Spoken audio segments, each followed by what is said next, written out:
അങ്ങനെ വരികയാണെന്നുണ്ടെങ്കിൽ പറഞ്ഞോളൂ. എനിക്ക് അറിയുമ്പോൾ ഞാൻ അപ്പൊ തന്നെ നിർത്തുന്നുണ്ട്. ഓക്കെ. അപ്പോൾ നമ്മൾ എന്താ പറഞ്ഞുകൊണ്ടിരുന്നത്? അപ്പോൾ ഒരു സെല്ലർ എന്ന് പറയുമ്പോൾ അയാൾക്ക് വിൽക്കാനുള്ള റൈറ്റ് ഉണ്ടെങ്കിൽ മാത്രമേ അയാൾ എന്ത് ചെയ്യാൻ പാടുള്ളൂ, അത് വിൽക്കാൻ പാടുള്ളൂ. അയാൾ അതിന്റെ ഓണർ ആണെങ്കിൽ മാത്രമേ അയാൾ എന്ത് ചെയ്യാൻ പാടുള്ളൂ, അത് വിൽക്കാൻ പാടുള്ളൂ. ഓക്കെ. വിൽക്കാൻ പാടുള്ളൂ എന്നുള്ളതാണ്. അപ്പോൾ ഓണർ ഇല്ലാത്ത ഒരാൾക്ക് എന്ത് ചെയ്യാൻ പറ്റില്ല, വിൽക്കാൻ പറ്റില്ല എന്നുള്ളതാണ് ഒരു ജനറൽ നമുക്ക് നോർമലി ഉള്ള ഒരു റൂൾ. അങ്ങനെ അതായത് എന്താ പറയാ, അങ്ങനെ ഒരു ഓണർ ഇല്ലാത്ത ഒരാൾ എന്ത് ചെയ്യരുത്, വിൽക്കരുത്. അതാണ് ഒരു ജനറൽ റൂൾ. അതിനൊരു എക്സെപ്ഷൻ പോലെ ഓണർ ഇല്ലെങ്കിലും നോൺ ഓണേഴ്സ് ആണെങ്കിൽ പോലും സെയിൽ ചെയ്യാം എന്ന് പറഞ്ഞിട്ടുള്ള സിറ്റുവേഷൻസ് ആണ് നമ്മൾ എന്ത് ചെയ്യാൻ പോകുന്നത്, ഡിസ്കസ് ചെയ്യാൻ പോകുന്നത്. അതിൽ രണ്ട് സിറ്റുവേഷൻ നമ്മൾ എന്ത് ചെയ്തു, ഓൾറെഡി ഡിസ്കസ് ചെയ്തു. ഫസ്റ്റ് നമ്മൾ ഏജന്റിന്റെ കേസിലാണ് പറഞ്ഞത്. ഒരു ഏജന്റിന് വിൽക്കാൻ പറ്റുമോ ഇല്ലയോ എന്നുള്ള ചോദ്യം നമ്മൾ അങ്ങനെ ഒരുപാട് ഏജൻസിനെ കണ്ടിട്ടുണ്ട്. ഇപ്പൊ ഒരു കമ്പനിക്ക് വേണ്ടിയിട്ട് അങ്ങനെ എല്ലാം വിൽക്കുന്നതും എല്ലാം ചെയ്യുന്നതും നോർമലി ആരായിരിക്കും, ഏജൻസ് ആയിരിക്കും. സോ അവർക്ക് എന്ത് ചെയ്യാം, നമുക്ക് വിൽക്കാനുള്ള ഒരു റൈറ്റ് ഉണ്ട്. എന്താണ് അതിന്റെ കണ്ടീഷൻസ് എന്ന് പറഞ്ഞാൽ, ഫസ്റ്റ് രണ്ട് കണ്ടീഷൻ ഏജന്റിന് വേണ്ടിയിട്ടുള്ളതാണ്. എന്താണ്? Possession of goods, document of title. അതായത് ഗുഡ്സോ അല്ലെങ്കിൽ അതിന്റെ ഡോക്യുമെന്റോ, ആ ഗുഡ്സിനെ റിലേറ്റ് ചെയ്തിട്ടുള്ള ആ ഗുഡ്സ് എന്താ പറയാ, ഇന്നൊരാളുടെ പറഞ്ഞിട്ട് അതിന്റെ പേപ്പേഴ്സ് എല്ലാം പൊസഷൻ കൈവശം വെക്കണം with the consent of the owner. ഓണറുടെ സമ്മതത്തോടു കൂടി ഗുഡ്സ് കൈവശം വെക്കണം. രണ്ട്, sold in ordinary course of business. അതായത് നോർമൽ ബിസിനസ് നടക്കുന്നു, അതറിയാതെ പിന്നെ അമൃതോടെ ഇപ്പൊ എന്താ പറയാ, ഇപ്പൊ നോർമലി വിൽക്കുന്നത് ഒരു ഈസ്റ്റ് ഇന്ത്യ അങ്ങനെ എന്തെങ്കിലും ഒരു ഏജന്റ് ആണെന്ന് വിചാരിക്കുക. ആൾ നോർമലി ഒരു ഹോൾസെയിൽ ഡീലറിന്റെ അടുത്ത് പോയിട്ട് നോർമലി ബില്ലും മറ്റു കാര്യങ്ങളൊക്കെ കൊടുത്തിട്ട് നോർമലി വിൽക്കുന്നു. അതല്ലാതെ ആൾക്ക് അറിയുന്ന വേറെ ഏതെങ്കിലും കുറച്ച് കടക്കാർക്ക് ബില്ലൊന്നും ഇല്ലാതെ എന്ത് ചെയ്യുന്നു, ആള് സ്വന്തമായിട്ട് നോർമലി കൊടുക്കുന്ന പ്രൈസിന് താഴെയായിട്ട് എന്ത് ചെയ്യുന്നു, വിൽക്കുന്നു. എന്നിട്ട് ആ വിൽക്കുമ്പോൾ എന്ത് ചെയ്യുക, ഇത് കണക്കിൽപ്പെടുത്താതെ അങ്ങനെയൊക്കെ വിൽക്കുന്നു. അപ്പൊ അതൊരു ഓർഡിനറി കോഴ്സിൽ വിൽക്കല്ല. അപ്പൊ sold in ordinary course of business, normally ചെയ്യുന്ന പോലെ തന്നെ അത് ഒരു സാധാരണഗതിയിൽ വിൽക്കണം.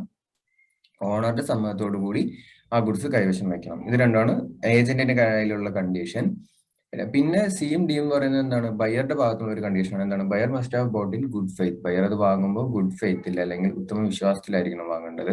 അതായത് ഓക്കെ, ഇയാൾക്ക് ഇത് വിൽക്കാനുള്ള റൈറ്റ് ഉണ്ട്, അല്ലെങ്കിൽ ഇയാൾ ഒരു ഏജന്റ് ആണ് എന്നുള്ളത്, ഒന്നില്ലെങ്കിൽ ഏജന്റ് ആണെന്ന് പറയണം, അല്ലെങ്കിൽ ഇയാൾക്ക് വിൽക്കാനുള്ള റൈറ്റ് ഉണ്ട് എന്നുള്ള ഒരു വിശ്വാസത്തിലാണ് വാങ്ങുന്നത്.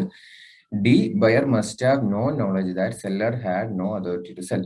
സെല്ലറിന് അത് വിൽക്കാനുള്ള ഒരു അതോറിറ്റി ഇല്ല, അങ്ങനെ ഓതറൈസ് ഒന്നും ഇല്ല എന്നുള്ളത് ഇല്ലാത്തൊരു സിറ്റുവേഷൻ ആണെന്ന് വിചാരിക്കുക. അങ്ങനെ ഒരു സിറ്റുവേഷൻ ആർക്കറിയാൻ പാടില്ല, ബയർക്ക് അറിയില്ല. ബയർ അത് വാങ്ങാൻ വരുമ്പോൾ, ഇപ്പൊ ഞാൻ എന്തെങ്കിലും വിൽക്കാൻ വരുന്നു, ഞാൻ ഒരാളുടെ ഏജന്റാന്ന് പറയുന്നു, അപ്പൊ നിങ്ങളുടെ എല്ലാം വിശ്വാസം എന്താണ്? നോർമലി ഞാൻ അങ്ങനെ പറയുമ്പോൾ ഞാൻ നിങ്ങളെല്ലാം പറഞ്ഞു ഗുഡ്സ് ഇങ്ങനെയാണ് ഇങ്ങനെയാണ്, എനിക്ക് അതിന്റെ സർട്ടിഫിക്കറ്റ് ഉണ്ട് അതുണ്ടെന്നൊക്കെ പറഞ്ഞിട്ടാണ് ഞാൻ നിങ്ങളോട് എന്ത് പറയാൻ പോകുന്നത്, വിൽക്കാൻ വേണ്ടി വരുന്നത്. അങ്ങനെ വിൽക്കാൻ വരുമ്പോൾ നിങ്ങൾ വിശ്വസിക്കുക എന്താ, ഓക്കെ, ഈ വന്നിട്ടുള്ള ആൾക്ക് എന്ത് ചെയ്യാനുണ്ട്, വിൽക്കാനുള്ള റൈറ്റ് ഉണ്ട്, അയാൾക്ക് അതിനെ കുറിച്ച് അറിയാം, അയാൾക്ക് അത് റൈറ്റ് ഉള്ളതുകൊണ്ടാണ് അയാൾ വിൽക്കുന്നത്. നോർമലി നമ്മൾ അങ്ങനെയാണല്ലോ വിശ്വസിക്കുക. അതൊരു ബേസിക് വിശ്വാസമാണ്. ആ ഒരു വിശ്വാസത്തോടു കൂടി ആയിരിക്കണം നമ്മൾ എന്ത് വാങ്ങേണ്ടത്. അല്ലാതെ ഇപ്പൊ ഞാൻ ഏജന്റ്, ഞാൻ നിങ്ങളുടെ അടുത്ത് പറയുന്നത് ഇത് വിൽക്കാൻ എനിക്കൊരു റൈറ്റും ഇല്ല, ഇതിന്റെ ഓണർ ആരാന്ന് എനിക്കറിയില്ല, അയാളെ എനിക്ക് സമ്മതിച്ചിട്ടില്ല എന്നൊക്കെ പറഞ്ഞ് നിങ്ങൾ അറിഞ്ഞിട്ട് അതിന് ശേഷമാണ് നിങ്ങൾ ഇത് വാങ്ങാൻ റെഡി ആയതെന്നുണ്ടെങ്കിൽ, നമ്മൾ ഫസ്റ്റ് പറഞ്ഞ ഒരു പോയിന്റ് ഉണ്ടല്ലോ, ആ ഒരു ഈ പ്രശ്നം വന്നു കഴിഞ്ഞാൽ തേർഡ് പാർട്ടിനെ സ്യൂ ചെയ്യാനുള്ള ഒരു റൈറ്റ് അതിന്റെ ഒറിജിനൽ ഓണർക്ക് അങ്ങനെയുള്ള ഒരു സിറ്റുവേഷനിൽ വരും. അതുകൊണ്ടാണ് എന്ത് പറയുന്നത്, ബയർ വാങ്ങിയത് ഒന്നും അറിയാതെ ആയിരിക്കണം എന്നുള്ളൊരു പോയിന്റ് പറയുന്നത്. ബയർ അറിഞ്ഞിട്ടാണ് വാങ്ങിയെന്നുള്ളത് പ്രൂവ് ആയി കഴിഞ്ഞാൽ ബയർക്കും ലയബിലിറ്റി വരും. ഓക്കെ. സോ അതാണ് മെർക്കന്റൈൽ ഏജന്റിൽ പറഞ്ഞത്. ഏജന്റിന്റെ കേസിൽ ഏജന്റിന്റെ കയ്യിൽ ആ ഗുഡ്സ് ഉള്ളത് ഒറിജിനൽ ഓണറിന്റെ സമ്മതത്തോടു കൂടി ആയിരിക്കണം. സോ ഒരു സോൾഡ് ഇൻ ഓർഡിനറി കോഴ്സ്, സാധാരണഗതിയിലുള്ള ഒരു ബിസിനസ് ഭാഗത്തുകൂടി ആയിരിക്കണം അത് വിറ്റുണ്ടാവേണ്ടത്. Buyer good ഫെയ്ത്തിൽ വാങ്ങിയിട്ടുണ്ടാവണം. ബയർക്ക് അറിയാൻ പാടില്ല, സെല്ലർക്ക് അതോറിറ്റി ഇല്ല എന്നുള്ളത്. രണ്ടാമത് പറഞ്ഞു നിർത്തിയത് ജോയിന്റ് ഓണറിന്റെ കേസിലാണ്. ഒരു രണ്ട് പേരോ ചേർന്നിട്ട് ഒരു ഗുഡ്സ് ഓൺ ചെയ്യുന്ന, ഒരു കാർ ഓൺ ചെയ്യുന്ന, അല്ലെങ്കിൽ 4 പേര് ചേർന്നിട്ട് ഒരു കാർ ഓൺ ചെയ്യുകയാണെന്നുണ്ടെങ്കിൽ അത് അതിൽ ഒരാൾ എന്ത് ചെയ്യാണ്, എടുത്ത് വിൽക്കുകയാണ്. ഒരാൾ എന്ത് ചെയ്യാണ്, എടുത്ത് വിൽക്കുകയാണെന്നുണ്ടെങ്കിൽ ഒരാൾ എന്ത് ചെയ്യാണ്, എടുത്ത്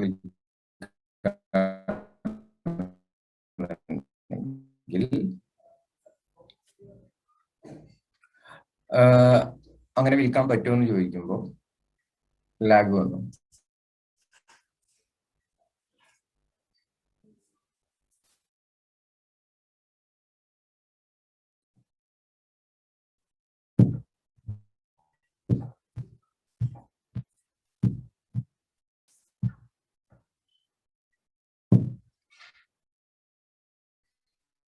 ശരിയായോ ഇപ്പൊ?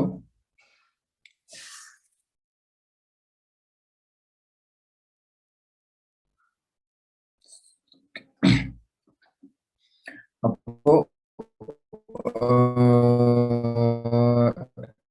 ഒരു ജോയിന്റ് ഓണേഴ്സ് രണ്ടുപേരോ മൂന്ന് പേരോ ചേർന്നിട്ട് എന്തെങ്കിലും ഒരാൾക്ക് ഒറ്റയ്ക്ക് എടുത്ത് വിൽക്കാൻ പറ്റുമെന്ന് ചോദിച്ചാൽ, ഇപ്പൊ നിങ്ങൾ തന്നെ ആലോചിക്കുക, നിങ്ങൾ ഫ്രണ്ട്സും കൂടി ചേർന്നിട്ട് എന്തെങ്കിലും ഒരു ഇത് വാങ്ങിയെന്ന് വിചാരിക്കുക, ഒരു ഫോൺ, വീണ്ടും ലാബ് ഇപ്പോഴും ഉണ്ട് ചെറുതായിട്ട്. ഓ മൈ ഗോഡ്, വൈഫൈ നോക്കൂ.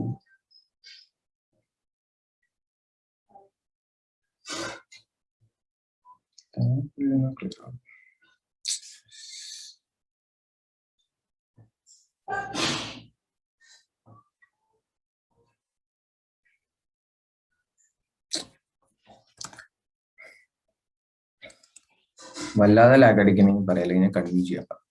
നിങ്ങൾ തന്നെ ആലോചിക്കുക, ഒരു 3-4 പേര് ചേർന്നിട്ട് എന്തെങ്കിലും ഒരു കാറോ അല്ലെങ്കിൽ എന്തെങ്കിലും ഒരു ഇത് നിങ്ങളുടെ സ്വന്തമായിട്ട് വാങ്ങിച്ചിട്ടുണ്ട്. അപ്പൊ അത് ഒരാൾക്ക് എടുത്ത് ഒറ്റയ്ക്ക് വിൽക്കാൻ നിങ്ങൾ നോർമലി സമ്മതിക്കുമോ? അങ്ങനെ ഒരാൾക്ക് എടുത്ത് ഒറ്റയ്ക്ക് വിൽക്കണം എന്നുണ്ടെങ്കിൽ എന്താ ചെയ്യുന്നത്? ബാക്കിയുള്ള 3 പേരും കൂടി സമ്മതിച്ചു കഴിഞ്ഞാലല്ലേ ഒരാൾക്ക് എടുത്ത് ഒറ്റയ്ക്ക് വിറ്റാൽ മതി എന്ന് നിങ്ങൾ പറയുള്ളൂ. അതേ പോയിന്റ് തന്നെയാണ് ഇവിടെയും പറയുന്നത്. ഓക്കെ, അതേ പോയിന്റ് തന്നെയാണ് ഇവിടെയും പറയുന്നത്. എന്താ, ഒരു ജോയിന്റ് ഓണർക്ക് വിൽക്കാൻ പറ്റുമോ എന്ന് ചോദിച്ചാൽ, ജോയിന്റ് ഓണർ ഒറ്റയ്ക്ക് ഒരു ഓണർ അല്ല. സോ അതുകൊണ്ട് അത് വിൽക്കണമെന്നുണ്ടെങ്കിൽ മറ്റുള്ള എല്ലാ ഓണേഴ്സിന്റെയും കൺസെന്റോടുകൂടി ആയിരിക്കണം കൈവശം വെച്ചിട്ടുണ്ടാവേണ്ടത്, കൺസെന്റോടുകൂടി ആയിരിക്കണം വിൽക്കേണ്ടത്. പിന്നെ പറയുന്ന പോയിന്റ് എന്താ, same as C and D point 1 എന്ന് പറയുന്നു. Buyer must have bought in good faith. Buyer വാങ്ങിച്ചത് ഉത്തമ വിശ്വാസത്തിലായിരിക്കണം. Buyer must have no knowledge that seller had no authority. സെല്ലറിന് അത് വിൽക്കാനുള്ള റൈറ്റ് ഒന്നും ഇല്ല എന്നുള്ളത് ആർക്ക് അറിയാൻ പാടില്ല, ബയർക്ക് അറിയാൻ പാടില്ല എന്നുള്ളത് ഈ 2 പോയിന്റും പറഞ്ഞു. ഇത്രയും പറഞ്ഞിട്ടാണ് നമ്മൾ എന്ത് ചെയ്തത്, ഇന്നലെ നിർത്തിയത്. സോ ഈ 2 പോയിന്റും ക്ലിയർ ആണെന്ന് വിചാരിക്കുന്നു. ഏജന്റിന്റെ കേസിൽ ഏജന്റിന് വിൽക്കാം, രണ്ടാമത്തേത് ജോയിന്റ് ഓണർ ആണെന്നുണ്ടെങ്കിൽ ജോയിന്റ് ഓണറിന് വിൽക്കാം എന്ന് പറഞ്ഞിട്ട് നിർത്തി. മൂന്നാമത് പറയുന്ന പോയിന്റ് ആണ് sale by person in possession under voidable contract. Sale by person in possession under voidable contract. എന്താണ് ഈ വോയിഡബിൾ കോൺട്രാക്ട് എന്നുള്ളത് നിങ്ങൾക്ക് ഓർമ്മയുണ്ടല്ലോ. ആ കോൺട്രാക്ട് വോയിഡും ആവാം വാലിഡും ആവാം എന്ന് പറയുന്നു. എന്ത് ചെയ്യുന്നു? വോയിഡും ആവാം വാലിഡും ആവാം എന്ന് പറയുന്നു. അപ്പോ അങ്ങനെയുള്ള ഒരു കോൺട്രാക്റ്റിൽ ഒരു ഗുഡ്സ് കയ്യിൽ നിൽക്കുന്നു. അങ്ങനെ നിൽക്കുന്ന ഗുഡ്സ് എന്ത് ചെയ്യുന്നു? അങ്ങനെ നിൽക്കുന്ന ഒരു ഗുഡ്സ് എന്ത് ചെയ്യാണ്? കോൺട്രാക്ട് ക്യാൻസൽ ആവുന്നതിന് മുമ്പ് എടുത്ത് വിൽക്കാൻ പറ്റുമോ ഇല്ലയോ എന്നുള്ളതാണ് ചോദ്യം.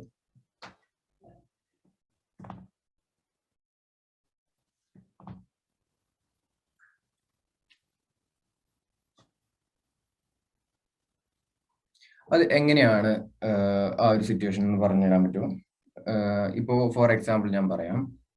ഞാൻ നിങ്ങളുടെ അടുത്ത് നിന്ന് നിങ്ങളുടെ ഒരാളുടെ ഒരു കാർ ഉണ്ട്. അപ്പോൾ ഞാനൊരു മെക്കാനിക് അങ്ങനെ നിങ്ങളെ കാണുന്നു വിചാരിക്കുക. അപ്പൊ ഞാൻ ഇപ്പോ ആരുടെ ഞാൻ അശ്വതിയുടെ അടുത്ത് പറയാണ്, കാർ നോക്കിയിട്ട് പറയാണ് ഈ കാറിന് മൊത്തം കംപ്ലൈന്റ് ആണ്, അങ്ങനെയാണ് ഇങ്ങനെയാണെന്നൊക്കെ പറഞ്ഞു അശ്വതിനെ ഭയങ്കരമായിട്ട് പേടിപ്പിച്ചു. അശ്വതിക്കാണെങ്കിൽ കാറിനെ കുറിച്ച് പ്രത്യേകിച്ച് എന്തില്ല, ഒന്നും അറിയില്ല. മീൻസ് ഇതിന്റെ പ്രവർത്തനങ്ങളെ കുറിച്ച് ഒന്നും വലിയ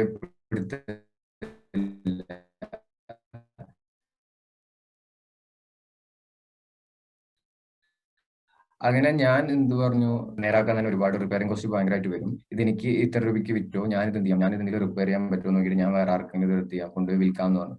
അപ്പൊ ആക്ച്വലി ഞാൻ എന്ത് ചെയ്യാണ്, വീണ്ടും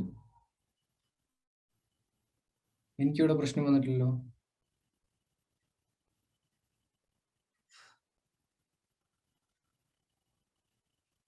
അതെന്റെ ഭാഗത്ത് തെറ്റായിരിക്കില്ല കേട്ടോ. വേറെ ആർക്കെങ്കിലും ലാഗ് വന്നാൽ പറഞ്ഞു ഉണ്ടോ? ഞാൻ താഴെ പോയിരിക്കുന്നുണ്ടോ?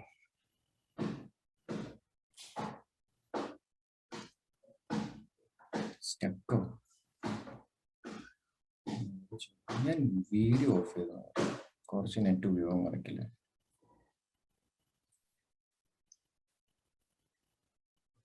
ഇപ്പൊ ലാഗ് ഉണ്ടോ?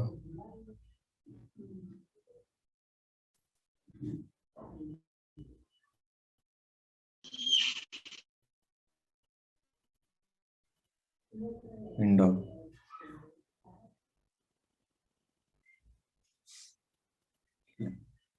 ഞാൻ വീഡിയോ കുറച്ചധികം ഓഫ് ചെയ്തിടാം. മേ ബി അതായിരിക്കും കാരണം. പക്ഷെ നെറ്റ് നല്ല സ്പീഡ് എന്താ കാരണം പറയുന്നത്. ഓക്കെ, അപ്പൊ നമ്മൾ തേർഡ് പോയിന്റ് ഡിസ്കസ് ചെയ്തുകൊണ്ടിരിക്കുന്നത്. ലാഗ് വരുന്നുണ്ടെങ്കിൽ പറഞ്ഞോളൂ സ്പോട്ടിൽ. Sale by person in possession under voidable contract. എന്താണ് sale by a person in possession under voidable contract? ഒരു വോയിഡബിൾ കോൺട്രാക്റ്റിൽ ഉള്ള ഒരു ഗുഡ്സ് കൈവശം വയ്ക്കണം. അപ്പൊ നമ്മൾ പറഞ്ഞ എക്സാമ്പിൾ എന്താണ്? അശ്വതിയുടെ കയ്യിലുള്ള ഒരു കാറ് ഞാൻ പറ്റിച്ചു, അശ്വതിനെ കള്ളത്തരം കാണിച്ചു എന്ന് വെച്ചാൽ ഇപ്പോൾ ഫ്രോഡ് എന്ന് വിചാരിച്ചു, പറ്റിച്ചിട്ട് മേ ബി ഒരു 4-5 ലക്ഷം ഇപ്പോൾ സെക്കൻഡ് ഹാൻഡ് റേറ്റിൽ വാല്യൂ ഉള്ള ഒരു കാറ് ഞാനൊരു 1.5 ലക്ഷം 2 ലക്ഷത്തിന് ഞാൻ എന്ത് ചെയ്തു, അശ്വതിനെ പറ്റിച്ചിട്ട് ഗുഡ്സ് ഞാൻ വാങ്ങിച്ചു, ആ ഒരു കാർ ഞാൻ വാങ്ങിച്ചു. ആ ഒരു ഫ്രോഡ്, അപ്പോൾ ഇതെന്താണ്?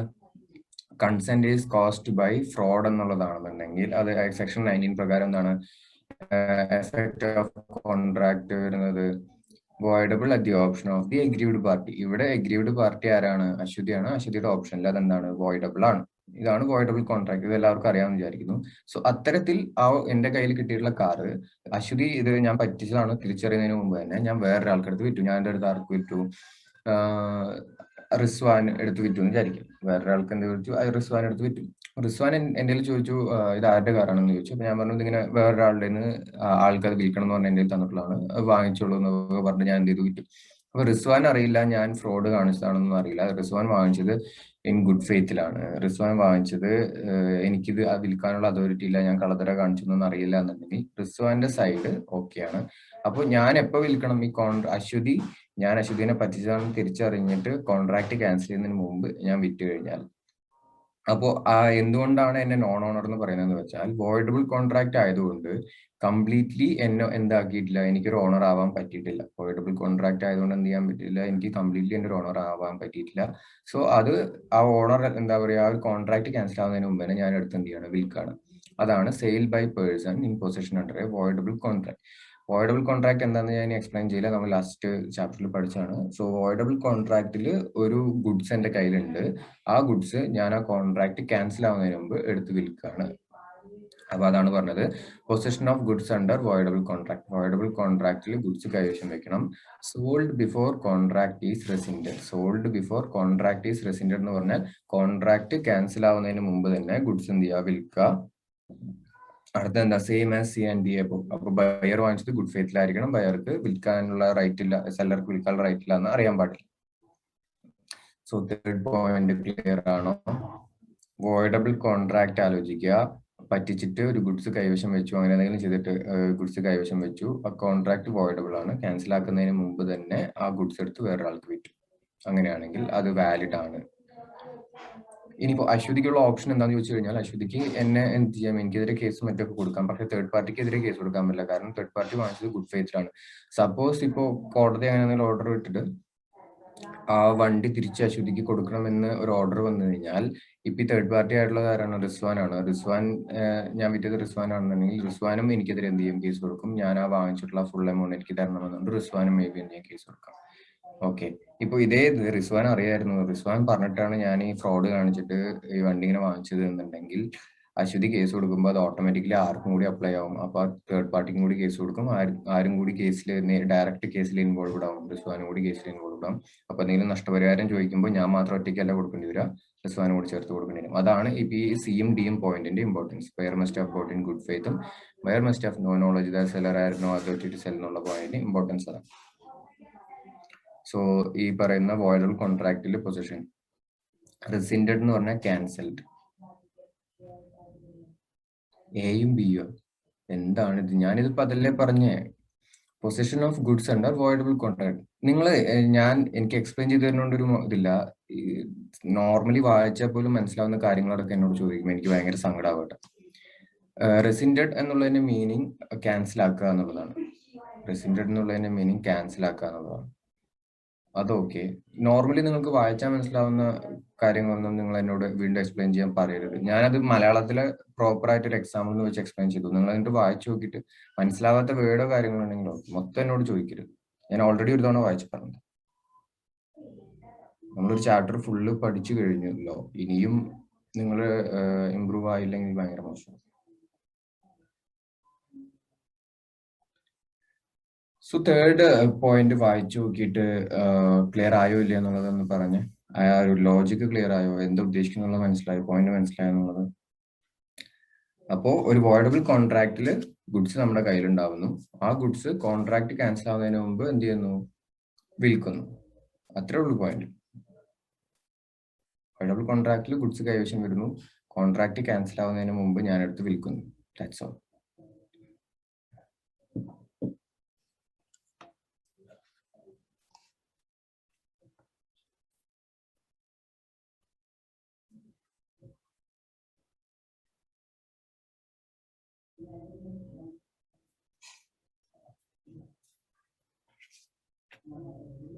ക്ലിയർ അല്ലേ?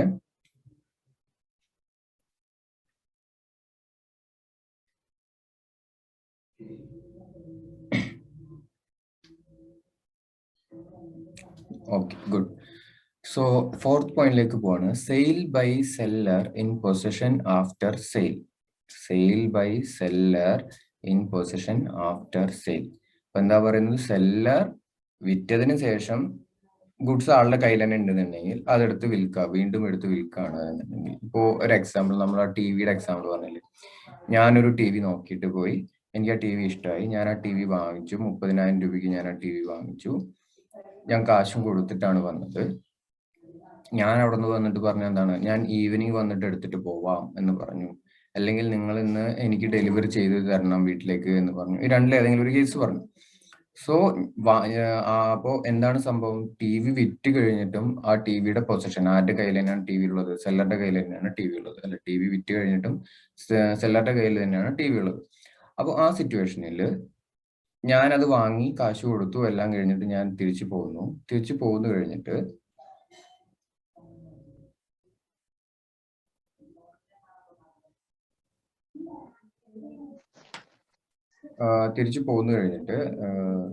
ദിവസം ആര് വന്നു? വേറെ ആരെങ്കിലും ഒരാൾ വന്നിട്ട് പറയാണ്, അനസോ അങ്ങനെ ആരെങ്കിലും ഒരാൾ വന്നിട്ട് പറയാണ്, എനിക്ക് ആ ടി വി തന്നെ വേണം എന്ന് പറഞ്ഞു. ആ ടി വി തന്നെ വേണമെന്ന് പറഞ്ഞു. അപ്പോ സെല്ലർ ആരാണ്? റിസ്വാൻ സെല്ലർ എന്ന് വിചാരിക്കുക. റിസ്വാൻ പറഞ്ഞു, ഇല്ല, ഇത് ഓൾറെഡി ഞാൻ വിറ്റു, 30,000 രൂപ എനിക്ക് ഇതിന് ഓൾറെഡി 30,000 രൂപ ഞാൻ വിറ്റു എന്ന് പറഞ്ഞു. അപ്പൊ അനസ് ആർക്കാ വിറ്റ് ചോദിച്ചു. എനിക്കാ വിറ്റെന്ന് പറഞ്ഞു. അപ്പൊ അനസിന് എന്നോട് എന്തോ ഒരു ദേഷ്യമുണ്ട്, അപ്പൊ എനിക്ക് എന്ത് കിട്ടിയാലും അതിനും ബെറ്റർ ആയിട്ട് കിട്ടണം എന്നുള്ള അങ്ങനെ എന്തെങ്കിലും ഒരു ഇതുണ്ട് വിചാരിക്കുക. അപ്പൊ അനസ് പറയണം, ഇത് ഞാൻ 30,000 രൂപ തരാം, ഇത് എനിക്ക് വേണമെന്ന് പറഞ്ഞു. ഇത് ഞാൻ 30,000 രൂപ തരാം, എനിക്ക് വേണമെന്ന് പറഞ്ഞു. അപ്പോ റിസ്വാൻ അത് എന്തായി, ഭയങ്കര ഹാപ്പി ആയി. ഒരേ സാധനത്തിന് അതിൽ നല്ലൊരു റേറ്റ് കിട്ടുക പറഞ്ഞിട്ട് ആ ഗുഡ്സ് എടുത്തിട്ട് ആർക്ക് വിറ്റു? അനസിന് വിറ്റു. രണ്ടാമത്തെ കേസിൽ ആലോചിക്കുക, ഇതേപോലെ അനസ് വന്നു, ഈ ടി വി വേണമെന്ന് പറഞ്ഞു. അപ്പോ റിസ്വാൻ പറഞ്ഞു ടി വി വേണം. വില ചോദിച്ചപ്പോ റിസ്വാൻ ചുമ്മാ പറഞ്ഞു 30,000 രൂപ എന്ന് പറഞ്ഞു. അപ്പോ അനസ് എന്ത് പറഞ്ഞു? 30,000 ഓക്കെ, ഞാൻ തരാമെന്ന് പറഞ്ഞു. അപ്പൊ എനിക്ക് വിറ്റതൊന്നും ആര് പറഞ്ഞിട്ടില്ല? റിസ്വാൻ അനസിനോട് പറഞ്ഞിട്ടില്ല. സോ അതൊന്നും അറിയാതെ തന്നെ അനസ് വാങ്ങിച്ചു. ഈ രണ്ട് കേസിൽ എന്താണ് സംഭവിക്കുക? ഫസ്റ്റ് കേസിൽ അനസിനെല്ലാം അറിഞ്ഞിട്ട് വാങ്ങിച്ചു. സെക്കൻഡ് കേസിൽ അനസ് ഒന്നും അറിയാതെ വാങ്ങിച്ചു. രണ്ടിലും ഇത് സെയിൽ ആവും. ഫസ്റ്റ് കേസിൽ എന്താണ് സംഭവിക്കുക? സെക്കൻഡ് കേസിൽ എന്താണ് സംഭവിക്കുക?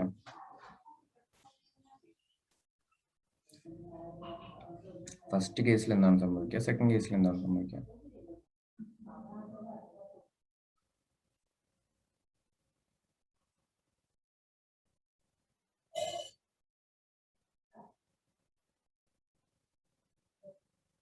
നിങ്ങൾ ആൻസർ പറയുന്നത്. ഫസ്റ്റ് കേസിൽ ബയർ വാങ്ങിച്ചിട്ടുള്ളത് ഗുഡ് ഫെയ്ത്തിലല്ല. ഒന്ന്, രണ്ടാൾക്കെതിരെയും അതെ കേസ് വരും. രണ്ടാമത്തെ കേസിൽ എന്താണ്? ഗുഡ് ഫെയ്ത്തിലും അങ്ങനെയുള്ളതൊക്കെയാണ്. രണ്ടാമത്തെ കേസിൽ എന്ത് വരില്ല? ഈ പറയുന്ന അനസിനെതിരെ ഡയറക്ട്ലി കേസ് ഒന്നും വരില്ല. ആർക്കെതിരെ മാത്രമേ വരുള്ളൂ? റിസ്വാനെതിരെ മാത്രമേ നമുക്ക് കേസ് ഫയൽ ചെയ്ത് അങ്ങനെ ചെയ്യാൻ പറ്റുള്ളൂ. അനസിനെ എന്ന് വേണമെങ്കിൽ എനിക്ക് ആ ഗുഡ്സ് തിരിച്ചു വേണമെന്ന് പറയാം. അങ്ങനെയാണെങ്കിൽ അനസിന് അഗെയിൻ എന്ത് ചെയ്യാം? കേസ് ഫയൽ ചെയ്യാം റിസ്വാൻ അഗെയിൻസ്റ്റ്. യെസ്. അപ്പോ പോയിന്റ് മനസ്സിലായില്ലേ? അപ്പൊ അതാണ് ഇവിടെ പറയുന്നത്, sale by seller in position after sale. ഇപ്പൊ ഇവിടെ ഈ പൊസിഷൻ ഓഫ് ഗുഡ്സോ ഡോക്യുമെന്റ്, ആ ഗുഡ്സോ അല്ലെങ്കിൽ ഡോക്യുമെന്റ്സ്, അതിന്റെ ഡോക്യുമെന്റ്സോ സെല്ലർ പൊസിഷൻ സെല്ലർ ആയിട്ടുണ്ടാവണം, നോട്ട് ആസ് ബെയിലി എന്ന് പറയുന്നത്. ഈ ബെയിലി എന്ന് പറഞ്ഞാൽ ബെയിൽമെന്റ് എന്ന് പറഞ്ഞിട്ട് കോൺട്രാക്ട് ആക്ടിൽ ഒരു പോയിന്റ് ഉണ്ട്. നിങ്ങൾക്ക് അത് ഇപ്പൊ പഠിക്കാനല്ല, ഇന്റർമീഡിയറ്റിൽ പഠിക്കാനുണ്ട്. ബെയിൽമെന്റ് എന്താന്ന് വെച്ചാൽ ആലോചിക്കുക. ബെയിൽമെന്റിനും കൂടി പറ്റുന്ന ഒരു എക്സാമ്പിൾ പറയുകയാണെന്നുണ്ടെങ്കിൽ, ഇപ്പൊ നിങ്ങൾ എന്താണ് ഇപ്പൊ ഈ ടി വി എന്നുള്ളത് വിടുക, നിങ്ങൾ പകരം ഒരു ഷോപ്പിൽ നിന്ന്, ഒരു തുണിക്കടയിൽ നിന്നും ഷർട്ടിനും പാന്റിനുള്ള ഒരു സ്പെഷ്യൽ ഒരു തുണി അങ്ങനെ എന്തെങ്കിലും എടുത്തെന്ന് വിചാരിക്കാം. ഒരു സ്പെഷ്യൽ ലിനന്റെ ക്ലോത്തോ അങ്ങനെ എന്തെങ്കിലും എടുത്തെന്ന് വിചാരിക്കാം. അപ്പോൾ അത് അവിടുത്തെ ലാസ്റ്റ് പീസ് ആയിരുന്നു. അതായത് ലാസ്റ്റ് ഒരു 4 മീറ്ററോ 5 മീറ്ററോ അത്ര ഉണ്ടായിരുന്നുള്ളൂ. അത് നിങ്ങൾ ഫുൾ ആയിട്ട് എടുത്തു. അവിടെ ആ കടയിൽ തന്നെ എന്തുണ്ട്, ടൈലറിങ് ഷോപ്പ് ഉണ്ട്. മീൻസ് അവർ തന്നെ തയ്ച്ചു കൊടുക്കും. അപ്പൊ നിങ്ങൾ എന്ത് ചെയ്തു, അവിടെ തന്നെ തുണി കൊടുത്തിട്ട് നിങ്ങളുടെ അളവ് കൊടുത്തിട്ട് പോയി. ഇപ്പോ ആ ഗുഡ്സ് സെല്ലറുടെ കയ്യിലുള്ളത് സെല്ലർ ആയിട്ടല്ല, നമ്മൾ അഗെയിൻ കൊടുത്തിട്ടുള്ളത് ബെയിൽമെന്റ് എന്നുള്ള ഒരു ഓർഡർ മോഡിലാണ് കൊടുത്തിട്ടുള്ളത്. ബെയിൽമെന്റ് എന്ന് വെച്ച് കഴിഞ്ഞാൽ നമ്മൾ ബെയിൽമെന്റ് സിംപ്ലി ആലോചിക്കുക, ടൈലറിംഗ് ഷോപ്പാണ് ബെയിൽമെന്റിന്റെ ഒരു ടൈലറിംഗ് അങ്ങനെ എന്തെങ്കിലും വേണ്ടി നമ്മൾ തുണി കൊടുക്കുന്നതാണ് ബെയിൽമെന്റിന്റെ ഏറ്റവും സിമ്പിൾ ആയിട്ടുള്ള ഒരു ഓപ്ഷൻ, ഒരു എക്സാമ്പിൾ എന്ന് പറയാൻ പറ്റുക. നമ്മളുടെ ഗുഡ്സ്, നമ്മൾ വാങ്ങിച്ചിട്ടുള്ള ഗുഡ്സ് ബെയിലിക്ക് കൊടുക്കുന്നു. എന്തിനു വേണ്ടിയിട്ടാന്ന് വെച്ച് കഴിഞ്ഞാൽ അതിനെന്തെങ്കിലും ചേഞ്ചസോ ആൾട്ടറേഷനോ മാറ്റങ്ങളോ ഒക്കെ വരുത്താൻ വേണ്ടിയിട്ട്. അത് വരുത്തി കഴിഞ്ഞാൽ ആ ഗുഡ്സ് അവർ എന്ത് ചെയ്യണം, നമുക്ക് തിരിച്ചു തരണം. അതിനെയാണ് ബെയിൽമെന്റ് എന്ന് പറയുന്നത്. ടൈലറിംഗ് ഷോപ്പിൽ അതല്ലേ, നമ്മളുടെ ഗുഡ്സ് ആയിട്ടുള്ള തുണി ടൈലറിംഗ് ആ ഷോപ്പിലുള്ള ടൈലർക്ക് കൊടുക്കുന്നു. അയാൾ അത് നമുക്ക് വേണ്ട ഷർട്ട് ആണെങ്കിൽ ഷർട്ട്, പാന്റ് ആണെങ്കിൽ പാന്റ്, അത് എന്താണോ വേണ്ടത് ആ ഒരു ഇതിലേക്ക് മാറ്റിയിട്ട് നമുക്ക് എന്ത് ചെയ്യുന്നു, തിരിച്ചു തരുന്നു. ഇതിനെയാണ് എന്ത് പറയാ, ബെയിൽമെന്റ് പറയാം. അപ്പൊ അങ്ങനെ ഗുഡ്സ് കൈവശം വെച്ചിട്ടുണ്ടെന്നുണ്ടെങ്കിൽ സെല്ലർക്ക് വിൽക്കാൻ പാടില്ല. കാരണം അവിടെ സെല്ലർ ആയിട്ട് എല്ലാ ഗുഡ്സ് ഉള്ളത്, പകരം എന്തായിട്ടാണ്, ബെയിലി ആയിട്ടാണ് എന്നുള്ളതാണ്. അതാണ് ഇവിടെ ഒരു ഡിഫറൻസ്. ഇവിടെ നോട്ട് ചെയ്യേണ്ട ഒരു പോയിന്റ് അത് മാത്രമാണ്. ബാക്കിയെല്ലാം നിങ്ങൾക്ക് ലോജിക്കലി ചിന്തിക്കുമ്പോൾ അറിയുന്ന കാര്യങ്ങളാണ്. ഇവിടെ നോട്ട് ചെയ്യേണ്ട ഒരു കാര്യം എന്താണ്, നോട്ട് ആസ് ബെയിലി. സെല്ലറുടെ കയ്യിൽ ഗുഡ്സ് ഉണ്ടാവേണ്ടത് നോട്ട് ആസ് ബെയിലി, സെല്ലർ ആയിട്ടാവണം ഗുഡ്സ് ഉണ്ടാവുന്നത്. അതായത് സാധനം വിറ്റ് കഴിഞ്ഞിട്ട് കുറച്ചു നേരം അവിടെ വെക്കുക, അല്ലെങ്കിൽ ഞാൻ നാളെ വന്നിട്ട് എടുത്തിട്ട് പോകാം, അല്ലെങ്കിൽ നാളെ എനിക്ക് ഡെലിവറി ചെയ്താൽ മതി, അങ്ങനെ എന്തെങ്കിലും പറഞ്ഞിട്ട് കൈവശം വെച്ചിട്ടുണ്ടാവണം. അതല്ലാതെ ഇപ്പൊ ടിവിയുടെ കേസിൽ ടി വി പറ്റുമെന്ന് തോന്നുന്നില്ല. പകരം ഇപ്പൊ ഒരു കാറിന്റെ കേസിലാണെങ്കിൽ, കാർ നമ്മൾ വാങ്ങിച്ചു കഴിഞ്ഞിട്ട് നമ്മൾ പറയാണ് എനിക്കിതില് എന്ത് ചെയ്യണം, ഈ അവിടെ തന്നെ സീറ്റ് മാറ്റുന്നത്, അല്ലെങ്കിൽ ഓഡിയോ സിസ്റ്റം ഫയൽ ചെയ്ത് കൊടുക്കുന്നുണ്ട്, അല്ലാന്നുണ്ടെങ്കിൽ ആ നിലത്ത് മാറ്റ് ഇട്ട് കൊടുക്കുന്നുണ്ട്, അല്ലാന്നുണ്ടെങ്കിൽ അവിടെ മറ്റേ എന്താ പറയുക വാക്സ് കോട്ടിങ്ങോ അങ്ങനെ നിങ്ങൾക്ക് ചെയ്തു കൊടുക്കും. എല്ലാം ഈ ഒരു സെല്ലർ തന്നെ ചെയ്തു കൊടുക്കുന്നത് തന്നെയാണ്. അപ്പൊ നമ്മൾ വണ്ടി വാങ്ങിച്ചിട്ട് വീണ്ടും സെല്ലറുടെ കയ്യിൽ കൊടുക്കുന്നത് എന്തിനു വേണ്ടിയിട്ടാണ്, എനിക്ക് വാക്സ് കോട്ടിങ് ചെയ്യണം, സൗണ്ട് സിസ്റ്റം മാറ്റണം, അല്ലെങ്കിൽ ഈ സീറ്റ്സ് ലെതർ സീറ്റ്സ് ആക്കണം എന്നൊക്കെ പറഞ്ഞിട്ട് വീണ്ടും അവിടെ കൊടുത്തു കഴിഞ്ഞാൽ അവിടെ സെല്ലർ ആയിട്ടല്ല ഗുഡ്സ് ഉള്ളത്. അങ്ങനെയുള്ള ഒരു കാർ സെല്ലർക്ക് എന്ത് ചെയ്യാൻ പാടില്ല, വിൽക്കാൻ പാടില്ല. അങ്ങനെയുള്ളത് വിറ്റ് കഴിഞ്ഞാൽ പിന്നെ അത് അതിന് നോർമൽ കേസ് ആയിരിക്കില്ല, ഡബിൾ കേസ് ആയിരിക്കും വരിക. ബെയിൽമെന്റിലുള്ള ശിക്ഷയും കേസും വേറെ രീതിയിൽ എന്ത് ചെയ്യും വരും. ഈ പറഞ്ഞ പോലെ ഗുഡ്സ് കിട്ടാൻ വേണ്ടി അതിന് ഡാമേജസിനൊക്കെ വേണ്ടി വരും. സെല്ലർ ആയിട്ടാണ് എന്നുണ്ടെങ്കിൽ ആ പൊസിഷനിൽ വിൽക്കുന്നതിന് ഇതുണ്ട്, വലിയ പ്രശ്നങ്ങൾ ആർക്ക് വരില്ല, സെല്ലർക്ക് വരില്ല. കാരണം എന്ത് പറയാ, അത് ഞാൻ സെല്ലറാണ്, ഞാൻ കച്ചവടം നടത്തി എന്ന് പറഞ്ഞിട്ട് സെല്ലർക്ക് വേണമെങ്കിൽ രക്ഷപ്പെടാം, വലിയ പ്രശ്നം വരാതെ. പക്ഷേ ബെയിലി എന്നുള്ളതിൽ ഒരാൾ വിശ്വസിച്ച ഒരു സാധനം എന്തെങ്കിലും ഒരു വർക്ക് ചെയ്യാൻ വേണ്ടി കൊടുത്തിട്ട് അത് ആ വർക്ക് ചെയ്യുന്നതിന് പകരം അതെടുത്ത് കച്ചവടമാക്കി എന്ന് പറഞ്ഞു കഴിഞ്ഞാൽ അത് അതിലും വലിയൊരു പ്രശ്നമായിട്ട് വരും. സോ അതുകൊണ്ടാണ് നോട്ട് ആസ് ബെയിലി ആയിട്ട് ഗുഡ്സ് കൈവശം വെക്കരുത്, ഒരു സെല്ലർ ആയിട്ട് വെക്കാൻ പാടുള്ളൂ എന്ന് ആലോചിക്കുക. ബെയിലി അല്ലെങ്കിൽ ബെയിൽമെന്റ് എന്നാണ് പറയുക. ബെയിൽമെന്റിന് ഒരു എക്സാമ്പിൾ എപ്പോഴും ബെയിൽമെന്റ് എന്ന് വെച്ചിട്ട് ഇപ്പൊ ജസ്റ്റ് നോട്ട് ചെയ്ത് വെച്ചോ, ടൈലറിംഗ് വർക്ക് എന്നോ അങ്ങനെ എന്തെങ്കിലും റിപ്പയറിംഗ് വർക്കോ അങ്ങനെ എന്തെങ്കിലുമൊക്കെ എന്ത് ചെയ്ത് നോട്ട് ചെയ്ത് വെച്ചോളൂ. അത് നിങ്ങൾക്ക് ഇപ്പോൾ വല്ലാതെ പഠിക്കേണ്ട ആവശ്യമില്ല. നിങ്ങൾക്ക് കോൺട്രാക്ട് ആക്ടിൽ ഇതിലില്ല, ഇന്റർമീഡിയറ്റിലാണുള്ളൂ. സോ അതാണ് sale by seller in position after sale. അതായത് സെയിലിന് ശേഷവും ഗുഡ്സ് സെല്ലറുടെ കയ്യിലുണ്ട്, അങ്ങനെയാണെങ്കിൽ സെല്ലർക്ക് അത് വിൽക്കാൻ പറ്റുമോ എന്നുള്ളത്. അങ്ങനെ വിൽക്കാം, എങ്ങനെയാണെങ്കിൽ മാത്രം സെല്ലർ ആയിട്ടാണ് കൈവശമുള്ളത്, ബെയിലി ആയിട്ടല്ല ഗുഡ്സ് കൈവശമുള്ളത് എന്നുണ്ടെങ്കിൽ വിൽക്കാം. ഞാൻ ഫസ്റ്റ് പറഞ്ഞ എക്സാമ്പിളിൽ എന്താണ്, ആള് സെല്ലർ ആയിട്ട് തന്നെയാണ് ടി വി കൈവശം വെച്ചിട്ടുള്ളത്, അങ്ങനെയാണെങ്കിൽ വിൽക്കാം. രണ്ടാമത്തെ എക്സാമ്പിളിൽ ഇപ്പോ ഈ കാറ് ഞാൻ വീണ്ടും അവിടെ കൊടുത്ത് അവിടെ വെച്ചിട്ട് പോയിട്ടുള്ളതിന്റെ കാരണം ഞാൻ പിന്നീട് വന്ന് എടുത്തിട്ട് പോകാന്ന് വെച്ചിട്ടല്ല, അതിൽ കുറച്ച് ഓൾട്ടറേഷൻസും കുറച്ച് സർവീസും അങ്ങനെയുള്ള കാര്യങ്ങളൊക്കെ ചെയ്യാൻ വേണ്ടിയിട്ടാണ്. അങ്ങനെയാണെങ്കിൽ ഞാൻ സെല്ലർ ആയിട്ടല്ല ആളെ കയ്യിൽ സാധനം വെച്ചിട്ടുള്ളത്, ഒരു ബെയിലി ആയിട്ടാണ്. അങ്ങനെയുള്ള സിറ്റുവേഷനിൽ ആൾക്ക് എന്ത് ചെയ്യാൻ പാടില്ല, വിൽക്കാൻ പാടില്ല. ആൾക്ക് തീരെ, അതായത് ഇപ്പൊ ഒരു നോൺ ഓണറിന് വിൽക്കാമെന്ന് പറയുന്ന റൈറ്റ് പോലും ആർക്കില്ല, സെല്ലർക്കില്ല. നോൺ ഓണർ ആണ് വിൽക്കാമെന്ന് പറയുന്ന റൈറ്റ് പോലും ആർക്കില്ല, സെല്ലർക്കില്ല. ഓക്കെ, അതാണ് ഫോർത്ത് പോയിന്റ് പറയുന്നത്. ക്ലിയർ ആയോ? ഒന്ന് വായിച്ചു നോക്കുക ഫോർത്ത് പോയിന്റ്.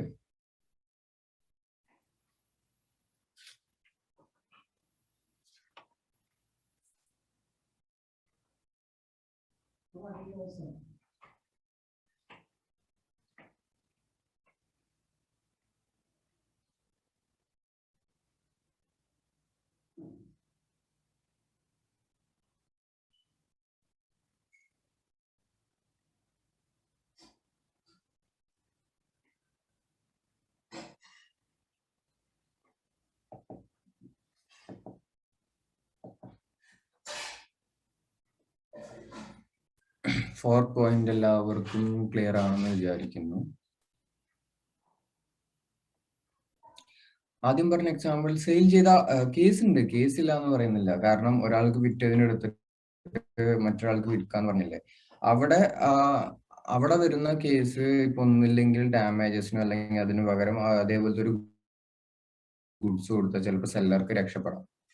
ഇപ്പൊ ഞാൻ പറഞ്ഞ ടിവിയുടെ കേസിൽ അതേപോലത്തെ ഒരു ടിവി ഒരാൾക്ക് കൊടുത്തു, അല്ലെങ്കിൽ അതിന് ഡാമേജ് കൊടുത്തു, എനിക്ക് ഡാമേജ് കിട്ടിയാൽ രക്ഷപ്പെടാം. രണ്ടാമത്തെ കേസിൽ ഇപ്പൊ ഞാൻ വണ്ടി കൊടുത്തിട്ടുള്ളത് അവിടെ വിശ്വാസത ഇല്ലാതായി പോവാണ്. സെല്ലർ എന്ന് പറയുമ്പോൾ ഓക്കെ, ആളെ വിൽക്കുന്ന ആളാണ്, ആളെടുത്ത് വിറ്റു എന്ന് വേണമെങ്കിൽ പറയാം.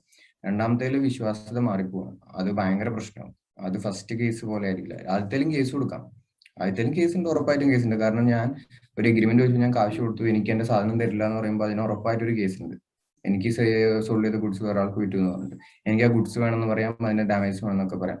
രണ്ടാമത്തേൽ ഗുഡ്സും ഡാമേജും ഒക്കെ പറഞ്ഞാലും ആ ഒരു കേസിന്റെ ഇമ്പാക്ട് ഭയങ്കര ഡിഫറൻസ് ആയിരിക്കും. കാരണം ആദ്യത്തേൽ വെറും ഒരു സെല്ലറാണ്, ഞാൻ കച്ചവടക്കാരനാണ്, ഞാൻ അടുത്ത് വിറ്റു എന്ന് പറയാൻ വേണമെങ്കിൽ സെല്ലർക്ക്, അതിന് പകരം ഞാൻ വേറൊരു ഗുഡ്സ് കൊടുക്കാം, അല്ലെങ്കിൽ ഞാൻ ആ നഷ്ടപരിഹാരം, അപ്പോൾ നഷ്ടപരിഹാരമൊക്കെ ചിലപ്പോൾ ചെറിയൊരു നഷ്ടപരിഹാരം വരുള്ളൂ. രണ്ടാമത്തെ അങ്ങനെയല്ല വരുന്നത്.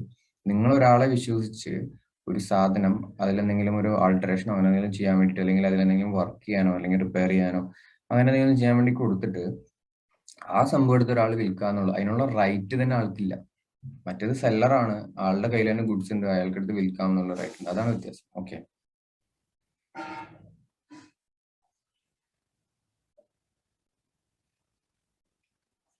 സോ 4th പോയിന്റ് ഓക്കെ ആണെന്ന് വിചാരിക്കുന്നു.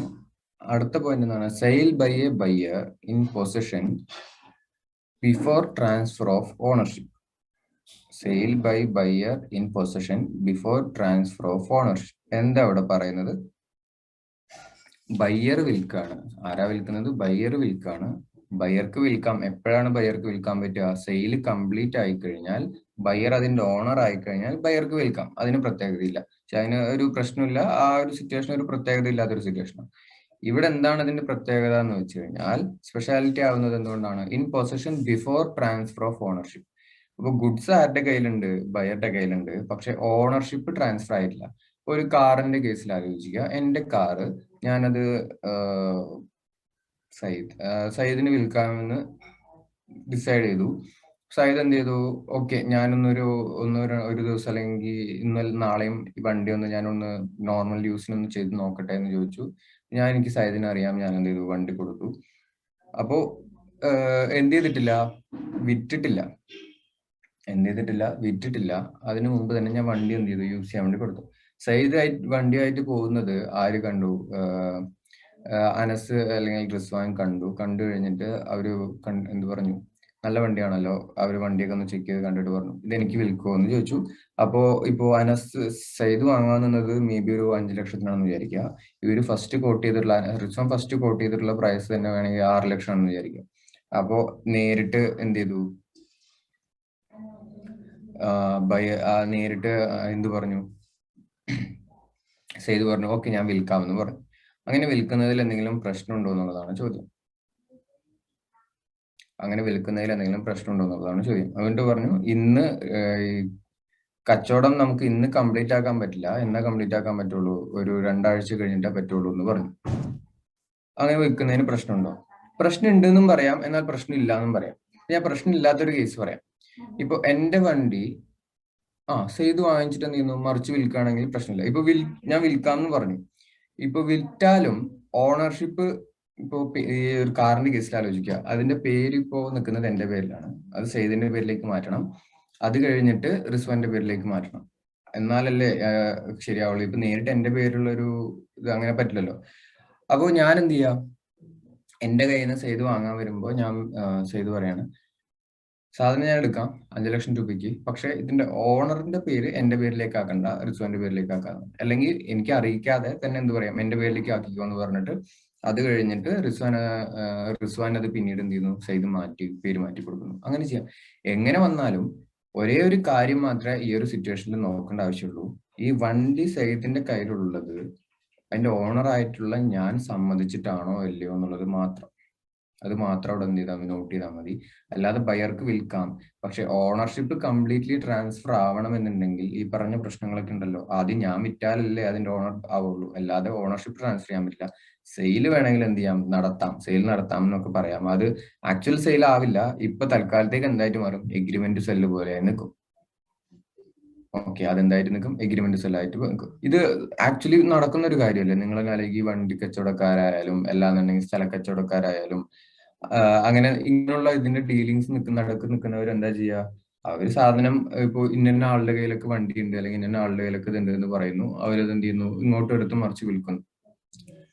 ചില നോർമലി അങ്ങനെയല്ല ചെയ്യുക. ചിലര് പക്ക ഏജന്റ് പോലെ നിന്നിട്ട് എന്ത് ചെയ്യും, ജസ്റ്റ് അവര് കണക്ട് ചെയ്ത് കൊടുക്കും, അതിന് ഒരു കമ്മീഷൻ വാങ്ങും. ചിലർ എന്ത് ചെയ്യും, അവർ വാങ്ങിച്ചിട്ട് ഇവരെടുത്ത് മറിച്ച് വിൽക്കും. രണ്ടായാലും കുഴപ്പമില്ല. അപ്പൊ ഒരേ ഒരു കാര്യം മാത്രമേ നോക്കേണ്ട ആവശ്യമുള്ളൂ, ആ ഗുഡ്സിന്റെ ഓണർ ആരാണോ ആ ഓണറിന്റെ എന്ത് വേണം, സമ്മതത്തോടു കൂടി, കൺസെന്റോടു കൂടി ആയിരിക്കണം കൈവശം ഗുഡ്സ് നമ്മുടെ ഈ പറയുന്ന വിൽക്കുന്ന ആളുടെ കയ്യിൽ ഉണ്ടാവേണ്ടത്. അത്രയാണ് അവിടെ നോട്ട് ചെയ്യേണ്ട ആവശ്യമുള്ളൂ. ഇവിടെയും ബയർ വാങ്ങിച്ചുള്ളത് ഗുഡ് ഫെയ്ത്തിലായിരിക്കണം. ബയർക്ക് എന്ത് ചെയ്യാൻ പാടില്ല, വിൽക്കുന്ന സൈദിന് വിൽക്കാനുള്ള റൈറ്റ് ഇല്ല എന്നുള്ളത് അറിയാൻ പാടില്ല എന്നുള്ളൊരു പോയിന്റ്. അത് ഒന്ന് വേഗം വായിച്ചു നോക്കിയേ.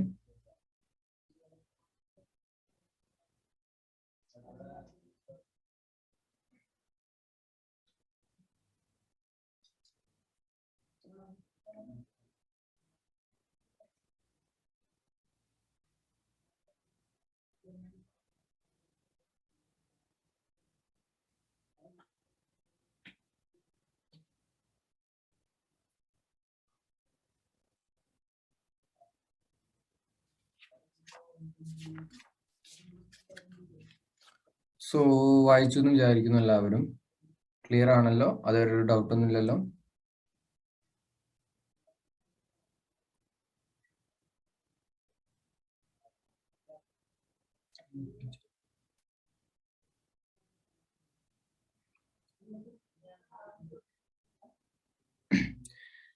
ഗുഡ്. അടുത്ത പോയിന്റ് ആണ് സെയിൽ ബൈ അൺപെയ്ഡ് സെല്ലർ. എന്താണ് sale by unpaid seller? Unpaid seller എന്ന് പറഞ്ഞാൽ എന്താണ്, ഗുഡ്സ് ഒരാൾ വിറ്റു, അതിന്റെ ഓണർഷിപ്പ് ചിലപ്പോൾ ട്രാൻസ്ഫർ ചെയ്തു, അതിന്റെ കാശ് എന്ത് കിട്ടിയിട്ടില്ല, സെല്ലർക്ക് കിട്ടിയിട്ടില്ല. അപ്പൊ ആൾക്ക് എപ്പോഴാണ് വിൽക്കാൻ പറ്റുക എന്ന് ചോദിച്ചു കഴിഞ്ഞാൽ, on exercising right of lien or stoppage in transit എന്ന് പറഞ്ഞൊരു പോയിന്റ് ഉണ്ട്. ഇത് ഞാനിപ്പോ വല്ലാതെ എന്ത് ചെയ്യുന്നില്ല, എക്സ്പ്ലെയിൻ ചെയ്യുന്നില്ല. നമുക്ക് ഒരു നെക്സ്റ്റ് ടോപ്പിക് വരുന്നത്, ഒരു ലാസ്റ്റ് ഒരു എന്ത് വരുന്നുണ്ട്, റൈറ്റ്സ് ഓഫ് അൺപെയ്ഡ് സെല്ലർ എന്ന് പറഞ്ഞിട്ടൊരു ടോപ്പിക് വരുന്നുണ്ട്. അവിടെയുള്ള റൈറ്റ് ആണ് റൈറ്റ് ഓഫ് ലീൻ അല്ലെങ്കിൽ സ്റ്റോപ്പേജ് ഇൻ ട്രാൻസിറ്റ്. അതായത് അൺപെയ്ഡ് സെല്ലർ ആണെന്നുണ്ടെങ്കിൽ അൺപെയ്ഡ് സെല്ലർക്ക് ഗുഡ്സ് വിൽക്കാൻ പറ്റുമോ എന്നുള്ളത് ചോദിച്ചു. അപ്പോൾ എന്തുകൊണ്ടാണ് അതിന് നോൺ ഓണർ എന്ന് പറയുന്നത്? സെല്ലർ എന്ത് ചെയ്തിട്ടുണ്ടാവും, ഡോക്യുമെന്റ് ഓഫ് ടൈറ്റിൽ, അതായത് ഓണർഷിപ്പ് ചിലപ്പോൾ ട്രാൻസ്ഫർ ചെയ്തിട്ടുണ്ടാവും, പക്ഷെ കാശ് എന്ത് ചെയ്തിട്ടുണ്ടാവില്ല, ഇപ്പൊ കിട്ടിയിട്ടുണ്ടാവില്ല. അപ്പൊ ഇവിടെ പ്രശ്നം എന്താന്ന് വെച്ച് കഴിഞ്ഞാൽ, സാധനം വിറ്റിട്ട് ബയറുടെ കയ്യിൽ സാധനം എത്തിക്കഴിഞ്ഞാൽ പിന്നെ സെല്ലർക്ക് ഗുഡ്സ് വിൽക്കാൻ പറ്റില്ല. സാധനം വിറ്റിട്ട് ബയറുടെ കയ്യിൽ സാധനം എത്തിക്കഴിഞ്ഞാൽ പിന്നെ എന്ത് ചെയ്യാൻ പറ്റില്ല, കാശ് കിട്ടിയിട്ടില്ല എന്ന് പറഞ്ഞ് സെല്ലർക്ക് വീണ്ടും എടുത്ത് വിൽക്കാൻ പറ്റില്ല. പിന്നെ കാശ് വേണമെന്ന് പറഞ്ഞിട്ട് കേസ് കൊടുക്കാനേ പറ്റുള്ളൂ. ഇപ്പൊ എക്സാമ്പിൾ ആലോചിക്കുക, ഞാനൊരു 5 കിലോ അല്ലെങ്കിൽ ഒരു വലിയൊരു ലോഡ് നിറച്ച് എന്തെങ്കിലും ഫ്രൂട്ട്സോ അല്ലെങ്കിൽ എന്തെങ്കിലും ഐറ്റംസോ തൃശ്ശൂരിൽ നിന്നോ അങ്ങനെ എവിടെ നിന്നെങ്കിലൊക്കെ ഓർഡർ ചെയ്തു. എനിക്ക് എത്തേണ്ടത് എറണാകുളത്തേക്ക് എത്തിക്കണമെന്ന് വിചാരിക്കാം. അപ്പൊ ഞാൻ എന്ത് ചെയ്തു, അപ്പൊ തൃശ്ശൂരിൽ നിന്ന് എടുക്കുന്ന സമയത്ത് തന്നെ എന്റെ വിറ്റു, കംപ്ലീറ്റ് സെയിലും ഇതൊക്കെ നടത്തി, എല്ലാം എന്റെ പേരിലേക്ക് ഓണർഷിപ്പ് മറ്റൊക്കെ മാറ്റി. പക്ഷെ ഞാൻ പേയ്മെന്റ് എന്ത് ചെയ്തിട്ടില്ല. പേയ്മെന്റ് ഞാൻ പറഞ്ഞിട്ടുള്ളത് ഒരു 1 ഹവറിനുള്ളിൽ ഞാൻ അക്കൗണ്ടിലേക്ക് ട്രാൻസ്ഫർ ചെയ്യാം എന്ന് പറഞ്ഞു. അപ്പൊ വണ്ടി തൃശ്ശൂരിൽ നിന്ന് ട്രാവൽ ചെയ്തുകൊണ്ടിരിക്കുകയാണ്. ഒരു 3 hours ടൈം എടുക്കുന്നു വിചാരിക്കാം. തൃശ്ശൂരിന്റെ ഈ അറ്റത്ത് നിന്ന് എറണാകുളത്തിന്റെ ആ അറ്റത്തേക്ക് എത്തണം. 3 hours ടൈം എടുക്കുന്നു വിചാരിക്കുക. ഇവിടെ നിന്ന് ട്രാവൽ 3 അല്ല, ഒരു 4 hours ട്രാവലിംഗ് ടൈം ഉണ്ടെന്ന് വിചാരിക്കാം. അപ്പോ സെല്ലർ എന്ത് പറഞ്ഞു, സെല്ലർ ഞാനാണ് വാങ്ങുന്ന ആള്. സെല്ലറിന്റെ അടുത്ത് എന്റെ അടുത്ത് ചോദിക്കുമ്പോൾ സെല്ലറിന്റെ അടുത്ത് ഞാൻ പറഞ്ഞു 1 മണിക്കൂറിനുള്ളിൽ ഞാൻ ക്യാഷ് അക്കൗണ്ടിലേക്ക് ഇടാന്ന് പറഞ്ഞു. വണ്ടി സ്റ്റാർട്ട് ചെയ്യട്ടെ എന്ന് ചോദിച്ചു. വണ്ടി സ്റ്റാർട്ട് ചെയ്തോളൂ, വണ്ടി വിടുന്നതിന് മുമ്പ് എന്തായാലും അക്കൗണ്ടിലേക്ക് കാശ് ഇട്ടെന്ന് പറഞ്ഞു. 1 മണിക്കൂർ കഴിഞ്ഞു, 2 മണിക്കൂർ കഴിഞ്ഞിട്ടും എത്തുന്നില്ല. അപ്പൊ ഞാൻ വീണ്ടും വിളിച്ചു ചോദിച്ചു, കാശ് കിട്ടിയിട്ടില്ല. കാശ് ഇടാന്ന് പറഞ്ഞുകൊണ്ടിരിക്കുകയാണ്. ആ ഒരു സിറ്റുവേഷനിൽ സെയിൽ ഞാൻ നടത്തി കഴിഞ്ഞു, പക്ഷെ ഗുഡ്സ് ആരുടെ കയ്യിൽ എത്തിയിട്ടില്ല, ബയറുടെ കയ്യിൽ എത്തി. ബയറായിട്ടുള്ള എന്റെ ഞാനല്ല വിറ്റ്, ഗുഡ്സ് വിറ്റു, ബയറായിട്ടുള്ള എന്റെ കയ്യിലേക്ക് ഗുഡ്സ് എത്തിയിട്ടില്ല. അങ്ങനെയാണെന്നുണ്ടെങ്കിൽ സെല്ലർക്ക് എന്ത് ചെയ്യാന്ന് വെച്ച് കഴിഞ്ഞാൽ പകുതിക്ക് വെച്ച് വണ്ടി നിർത്താം. അതിനാണ് സ്റ്റോപ്പേജ് ഇൻ ട്രാൻസിറ്റ് എന്ന് പറയുക. സ്റ്റോപ്പേജ് ഇൻ ട്രാൻസിറ്റ് കഴിഞ്ഞിട്ട് റൈറ്റ് ഓഫ് ലീ എന്ന് പറഞ്ഞു കഴിഞ്ഞാൽ ഗുഡ്സിനെ തിരിച്ച് സ്വന്തം കയ്യിലേക്ക് എത്തിക്കുക, കൈവശം പിടിക്കുക, തിരിച്ച് സ്വന്തം വണ്ടി തിരിച്ചോ എന്ന് പറഞ്ഞിട്ട് തിരിച്ചെത്തിച്ചു കഴിഞ്ഞിട്ട് എന്നിട്ട് അതിനെ വേണമെങ്കിൽ എന്ത് ചെയ്യാം, ആ പോകുന്ന വഴിയിലേക്ക് വേറെ ഏതെങ്കിലും കച്ചവടക്കാർക്കോ അങ്ങനെ എന്തെങ്കിലും വിൽക്കാം. പകരം ഗുഡ്സ് അവിടെ ഗുഡ്സ് തിരിച്ച് എന്റെ കയ്യിലെത്തി, ഞാൻ എല്ലാം അൺലോഡ് ചെയ്തു, എന്റെ ഷോറൂമിലേക്ക് കൊണ്ടുപോയി അല്ലെങ്കിൽ എന്റെ വെയർ ഹൗസിൽ കൊണ്ടുപോയി എന്റെ കൈവശം വന്നു കഴിഞ്ഞാൽ പിന്നെ സെല്ലർക്ക് എന്ത് ചെയ്യാൻ പറ്റില്ല, എന്റെ കയ്യിലുള്ള ഗുഡ്സ് സെല്ലർക്ക് വിൽക്കാൻ പറയാൻ പറ്റില്ല. പകരം എന്ത് ചെയ്യാനാവില്ല, എനിക്കെതിരെ പിന്നെ പ്രൈസ് വേണം, അതിന് സ്യൂട്ട് ഫോർ ഡാമേജസും സ്യൂട്ട് ഫോർ പ്രൈസും ചെയ്യാനേ പറ്റുള്ളൂ. എനിക്ക് പ്രൈസിന് എന്റെ ആ ഒരു എത്രയാണോ പ്രൈസ് അത് വേണം, എനിക്ക് എത്ര നഷ്ടം വന്നിട്ടുണ്ട് അത് വേണം എന്ന് പറഞ്ഞാൽ അത് ചോദിക്കാനേ പറ്റുള്ളൂ. അതാണ് ആ ഒരു അൺപെയ്ഡ് സെല്ലർക്കുള്ള റൈറ്റ്. എപ്പോൾ മാത്രമേ പറ്റുള്ളൂ? On exercising right of lien or stoppage in transit. Goods ബയറുടെ കയ്യിൽ എത്തിയാൽ പറ്റില്ല. അത് ഡീറ്റെയിൽ ആയിട്ട് നമ്മൾ ഡിസ്കസ് ചെയ്യും. സോ ആ ഒരു പോയിന്റ് ഇത്ര ആലോചിച്ച് വയ്ക്കുക. ഫോർ നൗ അൺപെയ്ഡ് സെല്ലർ ആണെന്നുണ്ടെങ്കിൽ സെല്ലർക്ക് എന്ത് ചെയ്യാൻ പറ്റും? സെയിൽ ചെയ്യാൻ പറ്റും. എങ്ങനെയാണെങ്കിൽ ഗുഡ്സ് ബയറുടെ കയ്യിൽ എത്താത്ത സിറ്റുവേഷനിൽ സെയിൽ ചെയ്യാൻ പറ്റും എന്നുള്ളത് മാത്രം ഫോർ നൗ ആലോചിച്ച് വയ്ക്കുക.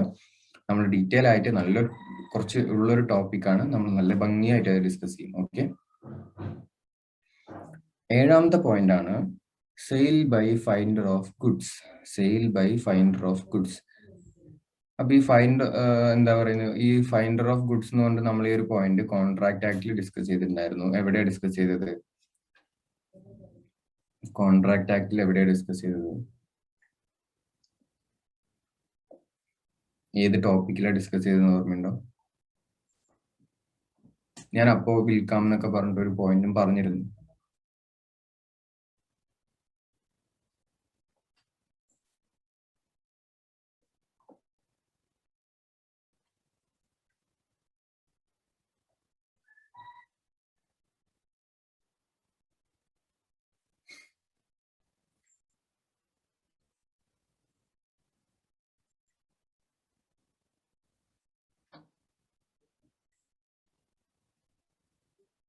ക്വാസി, യെസ്, ഒരാളെങ്കിലും പറഞ്ഞല്ലോ. യെസ്, ക്വാസി കോൺട്രാക്റ്റിൽ എന്ത് പറഞ്ഞിട്ടുണ്ടായിരുന്നു? ഫൈൻഡർ ഓഫ് ലോസ്റ്റ് ഗുഡ്സ് എന്നുള്ള ഒരു പോയിന്റ് പറഞ്ഞിട്ടുണ്ടായിരുന്നു. അപ്പൊ അവിടെ നമ്മൾ എന്താ പറഞ്ഞത്? അതൊരു ഒരു ലോ ക്രിയേറ്റ് ചെയ്യുന്ന ഒരു കോൺട്രാക്ട് ആണ്. അങ്ങനെ കളഞ്ഞു കിട്ടിയാൽ അയാൾ അതിന്റെ ഒറിജിനൽ ഓണറിനെ കണ്ടുപിടിക്കാൻ ട്രൈ ചെയ്യണം എന്നൊക്കെ പറഞ്ഞിട്ട് പറഞ്ഞു. ഞാൻ സപ്പോസ് അത് വിൽക്കാം എന്ന് പറഞ്ഞിട്ട് പറഞ്ഞിട്ടുണ്ടായിരുന്നു.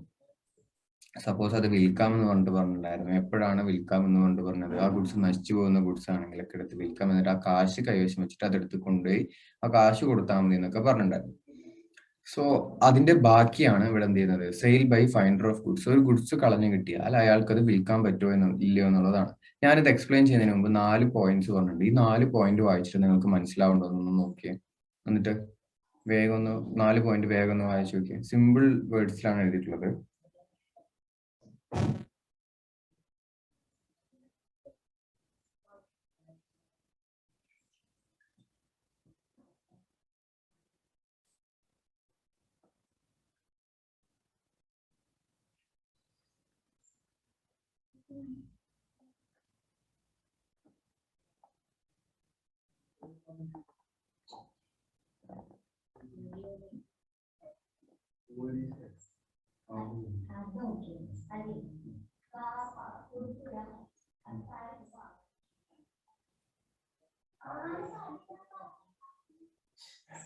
അപ്പോൾ എന്താണ് sale by finder of goods എന്ന് പറഞ്ഞു? ഫസ്റ്റ് പറയുന്നത് owner could not be found.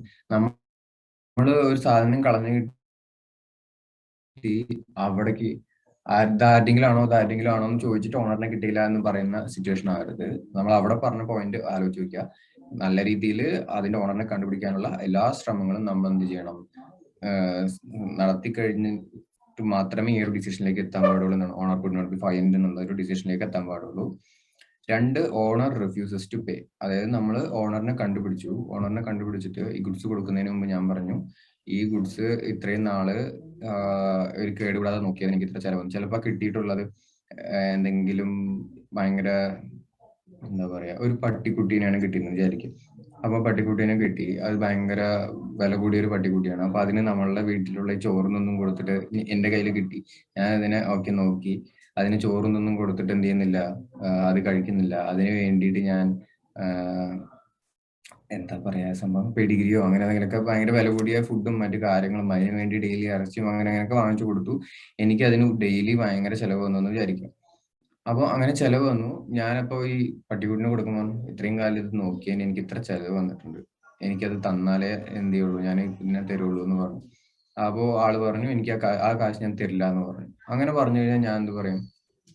അങ്ങനെയാണെന്നുണ്ടെങ്കിൽ ഞാൻ എന്ത് ചെയ്യില്ല, ഞാൻ ഇതിനെ വേറെ ആർക്കെങ്കിലും വിറ്റിട്ട് ഞാൻ ആ കാശ് ഞാൻ എടുത്തോളാം, നിങ്ങൾ അവരുടെ നിന്ന് വാങ്ങിച്ചോളൂ എന്ന് പറയും. അങ്ങനെ പറഞ്ഞാൽ അതിന് റൈറ്റ് ഉണ്ട്. കാരണം ഇത് കേടുകൂടാതെ ഞാൻ നോക്കിയതിന് എനിക്ക് വന്നിട്ടുള്ള എക്സ്പെൻസ് അത് തരിക എന്നുള്ളത് ഓണറുടെ ഒരു ഡ്യൂട്ടിയാണ്. ഓണർ റിഫ്യൂസ് ചെയ്ത് കഴിഞ്ഞാൽ എനിക്ക് എന്ത് ചെയ്യാം, ഇതിനെ വിൽക്കാം.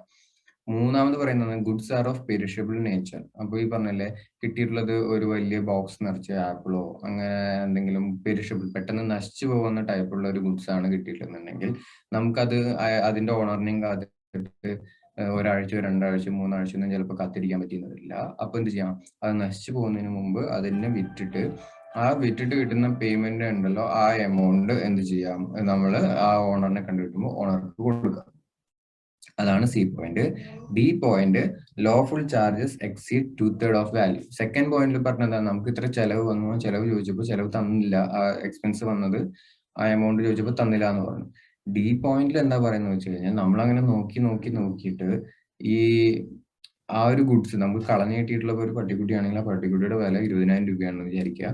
നമ്മൾ അതിനെ നോക്കിയിട്ട് നമുക്ക് വന്നുള്ള ചെലവ് ഒരു 2/3 ഓഫ് ദി വാല്യൂ എന്ന് പറഞ്ഞാൽ 20,000 2/3 എന്ന് പറയുമ്പോൾ എത്രയാ, 20,000 2/3 എന്ന് പറയുന്നത് ഒരു 15,000, ഒരു 14,000 അല്ലെങ്കിൽ ഒരു 13,500 ആ ഒരു റേഞ്ചിലേക്ക് എത്തി. അതായത് മൊത്തം അതിന്റെ 2/3 ഓഫ് വാല്യൂ എനിക്ക് ചെലവ്, ഇതിനെ നോക്കിയിട്ട് തന്നെ ചെലവ് വന്നു. അപ്പൊ എനിക്ക് മനസ്സിലായി ഇതിനെ ഞാൻ നോക്കിക്കഴിഞ്ഞാൽ ഞാൻ ഇനിയും എന്റെ വെള്ളം കൂടിയും പണിയൊക്കെ മുട്ടും എന്ന് വിചാരിച്ചിട്ട് ഞാൻ എന്ത് ചെയ്യണം, ഞാൻ അങ്ങനെയുള്ള സിറ്റുവേഷനിലും എനിക്ക് എന്ത് ചെയ്യാം, അതിനെ വിൽക്കാം. ഇതാണ് 4 situation. Okay, finder of lost goods ആണെന്നുണ്ടെങ്കിൽ ഓണറിനെ ശരിക്കും കണ്ടുകിട്ടില്ലെങ്കിൽ എടുത്ത് വിൽക്കാം. അല്ലെങ്കിൽ ഓണറിനെ കിട്ടി, ഓണർ എന്ത് ചെയ്തു, റിഫ്യൂസ് ചെയ്യണം, അത് പേയ്മെന്റ് ചെയ്യാൻ വേണ്ടി റിഫ്യൂസ് ചെയ്യണം, എനിക്ക് ഒന്നുള്ള എക്സ്പെൻസസ് എന്നുണ്ടെങ്കിൽ അപ്പോഴും എനിക്ക് എടുത്ത് വിട്ടിട്ട് എന്റെ എക്സ്പെൻസസ് എനിക്ക് കവർ ചെയ്യാം. സി, അത് നശിച്ചു പോകുന്ന ഒരു ഗുഡ്സ് ആണെന്നുണ്ടെങ്കിൽ ആ ഒരു സിറ്റുവേഷനിൽ എനിക്ക് എടുത്ത് വിൽക്കാം. ഡി, അതിന്റെ lawful charges 2/3 of the value, അതിന്റെ ലോഫുൾ ചാർജസ് എന്ത് ചെയ്യണം, 2/3 ഓഫ് ദി വാല്യൂ ആയിട്ട് എക്സീഡ് ചെയ്യണമെന്നുണ്ടെങ്കിൽ ആ ഒരു സിറ്റുവേഷനിൽ എനിക്ക് എന്ത് ചെയ്യാം, എടുത്ത് വിൽക്കാം. ഇതാണ് sale by finder of goods. Sale by finder of ഗുഡ്സിന്റെ 4 പോയിന്റ്സ്. ഒന്നും കൂടി വേഗം വായിച്ചു നോക്കുക. ഇത് വേണ്ടി നമുക്ക് അടുത്ത പോയിന്റിലേക്ക് പോവാം.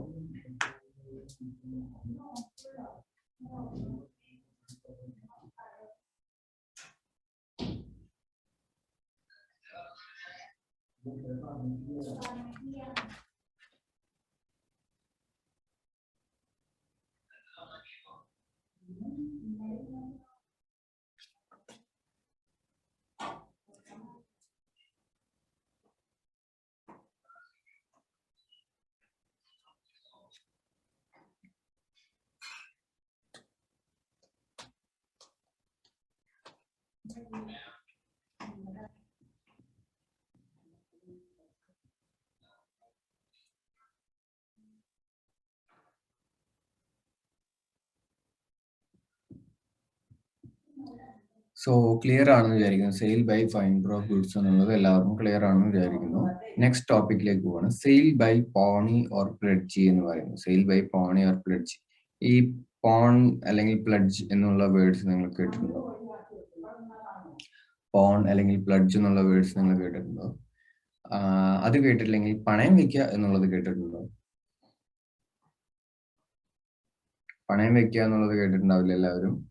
സോ ഈ പണയം വെച്ച സാധനം ഈ വെച്ചിട്ടുള്ള ആ ഒരു ഷോപ്പ്, ഇപ്പൊ ഒരു ഷോപ്പിലാണ് കൊണ്ട് വെച്ചിട്ടുണ്ടെന്നുണ്ടെങ്കിൽ ആ ഷോപ്പിലുള്ള ആൾക്ക് എപ്പോഴാണ് അത് വിൽക്കാൻ പറ്റുക?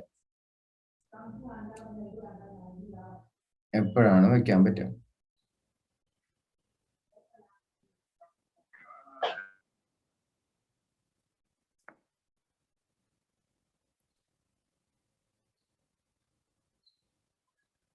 പണയം തിരിച്ച് പൈസ തന്നില്ലെങ്കിൽ, യെസ്, ആ ഒരു ഇത് കൊടുത്തില്ല എന്നുണ്ടെങ്കിൽ എന്ത് ചെയ്യും, വിൽക്കും. തന്നില്ലെങ്കിൽ എടുത്ത് വിൽക്കും. അങ്ങനെ വിൽക്കുന്നതിന് മുമ്പ് ഇപ്പോൾ നിങ്ങളൊരു സ്വർണം അങ്ങനെ എന്തെങ്കിലുമൊക്കെ പണയം വെച്ച് ഇട്ടുണ്ടെങ്കിൽ അറിയാം, അവർ 1-2 നോട്ടീസ് അല്ലെങ്കിൽ നമ്മളെ വിളിച്ച് അവരെന്ത് പറയും, അറിയിക്കും, ഇതാണ് ലാസ്റ്റ് ഡേറ്റ്, ഇത്ര ഇൻട്രസ്റ്റ് ഉണ്ട്, ഈ എമൗണ്ട് ഇൻട്രസ്റ്റും പേയ്മെന്റ്, അറ്റ്ലീസ്റ്റ് ഇൻട്രസ്റ്റ് തരണം, അല്ലെങ്കിൽ ഈ എമൗണ്ട് ഇൻട്രസ്റ്റും കൂടി പേയ്മെന്റ് തന്നില്ല എന്നുണ്ടെങ്കിൽ ഞങ്ങൾ ഇതിന് എന്ത് ചെയ്യും, ലേലത്തിന് വെക്കുമെന്ന് പറയും. അപ്പോൾ എന്ത് ചെയ്യാം, അങ്ങനെ വേണമെങ്കിൽ ലേലത്തിനോ അങ്ങനെ എന്തെങ്കിലും വെച്ചിട്ട്, അപ്പോൾ അവർ ഓണർ ആണോ ആ ഒരു സ്വർണത്തിന്റെ, അവരതിന്റെ എന്തല്ല, ഓണർ അല്ല. അപ്പൊ അങ്ങനെ പണയം വെച്ചിട്ടുള്ള സാധനം എന്താണോ അതിനെന്ത് ചെയ്യാൻ പറ്റും, അവർക്ക് വേണമെങ്കിൽ വിൽക്കാൻ പറ്റും. ഒരേ ഒരു കാര്യം മാത്രം നോക്കേണ്ട ആവശ്യമുള്ളൂ, സർട്ടൻ സർക്കംസ്റ്റൻസസ് എന്തൊക്കെയാന്ന് വെച്ചാൽ ഇപ്പൊ പറഞ്ഞത് നിങ്ങൾ ഈ പറഞ്ഞ കാശാണ്, ആ പേയ്മെന്റ് കൊടുത്തില്ല, ഡ്യൂ ഡേറ്റ് വീണ്ടും കാശ് കൊടുത്തില്ല, അല്ലെങ്കിൽ ഇൻട്രസ്റ്റ് കൊടുത്തില്ല, ഒരു റിപ്ലൈ ഇല്ലാന്നുണ്ടെങ്കിൽ അതിന്റെ ഓണർക്ക് ഒരു നോട്ടീസ് കൊടുത്തിട്ട് ഇന്ന ദിവസമാണ് ഞങ്ങളത് വിൽക്കാൻ പോകുന്നത്, ലേലം നടത്താൻ പോകുന്നത്, അല്ലെങ്കിൽ ഞങ്ങളത് എങ്ങനെയാണ് വിൽക്കാൻ പോകുന്നത് എന്ന് പറഞ്ഞിട്ട് അത് വിൽക്കാം. അപ്പൊ ഈ പോണിംഗ് പ്ലഡ്ജിങ് അല്ലെങ്കിൽ പണയം വെക്കുന്നതിലുള്ള ഒരു ഇതെന്താ വെച്ച് കഴിഞ്ഞാൽ, ഇത് വിൽക്കുന്ന സമയത്ത് ഇപ്പൊ ഞാൻ പണയം എടുത്തിട്ടുള്ളത് 10,000 രൂപയാണ്, അതിന്റെ ഇൻട്രസ്റ്റ് വന്നിട്ടുള്ളത് ഒരു 2,000 രൂപയാണെന്ന് വിചാരിക്കുക. 12,000 രൂപയാണ് ഞാൻ മൊത്തം അടയ്ക്കാനുള്ളത്. ഇത് വിറ്റ് കഴിഞ്ഞിട്ട് അവർക്ക് മൊത്തം ഒരു 14,000 രൂപ കിട്ടിയെന്ന് വിചാരിക്കും. വിറ്റ് കഴിഞ്ഞിട്ട് അവർക്ക് മൊത്തം എത്ര കിട്ടി? ഒരു 14,000 രൂപ കിട്ടിയെന്ന് വിചാരിക്കുക. ഈ ലേലവും മറ്റൊക്കെ നടത്താൻ വേണ്ടിയിട്ട് ഒരു 1,000 രൂപ അവർക്ക് ചെലവ് വന്നു. അത് കഴിഞ്ഞിട്ടുള്ള 12,000 രൂപ ഈ പണയത്തിന്റെ ആ ഒരു കടക്കാരൻ അവരെടുക്കും. ബാക്കിയുള്ള 1,000 രൂപ അവർ നോർമലി നമുക്ക് തരും. ബാക്കി 1,000 രൂപ നമുക്ക് തരും. അതായത് ബാക്കി നമുക്ക് തരും. അതാണ് അതിന്റെ ഒരു റൂൾ. അത് ഞാൻ ജസ്റ്റ് ഇവിടെ പറഞ്ഞെന്നുള്ളൂ. അപ്പൊ അങ്ങനെ വിറ്റ് കഴിഞ്ഞാൽ ബാക്കി നമുക്ക് എന്ത് ചെയ്യും? അവർ തരും. ക്ലിയർ ആയോ? അതാണ് sale by pawnee or pledge. എന്തെന്നാലോചിക്കുക, പണയം വെക്കുന്നതിന് പ്ലഡ്ജ് എന്നാ പറയാ. അതിന് പണയം വെക്കുക. പോണിംഗ് എന്ന് പറഞ്ഞാൽ പണയം വെക്കുക എന്നുള്ള മീനിങ്. പ്ലഡ്ജ് എന്നാണ് അതിന് എന്ത് പറയാ പണയം വെക്കുക എന്നുള്ളത്. ഈ കോൺട്രാക്ട് ആക്ടിൽ പ്ലഡ്ജ് എന്നാണ് അതിനെ പറയാം.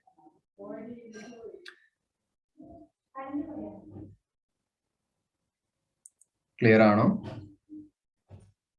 Sale by pawnee or pledge എന്നുള്ളത്.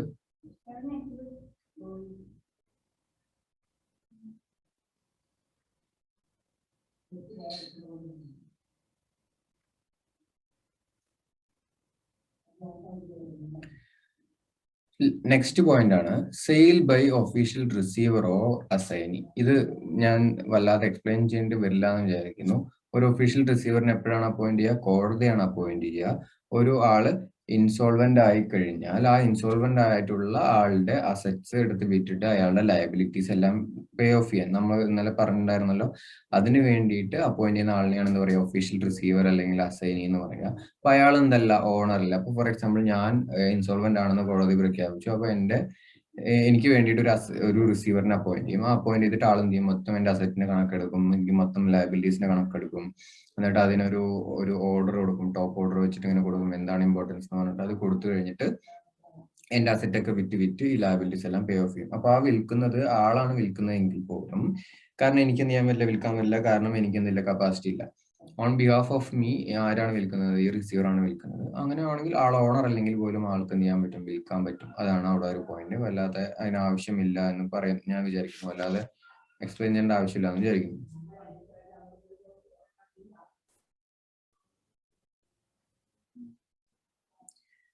ലാസ്റ്റത്തെയാണ് sale by owner by estoppel. Sale by owner by estoppel. ഈ എസ്റ്റപ്പലിന്റെ മീനിങ് എന്താണെന്നുള്ളത് നമ്മൾ കഴിഞ്ഞ ചാപ്റ്ററിൽ ഒന്ന് ഡിസ്കസ് ചെയ്തിട്ടുണ്ടായിരുന്നു. പാർട്ട്ണർ ബൈ എസ്റ്റപ്പൽ എന്നൊക്കെ പറയുന്ന പോലെ ഒരു പോയിന്റ് ഉണ്ട് എന്ന് പറഞ്ഞിട്ട്. എന്താണ് എസ്റ്റപ്പൽ എന്ന് പറഞ്ഞാൽ? ഓർമ്മയുണ്ടോ? എന്താണ് എസ്റ്റപ്പൽ? സെയിൽ ബൈ ഓണർ ബൈ എസ്റ്റപ്പൽ എന്നുള്ളതിൽ എന്താണ് ഈ ഓണർ ആവുന്നത്? എസ്റ്റപ്പൽ വഴി ഓണർ ആവാന്ന് പറഞ്ഞാൽ യെസ്, പാർട്ട്ണറിനെ പോലെ തോന്നിക്കുക എന്ന് പറയുന്ന പോലെ. അപ്പൊ ഇവിടെ ഓണറിനെ പോലെ തോന്നിക്കുക. യെസ്, ഓണറിനെ പോലെ എന്ത് ചെയ്യാണ്? തോന്നിപ്പിക്കുക.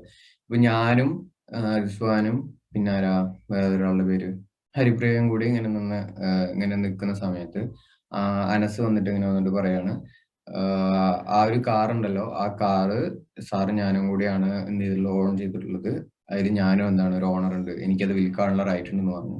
ഞാനപ്പോ ഒന്നും മിണ്ടിയില്ല, എസും പറഞ്ഞില്ല, നോയും പറഞ്ഞില്ല.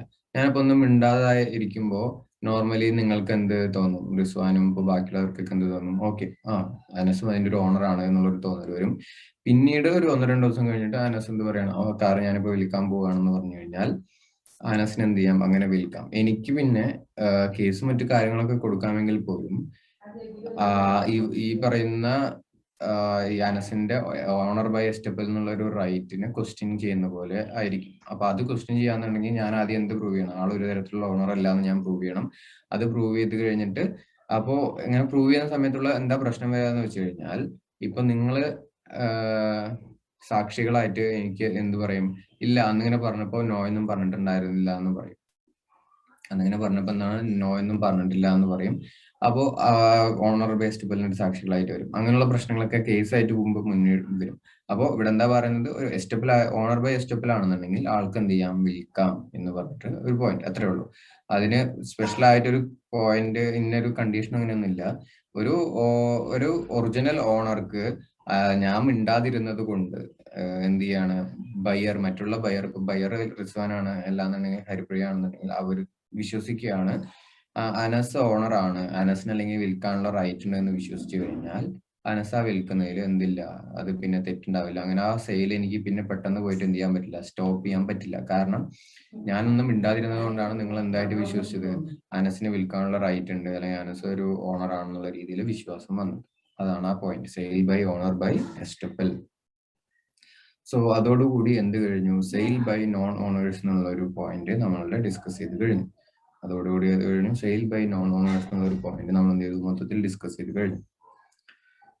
എല്ലാവർക്കും ക്ലിയർ ആണെന്ന് വിചാരിക്കുന്നു. ഒന്ന് ഓടിച്ച് ഒരു 10 പോയിന്റ് ഒന്ന് വേഗം വായിച്ചു നോക്കുക. അത് കഴിഞ്ഞിട്ട് നമുക്ക് അടുത്ത ടോപ്പിക്കിലേക്ക് കിടക്കാം.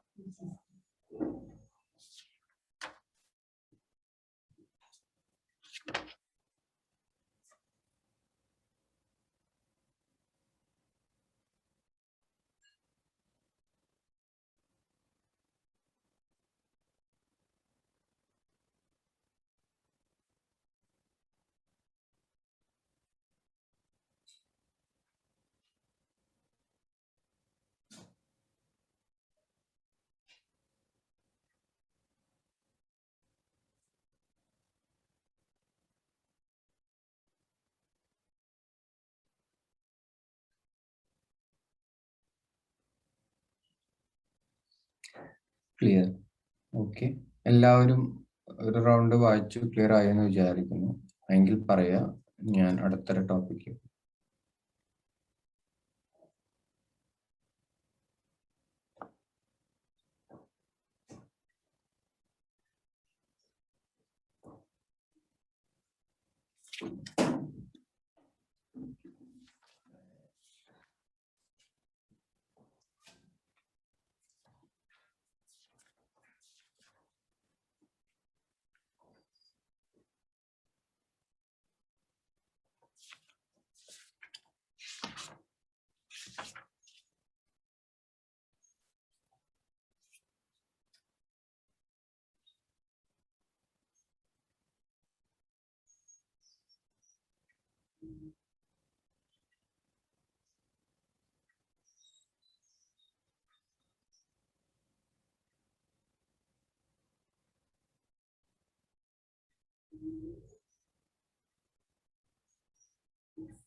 ഓക്കെ, എല്ലാവർക്കും ക്ലിയർ ആണ്.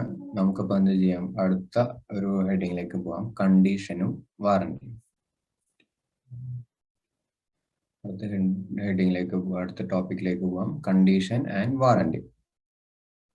ഈ രണ്ട് വേർഡ്സ് നിങ്ങൾ കേട്ടിട്ടുണ്ടോ? കണ്ടീഷൻ എന്നുള്ള വേർഡ്, വാറന്റി എന്നുള്ള ഒരു വേർഡ്. അത് സെയിലിന് എങ്ങനെയാണ് എഫക്ട് ചെയ്യുക എന്നുള്ള ഒരു കാര്യം, ഏതാണ് കൂടുതൽ ഇമ്പോർട്ടന്റ് എന്നുള്ള കാര്യങ്ങളൊക്കെ എന്തെങ്കിലും ഒരു ഇത് പറയാൻ പറ്റും. കണ്ടീഷൻ എന്നുള്ളൊരു വേർഡാണോ ഇമ്പോർട്ടന്റ് ആവുക, വാറന്റി എന്നുള്ളൊരു വേർഡാണോ ഇമ്പോർട്ടന്റ് ആവുക?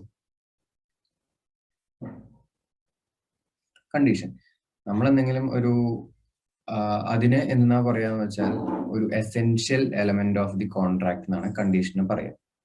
അപ്പോൾ ആ കണ്ടീഷൻ സാറ്റിസ്ഫൈ ചെയ്തിട്ടില്ല എന്നുണ്ടെങ്കിൽ കോൺട്രാക്റ്റിൽ ബ്രീച്ച് സംഭവിച്ചു എന്ന് പറയാം. ഓക്കെ, കണ്ടീഷൻ സാറ്റിസ്ഫൈ ചെയ്തിട്ടില്ല എന്നുണ്ടെങ്കിൽ കോൺട്രാക്റ്റിന് വേണമെങ്കിൽ ബ്രീച്ച് സംഭവിച്ചു എന്നുള്ളത് പറയാം. വാറന്റി എന്നുള്ളത് അതിന്റെ കൊളാട്രൽ എന്നാണ് പറയാ. വാറന്റി എന്നുള്ളതിന് എന്താ പറയാ, അതിന്റെ കൊളാട്രൽ ആയിട്ടുള്ളതാണെന്ന് പറയാം. അപ്പൊ കണ്ടീഷൻ എന്നുള്ളതിന്റെ എസെൻഷ്യൽ എന്ന് പറയും, വാറന്റി എന്നുള്ളതിന് അതൊരു കൊളാട്രൽ എന്ന് പറയും. കൊളാട്രൽ എന്ന് പറഞ്ഞു കഴിഞ്ഞാൽ അതിനെ സപ്പോർട്ട് ചെയ്യുന്ന ഒരു സംഭവം എന്ന് പറയും.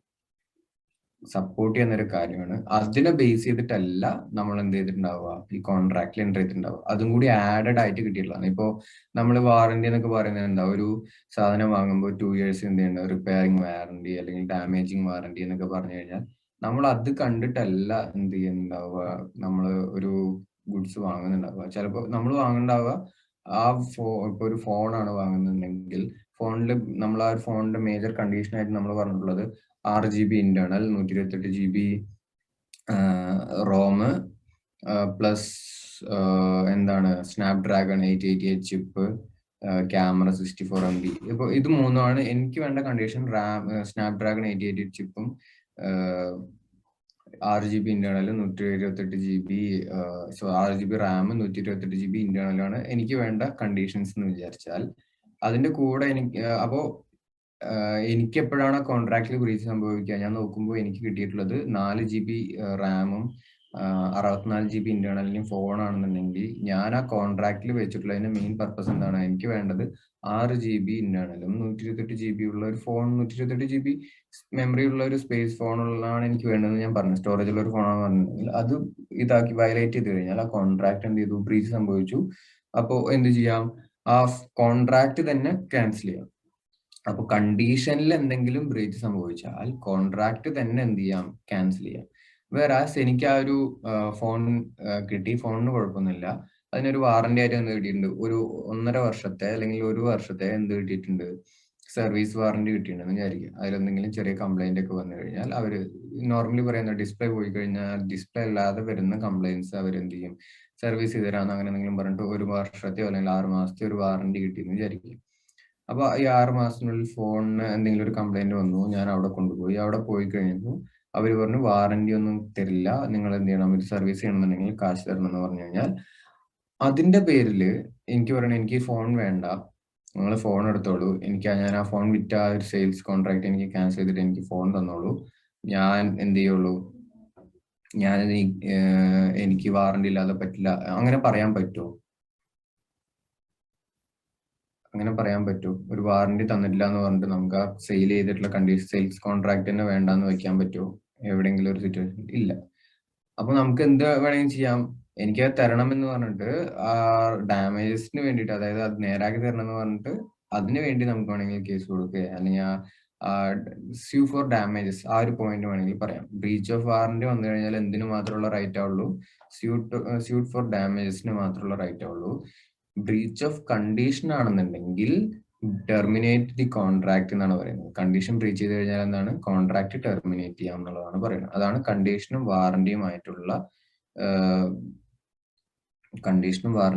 ഡിഫറൻസ്. അപ്പൊ നമുക്ക് എന്ത് ചെയ്യാൻ നോക്കാം. ഫസ്റ്റ് കണ്ടീഷൻ പറയുന്നു. കണ്ടീഷന്റെ മീനിങ് എന്താ പറയുന്നത്, a condition is a stipulation. Condition എന്നുള്ളത് ഒരു സ്റ്റിപ്പുലേഷൻ ആണ്, ഒരു ഇൻഫർമേഷൻ പറഞ്ഞിട്ടുള്ളതാണ്, which is essential to the main purpose of the contract. കോൺട്രാക്ടിന്റെ മെയിൻ പർപ്പസിന് എസെൻഷ്യൽ ആയിട്ടുള്ളതാണ്. അപ്പൊ ഞാൻ ഈ കോൺട്രാക്ട് വെച്ചുള്ളത് ഞാൻ പറഞ്ഞല്ലോ, 128 GB സ്പേസ് വേണം, 6 GB റാം വേണം, അല്ലെങ്കിൽ 8 GB റാം വേണം, അല്ലെങ്കിൽ ഏതെങ്കിലും പ്രോസസർ ഇങ്ങനത്തെ വേണം, ബാറ്ററിയിൽ ഇത്ര സ്പീഡിൽ ചാർജ് ആവണം എന്നൊക്കെ, അങ്ങനെ നിങ്ങൾക്ക് കണ്ടീഷൻ, അതാണ് ഞാൻ പറഞ്ഞിട്ടുള്ള കണ്ടീഷൻ. അടുത്തെന്താ പറയുന്നത്, and breach of which gives the aggrieved party. അതിൽ ബ്രീച്ച് സംഭവിച്ചാൽ അഗ്രീവ്ഡ് പാർട്ടി, ബാധിക്കപ്പെട്ടിട്ടുള്ള വ്യക്തിക്ക് എന്താണ്, a right to terminate the contract. Contract terminate ചെയ്യാനുള്ള ഒരു റൈറ്റ് കിട്ടും. കോൺട്രാക്ട് ടെർമിനേറ്റ് ചെയ്യാനുള്ള ഒരു റൈറ്റ് എന്ത് ചെയ്യാൻ കിട്ടും, ബ്രീച്ച് സംഭവിച്ചാൽ. അതാണ് കണ്ടീഷന്റെ മീനിങ്. ഫോം അത് എങ്ങനെയാവാം, it may be express or implied in a contract of sale. അതായത് ഇപ്പോ ഒരു ഈ എക്സ്പ്രസ്ഡ് എന്ന് പറഞ്ഞാൽ നമ്മൾ എക്സ്പ്രസ് ചെയ്ത് പറയാണ്, ഓക്കെ എനിക്ക് ഇത്ര ഇന്നത് വേണം എന്നുള്ളത് നമ്മൾ എക്സ്പ്രസ് ചെയ്ത് പറയാണ്. ഇംപ്ലൈഡ് എന്ന് പറഞ്ഞാൽ നമ്മൾ എന്ത് ചെയ്യണം, നമ്മൾക്ക് ഒരു മോഡൽ ഇവർ കാണിച്ചു തന്നു. ഇപ്പൊ ഫോൺ ഇത്ര രൂപയുടെ 25,000 രൂപയുടെ ഒരു ഫോണാന്ന് പറഞ്ഞിട്ട് ഒരു മോഡൽ കാണിച്ചു തന്നു. ആ മോഡലിൽ 128 GB 6 GB അങ്ങനെയൊക്കെ ഉണ്ടെന്നുണ്ടെങ്കിൽ, ഇംപ്ലൈഡ്ലി നമ്മൾ പറഞ്ഞു നമുക്ക് ഈ ഫോൺ വേണമെന്ന് പറയുമ്പോൾ അവർ ഓട്ടോമാറ്റിക്കലി നമുക്ക് തരേണ്ടത് എന്താണ്, ഈ പറയുന്ന 6 GB 128 GB ആണ്. അവർ തന്ന ബോക്സ് ഒരു ഫോൺ നമുക്ക് വിറ്റിട്ട് ആ ഫോൺ നോക്കിയപ്പോൾ അതിൽ 4 GB 64 GB ഉള്ളതെന്നുണ്ടെങ്കിൽ, അപ്പോൾ അതെന്താണ്, ബ്രീച്ച് തന്നെയാണ്. അതൊന്നും തന്നെയാണ് ബ്രീച്ച് ചെയ്യുന്നത്. കാരണം നമുക്ക് അവർ കാണിച്ചു തന്നതൊന്ന് സാമ്പിൾ ആയിട്ട് ടെസ്റ്റിങ്ങിന് കാണിച്ചു തന്നതൊന്ന്, ഈ ഫോൺ തന്നെ വേണമെന്ന് പറയുമ്പോൾ അതേ വില ഇട്ടിട്ട് അവർ നമുക്ക് തന്നത് വേറെ ഒന്നാണെന്നുണ്ടെങ്കിൽ അതൊന്നും തന്നെയാണ് ബ്രീച്ച് ഓഫ് കണ്ടീഷൻ തന്നെയാണ്. ഇതിന് വേറൊരു എക്സാമ്പിൾ എന്താ പറയാ, ഇത് തന്നെ, ഇതൊരു എക്സാമ്പിൾ ആയിട്ട് തന്നെ എടുക്കാം. അപ്പോ അതെന്താവാം, എക്സ്പ്രസ്ഡ് ആവാം, ഇംപ്ലൈഡ് ആവാം. ഇപ്പോ ഈ കണ്ടീഷൻ എക്സ്പ്രസ്ഡ് എന്ന് പറഞ്ഞാൽ ഞാൻ എടുത്ത് ആ ഒരു കടയിൽ കയറി ചെന്നിട്ട് തന്നെ പറയുന്നു 6 GB 128 GB എന്ന് പറയുന്നു. ഇംപ്ലൈഡ് എന്ന് പറഞ്ഞാൽ അവരൊരു ഫോൺ കാണിച്ചു തന്നു, ഞാൻ അത് ചെക്ക് ചെയ്ത് നോക്കിയപ്പോൾ 6 GB 128 GB ഉണ്ട്, ഫോൺ യൂസ് ചെയ്യാൻ സ്പീഡ് ഉണ്ട്, മറ്റുള്ള കാര്യങ്ങളൊന്നും കുഴപ്പമില്ല, ഞാൻ ഈ ഫോൺ വേണമെന്ന് പറഞ്ഞു. അപ്പൊ എനിക്ക് തരേണ്ടത് ഇതേത് തന്നെ ആയിരിക്കണം. അല്ലെങ്കിൽ അവർ ചോദിക്കണമായിരുന്നു, അവർ ചോദിച്ചില്ല, എനിക്ക് അതേ ഫോൺ തന്നില്ല, എനിക്ക് 4 GB ഇറങ്ങുന്നത് തന്നിട്ടുണ്ടെങ്കിൽ അതവിടെ എന്താണ്, കണ്ടീഷൻ ബ്രീച്ച് ചെയ്തു എന്നുള്ളതാണ് പോയിന്റ്. ഓക്കെ, അടുത്തത് പറയുന്നു വെൻ ട്രീറ്റഡ് ആസ് വാറന്റി. അപ്പൊ പറയുന്നത് എന്താ, ഈ breach of condition breach of warranty ആയിട്ട് വേണമെങ്കിൽ ട്രീറ്റ് ചെയ്യാം. ആർക്ക് ട്രീറ്റ് ചെയ്യാം? ഇപ്പൊ ഞാൻ ഫോൺ വാങ്ങിച്ചു, ഞാൻ പറഞ്ഞെന്താ 6 GB 128 GB വേണമെന്ന് പറഞ്ഞു. പകരം എനിക്ക് കിട്ടിയത് 4 GB 64 GB ആണ് കിട്ടിയെന്നുണ്ടെങ്കിൽ ഞാൻ പറയണേ എനിക്ക് ഞാൻ എന്ത് ചെയ്യുന്നില്ല, കണ്ടീഷൻ വെച്ചിട്ട് കോൺട്രാക്ട് ക്യാൻസൽ ചെയ്യുന്നില്ല, ഫോണിന് നിങ്ങൾക്ക് തിരിച്ചു തരുന്നില്ല. പക്ഷെ എന്ത് ചെയ്യാ, എനിക്ക് ഇതിന് നഷ്ടപരിഹാരം വേണം, ഈ വില കുറച്ച് തരണം എന്ന് പറഞ്ഞാൽ അപ്പൊ ഞാൻ കണ്ടീഷനെ എന്തായിട്ട് ട്രീറ്റ് ചെയ്തു? വാറന്റി ആയിട്ട് ട്രീറ്റ് ചെയ്തു. അപ്പൊ എന്താണ് വാറന്റി ആയിട്ട് ട്രീറ്റ് ചെയ്തതെന്ന് വെച്ചാൽ, കണ്ടീഷൻ ബ്രേക്ക് ചെയ്ത് കഴിഞ്ഞാൽ കോൺട്രാക്ട് ടെർമിനേറ്റ് ചെയ്യണം. പക്ഷെ കോൺട്രാക്ട് ടെർമിനേറ്റ് ചെയ്യാതെ എനിക്ക് നഷ്ടപരിഹാരം മതി, അങ്ങനെ എന്തെങ്കിലും മതി എന്ന് പറഞ്ഞു കഴിഞ്ഞാൽ ഞാനപ്പോ കണ്ടീഷൻ ആയിട്ടല്ല അതിനെ ട്രീറ്റ് ചെയ്തത്, ഞാൻ അതിനെ എന്തായിട്ട് ട്രീറ്റ് ചെയ്തു? വാറന്റി ആയിട്ട് ട്രീറ്റ് ചെയ്തു. അത്രേ ഉള്ളൂ അതിന്റെ വ്യത്യാസം. അപ്പൊ ഞാനിവിടെ പറയുന്നത് എന്താ, ഓക്കെ ഞാൻ പറഞ്ഞത് ഇതാണ്, എനിക്കത് കിട്ടിയില്ല, ഞാൻ എന്തായാലും ഫോൺ തിരിച്ചു തരണമെന്നില്ല, എനിക്ക് എന്തായാലും ഇപ്പൊ അതിന് നോക്കിയിരിക്കാൻ സമയമൊന്നുമില്ല, ഞാൻ ഇത്രയും കാശ് ഞാൻ നിങ്ങൾക്ക് തരില്ല, പകരം അതിനൊരു 3000 രൂപയോ 4000 രൂപയോ കുറയ്ക്കണം, അങ്ങനെ എന്തെങ്കിലും പറഞ്ഞിട്ട് അങ്ങനെ ഞാൻ എന്ത് ചെയ്യണം, കുറച്ച് ക്ലെയിം ഡാമേജസോ അങ്ങനെ എന്തെങ്കിലും ചെറിയ മാറ്റങ്ങൾ വരുത്താൻ ശ്രമിച്ചു കഴിഞ്ഞാൽ അപ്പോൾ ഞാൻ അതിനെ എന്തായിട്ട് ട്രീറ്റ് ചെയ്യാണ്? വാറന്റി ആയിട്ട് ട്രീറ്റ് ചെയ്യണം. അപ്പൊ എന്താ പറയുന്നത്, a breach of condition is treated as breach of warranty in following cases. എന്താ പറയുന്നത്, when buyer waives a condition. Waive ചെയ്യാന്ന് വെച്ചാൽ ഞാൻ എന്ത് ചെയ്യാണ്? വേണ്ടാന്ന് വെക്കുകയാണ്. വേവ് ചെയ്യാന്ന് വെച്ചാൽ എന്താണ്? ഞാൻ വേണ്ടാന്ന് വെക്കണം. ഓക്കെ, ആ കണ്ടീഷൻ പോയാലും കുഴപ്പമില്ല, ഞാനിപ്പോ ഈ പറഞ്ഞ പോലെ അത് കുഴപ്പമില്ല, എനിക്ക് 2 രൂപ 2000 രൂപ 3000 രൂപ കുറച്ച് തന്നാൽ മതി പറയാണ്. When buyer elects to treat breach of condition as breach of warranty. അപ്പൊ എന്ന് പറയുന്നത് രണ്ടാമത്തെ കേസിൽ എന്താണ്? അറൗണ്ട് എല്ലാം ഒരേ സെയിം ആയിട്ടുള്ള ഒരു പോയിന്റ് തന്നെയാണ്. When buyer elects to treat breach of condition, അതായത് ബ്രീച്ച് ഓഫ് കണ്ടീഷൻ എന്തായിട്ട് ട്രീറ്റ് ചെയ്യാണ്? ബ്രീച്ച് ഓഫ് വാറന്റി ആയിട്ട് ട്രീറ്റ് ചെയ്യണം. അതായത് എനിക്കിത് പോയതിന് ഇതൊന്നും വേണ്ട, നഷ്ടപരിഹാരം തന്നാൽ മതി എന്ന് പറഞ്ഞിട്ട് അങ്ങനെ പറയാം. മൂന്നാമത്, where the contract is not several and buyer has accepted the goods or part thereof. അതെന്താ ഉദ്ദേശിക്കുന്നത് വെച്ച് കഴിഞ്ഞാൽ, ഇപ്പൊ ഇങ്ങനെ ഒരു കണ്ടീഷൻ പറഞ്ഞിട്ടുണ്ട്. അപ്പൊ ഞാനും ഒരു എന്താ പറയാ, ഒരു ഫോൺ വാങ്ങുന്നത്, ഞാനും ഒരു വേറൊരു ഹോൾസെയിലർ, ഇപ്പൊ നിങ്ങൾ ആലോചിക്കുക, ഇപ്പൊ ഈ ഫോൺ വാങ്ങാൻ ഞാൻ പറഞ്ഞില്ലേ, ഞാൻ ഒരു ഫോണല്ല വാങ്ങാൻ വന്നിട്ടുള്ളത്, ഇങ്ങനെ ഞാൻ അതൊരു ഹോൾസെയിൽ കടയിൽ നിന്ന് പോയി ഞാൻ റീറ്റെയിലർക്ക് അങ്ങനെ എന്തെങ്കിലും വാങ്ങാനാണെന്ന് വിചാരിക്കും. അങ്ങനെ ഒരു ഇതില് ഞാനൊരു 10 യൂണിറ്റ് പറഞ്ഞു, 5 യൂണിറ്റ് ഞാൻ ഓൾറെഡി എനിക്ക് വന്നത് ഈ ഒരു സെയിം സ്പെസിഫിക്കേഷൻസിൽ ഞാൻ ഓൾറെഡി അക്സെപ്റ്റ് ചെയ്തു. അതായത് ഞാൻ 6 GB 128 GB എന്ന് പറഞ്ഞിട്ട് എനിക്ക് വന്നത് 4 GB 64 GB ആണെന്ന് പറഞ്ഞിട്ടും ഞാൻ 5 യൂണിറ്റ് അക്സെപ്റ്റ് ചെയ്തു. ബാക്കി 5 യൂണിറ്റ് വരുമ്പോഴാണ് ഞാൻ എന്ത് പറയുന്നത്, ഇല്ല എനിക്ക് 128 GB വേണം എന്ന് പറഞ്ഞിട്ട് ഞാൻ നിർബന്ധം പിടിക്കുന്നുണ്ടെങ്കിൽ, അത് ബാക്കിയുള്ളത് വേണമെന്നുണ്ടെങ്കിൽ എനിക്ക് അങ്ങനെ ചോദിക്കാം. അതിന്റെ പേരിൽ കോൺട്രാക്ട് ക്യാൻസൽ ചെയ്യാൻ പറ്റില്ല, കാരണം ഞാൻ ഓൾറെഡി കോൺട്രാക്ടിന്റെ പകുതി എന്ത് ചെയ്തു? അക്സെപ്റ്റ് ചെയ്തു എന്നുള്ളതാണ് പറയുന്നത്. അപ്പൊ കോൺട്രാക്ട് സെവറൽ അല്ല എന്ന് പറഞ്ഞാൽ ഓരോന്നും ഓരോ കോൺട്രാക്ട് അല്ല. ഈ 10 യൂണിറ്റ് വാങ്ങിച്ചതും 10 കോൺട്രാക്ട് അല്ല, ഒറ്റ കോൺട്രാക്ട് ആണ്. And the buyer has accepted the goods or part thereof. അതിന്റെ ഒരു പാർട്ട്ലി എന്ത് ചെയ്തു? ഞാൻ അക്സെപ്റ്റ് ചെയ്തു, ബയർ അക്സെപ്റ്റ് ചെയ്തിട്ടുണ്ടെന്നുണ്ടെങ്കിൽ പിന്നെ ആ ഒരു കണ്ടീഷൻ സാറ്റിസ്ഫൈ ചെയ്തിട്ടില്ല എന്നുകൊണ്ട് കോൺട്രാക്ട് ക്യാൻസൽ ചെയ്യാൻ പറ്റില്ല. കാരണം കോൺട്രാക്ട് പകുതി അക്സെപ്റ്റ് ചെയ്തു, 10 യൂണിറ്റ് വേണമെന്ന് പറഞ്ഞിട്ട് അല്ല 5 യൂണിറ്റ് അക്സെപ്റ്റ് ചെയ്ത് കഴിഞ്ഞാൽ പിന്നെ ബാക്കി 5 യൂണിറ്റിന് വേണ്ടിയിട്ട് ഇങ്ങനെ എന്തെങ്കിലും ചോദിച്ചു കഴിഞ്ഞാൽ അത് കോൺട്രാക്ട് കണ്ടീഷൻ ആയിട്ട് ട്രീറ്റ് ചെയ്യില്ല, വാറന്റി ആയിട്ട് എന്ത് ചെയ്യുള്ളൂ? ട്രീറ്റ് ചെയ്യുള്ളൂ. അപ്പൊ ബേസിക്കലി കണ്ടീഷനെ വാറന്റി ആക്കി ട്രീറ്റ് ചെയ്തു എന്ന് പറഞ്ഞു കഴിഞ്ഞാൽ എന്താ ഉദ്ദേശിക്കുന്നത് വെച്ചാൽ, കോൺട്രാക്ടിനെ ക്യാൻസൽ ചെയ്യാൻ പറ്റില്ല, പകരം നഷ്ടപരിഹാരം ചോദിക്കാനേ പറ്റുള്ളൂ. അത്രയാണ് ഡിഫറൻസ്. കോൺട്രാക്ടിനെ ക്യാൻസൽ ചെയ്യാൻ പറ്റില്ല, നഷ്ടപരിഹാരം ചോദിക്കാനേ പറ്റുള്ളൂ എന്നൊരു ഡിഫറൻസ്. അപ്പൊ കണ്ടീഷൻ എന്താണ്? ഈ 2 വേർഡ്സ് മറക്കരുത്. It is essential to the main purpose. കോൺട്രാക്ടിന്റെ മെയിൻ പർപ്പസിന് എസെൻഷ്യൽ ആയിട്ടുള്ള ഒരു കാര്യം. അതിന്റെ ബ്രീച്ച് വന്നു കഴിഞ്ഞാൽ അഗ്രീഡ് പാർട്ടിക്ക് കോൺട്രാക്ട് ടെർമിനേറ്റ് ചെയ്യാം. അതിന്റെ ബ്രീച്ച് സംഭവിച്ചാൽ അഗ്രീഡ് പാർട്ടിക്ക് കോൺട്രാക്ട് എന്ത് ചെയ്യാം? ടെർമിനേറ്റ് ചെയ്യാം. ഓക്കെ, അത് എക്സ്പ്രസ്ഡ് ആവാം, ഇംപ്ലൈഡ് ആവാം. പിന്നെ ഒരു ബ്രീച്ച് ഓഫ് കണ്ടീഷൻ എങ്ങനെ എന്ത് ചെയ്യാം? വേണമെങ്കിൽ ബ്രീച്ച് ഓഫ് വാറന്റി ആയിട്ട് ട്രീറ്റ് ചെയ്യാം. ഒന്നില്ലെങ്കിൽ ആ കണ്ടീഷൻ വേണ്ടാന്ന് പറഞ്ഞ് വേവ് ചെയ്യുന്നു, വേണ്ടാന്ന് വെക്കുന്നു, അല്ലെങ്കിൽ കണ്ടീഷൻ വാറന്റി ആയിട്ട് ആള് തന്നെ ട്രീറ്റ് ചെയ്യുന്നു. അതല്ലാന്നുണ്ടെങ്കിൽ ഒരു കോൺട്രാക്റ്റിൽ പകുതി എന്ത് ചെയ്യുന്നു? ഓൾറെഡി ഗുഡ്സ് അക്സെപ്റ്റ് ചെയ്ത് കഴിഞ്ഞു, ബയർ പകുതി ഗുഡ്സുകളും ഓൾറെഡി അക്സെപ്റ്റ് ചെയ്ത് കഴിഞ്ഞാൽ അപ്പോഴും എന്ത് ചെയ്യാം? അതിനെ ബ്രീച്ച് ഓഫ് വാറന്റി ആയിട്ട് ട്രീറ്റ് ചെയ്യാം. ഇതാണ് കണ്ടീഷന്റെ പോയിന്റ്സ്. ഇതാണ് കണ്ടീഷന്റെ പോയിന്റ്സ്. ഞാൻ വാറന്റിയും കൂടി പറഞ്ഞു കഴിഞ്ഞിട്ട് നിങ്ങൾ ഒരുമിച്ച് എന്ത് ചെയ്തോളൂ? വായിച്ചോളൂ കേട്ടോ. അടുത്തത് വാറന്റി. എന്താണ് വാറന്റി എന്നുള്ളത് പറഞ്ഞു. അപ്പൊ കണ്ടീഷൻ നമ്മളത് എസെൻഷ്യൽ എന്ന് പറഞ്ഞിരുന്നു. അപ്പൊ വാറന്റി എന്നുള്ളത് കൊളാറ്ററൽ എന്നാണ് പറയുന്നത്. അതിനെ സപ്പോർട്ട് ചെയ്തിട്ടുള്ള ഒരു കാര്യമാണ്, അതിന്റെ കൂടെ ഒരു അഡീഷണൽ ആയിട്ട് കൊടുക്കുന്ന ഒരു കാര്യമാണ്. അതിനാണ് ഈ കൊളാറ്ററൽ എന്ന് പറയുന്നത്. കൊളാറ്ററൽ ആയിട്ടുള്ള അതിന്റെ കൂടെ ഉള്ളത് എന്നുള്ള ഒരു മീനിങ് ആണ് എന്ത് പറയുക? കൊളാറ്ററൽ എന്നൊക്കെ പറയാം.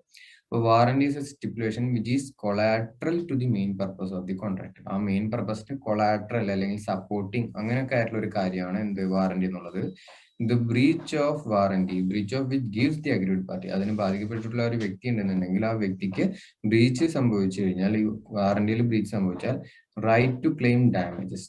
എന്ത് ചെയ്യാനുള്ള റൈറ്റ് ആവുള്ളൂ? ഡാമേജസ് ക്ലെയിം ചെയ്യാൻ, നഷ്ടപരിഹാരം ക്ലെയിം ചെയ്യാനുള്ള റൈറ്റ് ആവുള്ളൂ. But not a right to reject goods and terminate contract. Contract terminate ചെയ്യാനോ ഗുഡ്സ് റിജക്ട് ചെയ്യാനോ ഒന്നുള്ള റൈറ്റ് ആർക്കില്ല? ഗുഡ്സ് റിജക്ട് ചെയ്യാനോ എന്നുള്ള റൈറ്റ് ആർക്കില്ല? ഈ പറയുന്ന വാറന്റി ബ്രേക്ക് ചെയ്ത് കഴിഞ്ഞാൽ, അല്ലെങ്കിൽ വാറന്റിയിൽ ബ്രീച്ച് സംഭവിച്ചു കഴിഞ്ഞാൽ പറ്റില്ല. അപ്പൊ അതും എന്ത് പറയുന്നു? Warranties may be expressed or warranties may be implied. Warranties എന്ത് ചെയ്യാം? എക്സ്പ്രസ് ചെയ്ത് പറയാം, ഇതൊക്കെയാണ് വാറന്റി എന്നുള്ളത് പറയാം, അല്ലെങ്കിൽ ഇംപ്ലൈഡ്ലി ആ സിറ്റുവേഷനിൽ 1-2 വാറന്റീസ് വരും, അതും പറയാം. സോ അതാണ് കണ്ടീഷനും അതാണ് വാറന്റിയും തമ്മിലുള്ള 2 പോയിന്റ്സ് പറഞ്ഞിട്ടുള്ളത്. സോ രണ്ടും ഒന്ന് വായിച്ചു നോക്കുക.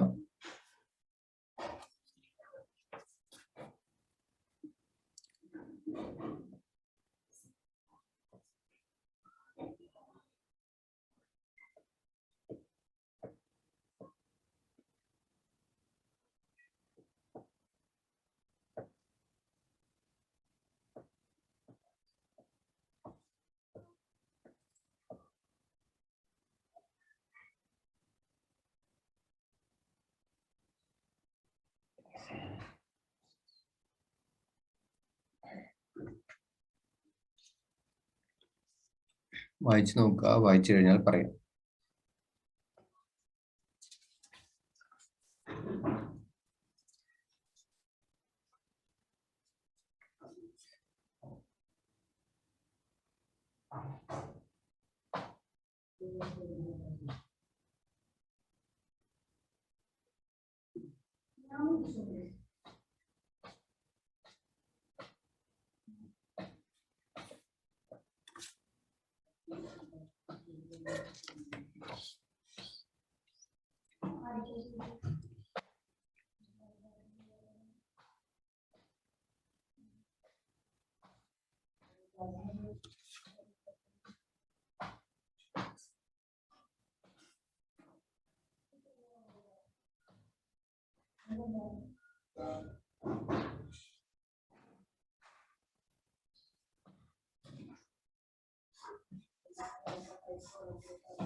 സ്റ്റിപ്പുലേഷൻ, അതിന്റെ മലയാളം എന്താ പറയാ? സ്റ്റിപ്പുലേഷന്റെ മലയാളം നിങ്ങളെന്ത് ഗൂഗിളിൽ സെർച്ച് ചെയ്ത് നോക്കിയ സ്റ്റിപ്പുലേഷൻ മലയാളം എന്താണോ? സ്റ്റിപ്പുലേഷൻ മലയാളം സ്റ്റിപ്പുലേറ്റ് ചെയ്യാന്ന് പറഞ്ഞാൽ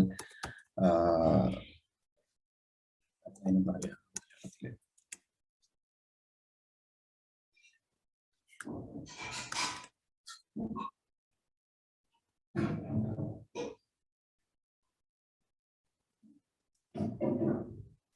സ്റ്റിപ്പുലേറ്റ് ചെയ്യാന്ന് പറഞ്ഞു കഴിഞ്ഞാൽ ആ കോൺട്രാക്റ്റില് ഉടമ്പടി അതിൽ പറയുക, ഉടമ്പടി എന്ന് പറയാൻ പറ്റില്ല. കോൺട്രാക്റ്റില് മെൻഷൻ ചെയ്തിട്ടുള്ളത് നിബന്ധന എന്ന് പറയുമ്പോൾ കണ്ടീഷൻ ആവല്ലേ? കണ്ടീഷൻ അല്ല, വ്യവസ്ഥ. യെസ്, വ്യവസ്ഥ. ഓക്കെ. സ്റ്റിപ്പുലേഷൻ എന്ന് പറഞ്ഞു കഴിഞ്ഞാൽ കോൺട്രാക്റ്റിൽ മെൻഷനിങ് എന്നുള്ളതാണ് പറയുന്നത്. നിശ്ചയിച്ചിട്ടുള്ള വ്യവസ്ഥ എന്നുള്ളത് പറയും. കോൺട്രാക്റ്റിൽ മെൻഷൻ ചെയ്തിട്ടുള്ള വ്യവസ്ഥകൾ. യെസ്, കോൺട്രാക്റ്റിൽ മെൻഷൻ ചെയ്തിട്ടുള്ള വ്യവസ്ഥകൾ.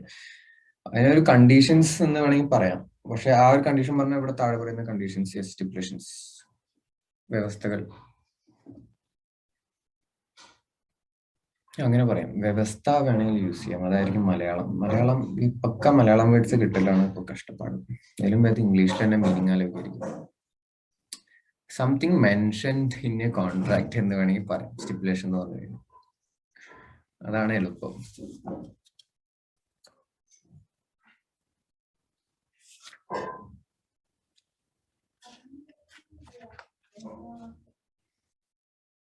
സോ കണ്ടീഷനും വാറന്റിയും എല്ലാവർക്കും ക്ലിയർ ആണെന്ന് വിചാരിക്കുന്നു.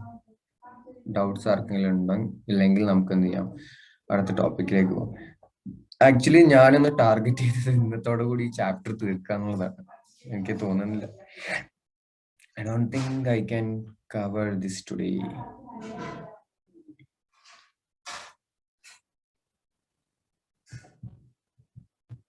ഞാൻ ലൈവ് ക്ലാസ്, അതായത് ഫിസിക്കൽ ക്ലാസ് എടുക്കുമ്പോൾ ഒരു ദിവസം കൊണ്ട് തീർക്കുന്ന ചാപ്റ്റർ ആണ് contract act, means sorry, sale of goods act. ഒറ്റ ദിവസം കൊണ്ട് തീർക്കുന്ന ചാപ്റ്റർ ആണ്. ബട്ട് അത് 5 hours നമുക്കൊരു സിംഗിൾ സ്ട്രെച്ചിൽ ഒരു 3 hours പിന്നെ ഒരു 2 hours ഒരു സ്ട്രെച്ച് വേറെയും കിട്ടുന്ന ഒരു സിറ്റുവേഷൻ ആയിരുന്നു.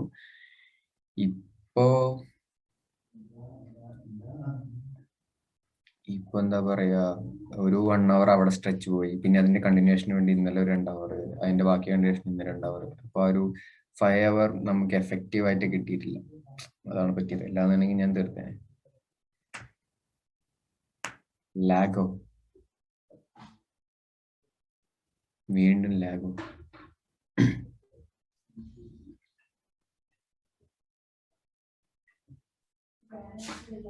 നന്നായി ഓൺലൈൻ ക്ലാസ് ലാഗില്ല. ആ കോൺട്രാക്ട് ആക്ട് 4 ദിവസം കൊണ്ട് തീർക്കും ആക്ച്വൽ ക്ലാസ് ആണെന്നുണ്ടെങ്കിൽ. സെയിൽ ഓഫ് ഗുഡ്സ് ഒറ്റ ദിവസം കൊണ്ട് തീർക്കും. അല്ലേ ഞങ്ങൾ പെട്ടേ അങ്ങനെ ഒറ്റയടിക്ക് ഇട്ടിട്ട് പോകുന്നില്ല. മീൻസ് ക്ലാസ് മനസ്സിലാക്കാതെ എടുത്തിട്ട് പോകുന്നില്ല. അത് നിങ്ങൾക്ക് മനസ്സിലാവും. നിങ്ങളെ കൊല്ലൊന്നുമില്ല. മീൻസ് അത് ആ എടുക്കുന്ന ഒരു അറ്റ്മോസ്ഫിയർ എല്ലാം ഡിഫറെന്റ് ആയിരിക്കില്ലേ. അത് നിങ്ങൾക്ക് അണ്ടർസ്റ്റാൻഡിങ് ഭയങ്കര ഡിഫറെന്റ് ആയിരിക്കും. അത് ആ ഒരു മോഡലാണ് ഞാൻ എടുത്തിട്ട് പോവാ. നിങ്ങൾക്ക് അറിയാതെ ഞാൻ എനിക്ക് ടോപ്പിക് തീർത്തിട്ട് പോവാന്നുള്ളതിൽ വലിയ അർത്ഥമില്ലല്ലോ. നിങ്ങൾക്ക് മനസ്സിലാവാൻ കൂടി വേണ്ടേ. ഇല്ലാന്നുണ്ടെങ്കിൽ എന്നെ രണ്ടാമത് വിളിക്കില്ലല്ലോ ഇൻസ്റ്റിറ്റ്യൂട്ട് ഒന്നും.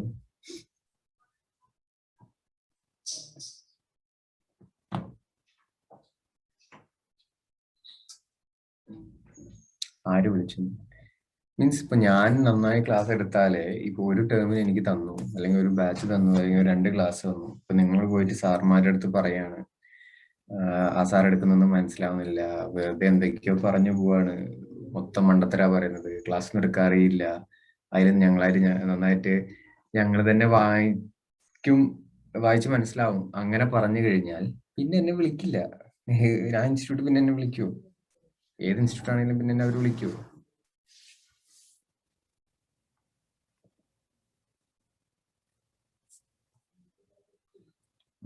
എനിക്ക് അത് ഇപ്പൊ ഒരു ഗവൺമെന്റ് സ്ഥാപനമാണെന്നുണ്ടെങ്കിൽ നമുക്ക് അങ്ങനെ പോലും പറയാം. ഇവിടെ പ്രൈവറ്റിൽ പിടിച്ചു നിൽക്കണമെന്നുണ്ടെങ്കിൽ നമ്മൾ പെർഫോം ചെയ്യണം, റിസൾട്ട് കാണിക്കണം, ഇല്ലാതെ നമ്മൾ നിർത്തില്ല.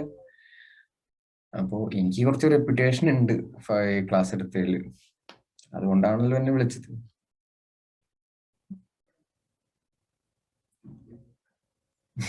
സാറ് പവറല്ലേ, അത് നല്ലതാ. ഓക്കെ, കണ്ടീഷനും വാറന്റിയും നമ്മളിങ്ങനെ സംസാരിച്ചിട്ട് കുറച്ച് യൂസ് ചെയ്യാന്ന് തോന്നുന്നു. അതാണ് ഞാൻ ഇതിനെ സംസാരിച്ചത്. കണ്ടീഷനും വാറന്റിയും ക്ലിയർ ആണെന്ന് വിചാരിക്കുന്നു എല്ലാവർക്കും. നമുക്കത് അങ്ങനെയാണെന്നുണ്ടെങ്കിൽ ഇംപ്ലോയിഡ് കണ്ടീഷൻസിലേക്ക് പോവാം. Employed conditions, employed warranty.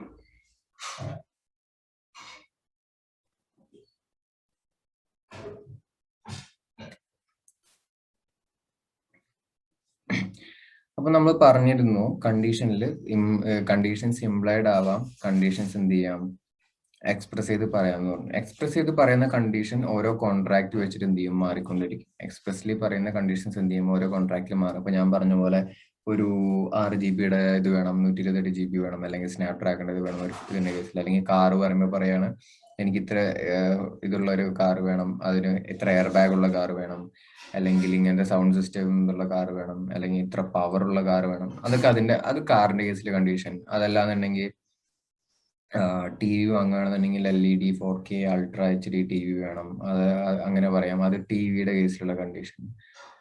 അപ്പോ ഒരു ഷൂ വാങ്ങുകയാണെന്നുണ്ടെങ്കിൽ അതിന്റെ അടിയിൽ ഇത്ര സ്പഞ്ച് വേണം, അത് ഇത്ര എയർ സർക്കുലേഷൻ അങ്ങനെയൊക്കെ കിട്ടുന്നതായിരിക്കണം, ഇങ്ങനത്തെ മെറ്റീരിയൽ യൂസ് ചെയ്തതായിരിക്കണം, ഫ്ലെക്സിബിലിറ്റി ഉണ്ടാവണം, അങ്ങനെ എന്തെങ്കിലുമൊക്കെ പറയുന്നത് അതിന്റെ കണ്ടീഷൻ. So it depends. ഓരോ ഇതിലും അതിൻ്റെതായിട്ടുള്ള കണ്ടീഷൻസും അതിൻ്റെതായിട്ടുള്ള വാറന്റീസും മറ്റു കാര്യങ്ങളൊക്കെ വരും. ഇവിടെ ഇനി പറയുന്നത് അതെല്ലാം എക്സ്പ്രസ്ഡ് ആണ്. ഇത് പറയുന്നത് ഇംപ്ലൈഡ് ആയിട്ടുള്ള കുറച്ച് കണ്ടീഷൻസ്. ഈ കാര്യങ്ങളൊക്കെ ഓട്ടോമാറ്റിക്കലി ഇംപ്ലൈഡ് ചെയ്തിട്ട് നമ്മൾ അവിടെ ഉണ്ടാവണം എന്ന് നമ്മൾ വിശ്വസിക്കുന്ന കാര്യങ്ങളാണ്. ഒരു കോൺട്രാക്റ്റിൽ നമ്മൾ എൻ്റർ ചെയ്യുമ്പോൾ ഇംപ്ലൈഡ്ലി ഈ കണ്ടീഷൻസ് ഒക്കെ സാറ്റിസ്ഫൈ ചെയ്യണം എന്ന് നമ്മൾ വിശ്വസിക്കുന്ന ഒരു കണ്ടീഷൻസിനാണ് ഇംപ്ലൈഡ് ആയിട്ട് ആ ഒരു സിറ്റുവേഷനിൽ ഇംപ്ലൈ ചെയ്യുന്നു അവിടെ ഉണ്ടെന്ന് നമ്മൾ വിശ്വസിക്കുന്ന കണ്ടീഷൻസ് ആണ് ഇത് ഇംപ്ലൈഡ് കണ്ടീഷൻസ് ആയിട്ട് പറയുന്നത്. ഒരു 6 പറയുന്നുണ്ട്. 6 ഞാൻ എക്സ്പ്ലെയിൻ ചെയ്യാം. അതിനു മുമ്പ് നിങ്ങൾ ജസ്റ്റ് എന്ത് ചെയ്യുക, ഈ ഒരു ഇത് മാത്രം ഒന്ന് വായിക്കുക. ഈ condition as to title, sale description, sample, quality, ആ ഒരു വേർഡ്സ് വെറുതെ ഒന്ന് വായിച്ചു നോക്കുക. ഒരു 6 വേർഡ്സ് ഒന്ന് നിങ്ങൾ സ്വയം ഒന്ന് വായിക്കുക.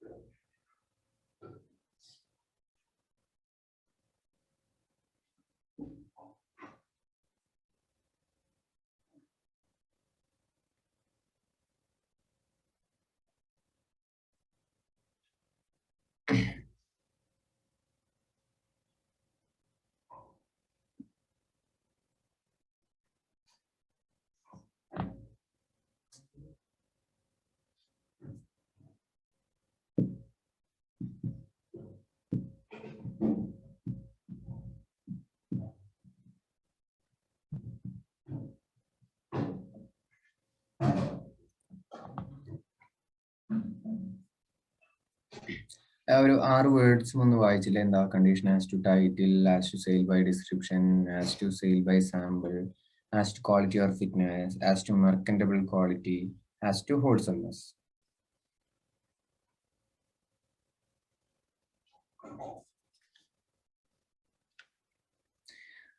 ആദ്യത്തെയാണ് കണ്ടീഷൻ ആസ് ടു ടൈറ്റിൽ. അത് നിങ്ങൾ അതിന്റെ റൈറ്റ് പോയിന്റ് എന്താ? അതിന്റെ title seller must have right to sell. അത്രയാണ് ഏറ്റവും ബേസിക് ആയിട്ടുള്ള പോയിന്റ് പറയുന്നത്. നമ്മൾ സെയിൽ ബൈ നോൺ ഓണേഴ്സ് എന്ന് പറയുമ്പോഴും നമ്മൾ അവിടെ പറഞ്ഞത് എന്താണ്? ആ നോൺ ഓണർ ആണെങ്കിലും അയാൾക്ക് വിൽക്കാനുള്ള റൈറ്റ് ഉണ്ടാവണമെന്ന് നമ്മൾ പറഞ്ഞിട്ടുള്ളൂ. അപ്പൊ ഇവിടെ പറയുന്നത് എന്താണ്? ഒരു ഇംപ്ലൈഡ് കണ്ടീഷൻ ആണ്. ഒരാൾ ഒരു സാധനം വിൽക്കുകയാണെന്നുണ്ടെങ്കിൽ നമ്മൾ ബേസിക്കലി ഒരാൾ നമ്മളോട് പറയണത് ഇത് ഞാൻ വിൽക്കുന്നു എന്ന് പറയുമ്പോൾ നമ്മൾ ഏറ്റവും ബേസിക് ആയിട്ട് നമ്മൾ വിചാരിക്കുന്ന ഒരു കാര്യം എന്താണ്? ഓക്കെ, അയാൾക്ക് അത് വിൽക്കാനുള്ള റൈറ്റ് ഉണ്ട്. ഒന്നില്ലെങ്കിൽ അയാൾ അതിന്റെ ഓണർ ആയിരിക്കും, അല്ലെങ്കിൽ അയാൾക്ക് അത് വിൽക്കാനുള്ള റൈറ്റ് ഉണ്ട് എന്നുള്ളതാണ് നമ്മൾ ബേസിക്കലി വിചാരിക്കുന്ന ഒരു കാര്യം. അതന്നെയാണ് ഫസ്റ്റ് കണ്ടീഷൻ ആയിട്ട് പറയുന്നത്. എന്താണ്? Seller must have right to sell. അപ്പൊ അങ്ങനെ ഒരു ഇതില്ല എന്നുണ്ടെങ്കിൽ നമുക്ക് ആ കോൺട്രാക്ട്, ആ ഒരു കണ്ടീഷൻ സാറ്റിസ്ഫൈ ചെയ്തിട്ടില്ല എന്നുണ്ടെങ്കിൽ നമുക്ക് ആ കോൺട്രാക്ട് എന്ത് ചെയ്യാം? ടെർമിനേറ്റ് ചെയ്യാം, ക്യാൻസൽ ചെയ്യാം. അതായത് അയാൾക്ക് വിൽക്കാൻ അവകാശം ഇല്ല എന്നുണ്ടെങ്കിൽ നമുക്കത് പിന്നീട് ഒരുപാട് പ്രശ്നങ്ങൾ വരും. അത് അറിഞ്ഞു കഴിഞ്ഞാൽ നമുക്ക് എന്ത് ചെയ്യാം? നോർമലി ആ കോൺട്രാക്ട് വേണമെന്നുണ്ടെങ്കിൽ ക്യാൻസൽ ചെയ്യാം. അപ്പൊ ഏറ്റവും ബേസിക് ആയിട്ടുള്ള കണ്ടീഷനാണ് കണ്ടീഷൻ ആസ് ടു ടൈറ്റിൽ. അതിന്റെ ടൈറ്റിൽ ഉണ്ടോ? ടൈറ്റിൽ ഓണർ ആരാണ്? Seller must have right to sell. Seller എന്ത് ചെയ്യാൻ പറ്റണം? വിൽക്കാനുള്ള ഒരു റൈറ്റ് സെല്ലർക്ക് ഉണ്ടാവണം എന്നുള്ളതാണ് ഏറ്റവും ബേസിക് ആയിട്ടുള്ള ഒരു condition.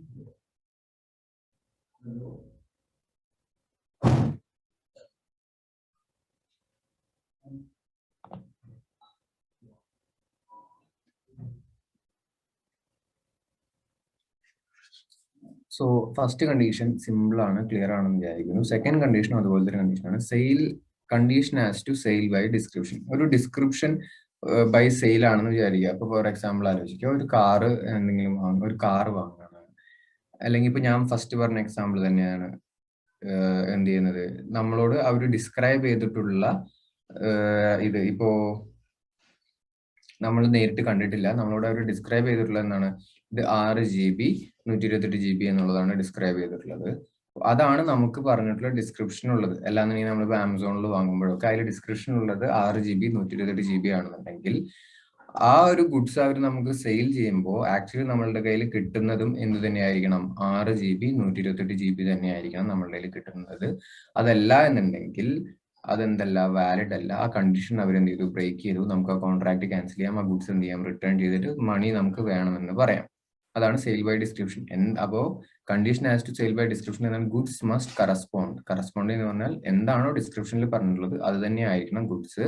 Whether or not seen by buyer. കണ്ടോ കണ്ടില്ല എന്നുള്ളതല്ല, എന്താണോ ഡിസ്ക്രിപ്ഷനിൽ പറഞ്ഞിട്ടുള്ളത് അത് തന്നെ ആയിരിക്കണം ആക്ച്വലി നമ്മളുടെ കയ്യിലേക്ക് തരുമ്പോഴും ഉണ്ടാവേണ്ടത്. ക്ലിയർ ആയോ? ഇപ്പൊ നമ്മളൊരു ഓൺലൈനിൽ ഒരു ഇത് വാങ്ങുമ്പോൾ നമ്മൾ ഡിസ്ക്രിപ്ഷനും അതിന്റെ ഇത് എന്തൊക്കെയാണ് ഡീറ്റെയിൽസ് ഉള്ളതെന്നൊക്കെ നോക്കിയിട്ടാണല്ലോ വാങ്ങുക. അപ്പോൾ അതൊക്കെ ബേസ് ചെയ്തിട്ടാണ് നമ്മളൊരു പ്രൊഡക്റ്റ് ചൂസ് ചെയ്യുന്നത്. അപ്പൊ എന്താണോ ഡിസ്ക്രിപ്ഷനിൽ പറഞ്ഞിട്ടുള്ളത് അത് തന്നെയായിരിക്കണം ആക്ച്വലി നമ്മുടെ കയ്യിലേക്ക് സെയിൽ ചെയ്തിട്ട് നമ്മുടെ കയ്യിൽ കിട്ടേണ്ടത്. രണ്ടാമത്തെ കണ്ടീഷൻ അതാണ്, സെയിൽ ബൈ ഡിസ്ക്രിപ്ഷൻ. മൂന്നാമത്തത് സെയിൽ ബൈ സാമ്പിൾ. മൂന്നാമത്തത് എന്താണ്? Sale by sample. അപ്പോ ഈ സെയിൽ ബൈ സാമ്പിൾ എന്താ ഉദ്ദേശിക്കുന്നത് വെച്ചാൽ, ചില ടൈമിൽ എന്ത് ചെയ്യും? ഈ നമ്മളിപ്പോ ഒരു ചില ഷോപ്സിലൊക്കെ പോയി നല്ലൊരു ഐസ്ക്രീം ഷോപ്സിൽ പോയി, ബാക്കോട് അങ്ങനെയൊക്കെ ഷോപ്സിൽ പോയി കഴിഞ്ഞാൽ അവർ ആ ഒരു ഫ്ലേവേഴ്സ് നമുക്ക് എന്ത് ചെയ്യാൻ വേണ്ടി ടെസ്റ്റ് ചെയ്യാൻ വേണ്ടി തരും. അപ്പൊ അതൊരു നമുക്കൊരു സാമ്പിൾ ആയിട്ട് എന്തെങ്കിലും തരും. അപ്പോ നമ്മൾ ആ സാമ്പിൾ ടേസ്റ്റ് ചെയ്ത് നോക്കുന്നു, അല്ലെങ്കിൽ ആ സാമ്പിൾ യൂസ് ചെയ്ത് നോക്കുന്നു. അത് യൂസ് ചെയ്ത് നോക്കിയിട്ടായിരിക്കും നമ്മൾ എന്ത് ചെയ്യുക, ഓക്കെ ഈ ഗുഡ്സ് വാങ്ങാം അല്ലെങ്കിൽ ഒരു സാധനം വാങ്ങാമെന്ന് നമ്മൾ ഡിസൈഡ് ചെയ്യുന്നത്. അങ്ങനെയാണെന്നുണ്ടെങ്കിൽ നമുക്ക് ഓക്കെ ഇപ്പോ എന്തെങ്കിലും ഒന്ന് ടേസ്റ്റ് ചെയ്ത് നോക്കി. അപ്പോൾ ടേസ്റ്റ് ചെയ്ത് നോക്കിയപ്പോൾ സാമ്പിൾ നല്ല അടിപൊളിയായിട്ടുണ്ടായിരുന്നു. അപ്പോൾ പറഞ്ഞു ഇതൊരു 1/2 കിലോ അല്ലെങ്കിൽ ഇത്ര ഒരു അതിന്റെ വെയിറ്റ് അനുസരിച്ച് അത് അത്ര എടുത്തോ എന്ന് പറയാം, 3 യൂണിറ്റ് വെച്ചിട്ട് എടുത്തോ എന്ന് പറയാണ്. എന്താ അപ്പോ എന്താണ് ബേസിക്കലി നമ്മൾ വിചാരിക്കുന്നത്? നമ്മൾ lag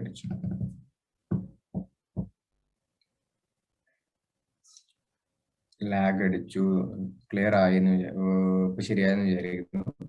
condition as to sale by sample ആണ് പറഞ്ഞുകൊണ്ടിരിക്കുന്നത്. അപ്പോൾ നമ്മൾ എന്തെങ്കിലും ഒരു ഗുഡ്സ് വാങ്ങുന്നതിന് മുമ്പ് അതിന്റെ സാമ്പിൾ ചെക്ക് ചെയ്തു. അങ്ങനെ ഒരു സാമ്പിൾ ചെക്ക് ചെയ്തിട്ട് അപ്പൊ നമുക്ക് ആ സാമ്പിൾ ഇഷ്ടമായി. അപ്പൊ നമ്മൾ ആ ഗുഡ്സ് വാങ്ങുന്നത് എന്തിന്റെ ബേസിസിലാണ്? സാമ്പിളിന്റെ ബേസിസിലാണ്. നമ്മൾ എന്താ വിശ്വസിക്കുക, ഈ കിട്ടിയ എന്നുള്ളതാണ് നമ്മൾ വിചാരിക്കുക. അപ്പോ ഏറ്റവും ബേസിക് കണ്ടീഷൻ എന്താണ്? നമ്മൾ അങ്ങനെ അവർ ആ സാമ്പിൾ എന്തിനാണ് നമുക്ക് തരുന്നത്? ഇതാണ് ഈ പ്രോഡക്റ്റ് നമുക്ക് ഐഡന്റിഫൈ ചെയ്യാൻ വേണ്ടിയിട്ടാണ്. അപ്പോൾ ആ സാമ്പിൾ ബേസിക് കണ്ടീഷൻ അതല്ലാതെ തന്നു കഴിഞ്ഞാൽ നമുക്ക് വേണമെങ്കിൽ എന്ത് ചെയ്യാം, കോൺട്രാക്ട് കണ്ടീഷൻ ബ്രേക്ക്, അപ്പോൾ കോൺട്രാക്ട് വേണമെങ്കിൽ ടെർമിനേറ്റ് ചെയ്യാം എന്നുള്ളതാണ് പോയിന്റ്. ഈ 1, 2, 3 സിമ്പിൾ പോയിന്റ്സ് ആണ്. ഒന്ന്, അതിന്റെ ഓണർ ഒന്നില്ലെങ്കിൽ വിൽക്കാനുള്ള റൈറ്റ് ഉണ്ടാവണം. 2, ഡിസ്ക്രിപ്ഷനിൽ പറഞ്ഞ പോലത്തെ പ്രൊഡക്റ്റ് തന്നെ ആയിരിക്കണം. 3, സാമ്പിൾ തന്ന പ്രൊഡക്റ്റ് തന്നെ ആയിരിക്കണം. ഇത് 3ഉം ക്ലിയർ ആണെന്ന് വിചാരിക്കുന്നു. 4മത്തേതാണ് condition as to quality or fitness. Condition as to quality or fitness. നമ്മൾ കവി ടെംപ്റ്ററിൽ ഒരു പോയിന്റ് പറഞ്ഞിട്ടുണ്ടായിരുന്നു, ഓർമ്മയുണ്ടോ? കവി ടെംപ്റ്ററിൽ ഒരു പോയിന്റ് പറഞ്ഞിട്ടുണ്ടായിരുന്നു, let the buyer B wire എന്ന് പറഞ്ഞിട്ടൊരു പോയിന്റ് പറഞ്ഞിട്ടുണ്ടായിരുന്നു, ഓർമ്മയുണ്ടോ? പക്ഷെ ആ ഒരു സിറ്റുവേഷൻ വരില്ല. എങ്ങനെയാണെന്നുണ്ടെങ്കിൽ ബയറുടെ ആവശ്യം എന്താണെന്നുള്ളത് പറഞ്ഞു എന്ന് പറഞ്ഞു. ഞാൻ എക്സാമ്പിൾ പറഞ്ഞ ഈ ലാഗായോ?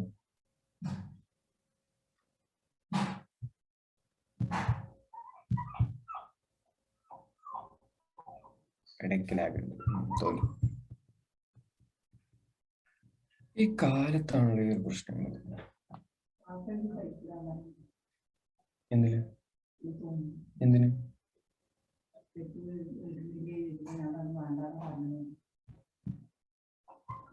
അതൊന്നും വേണ്ട.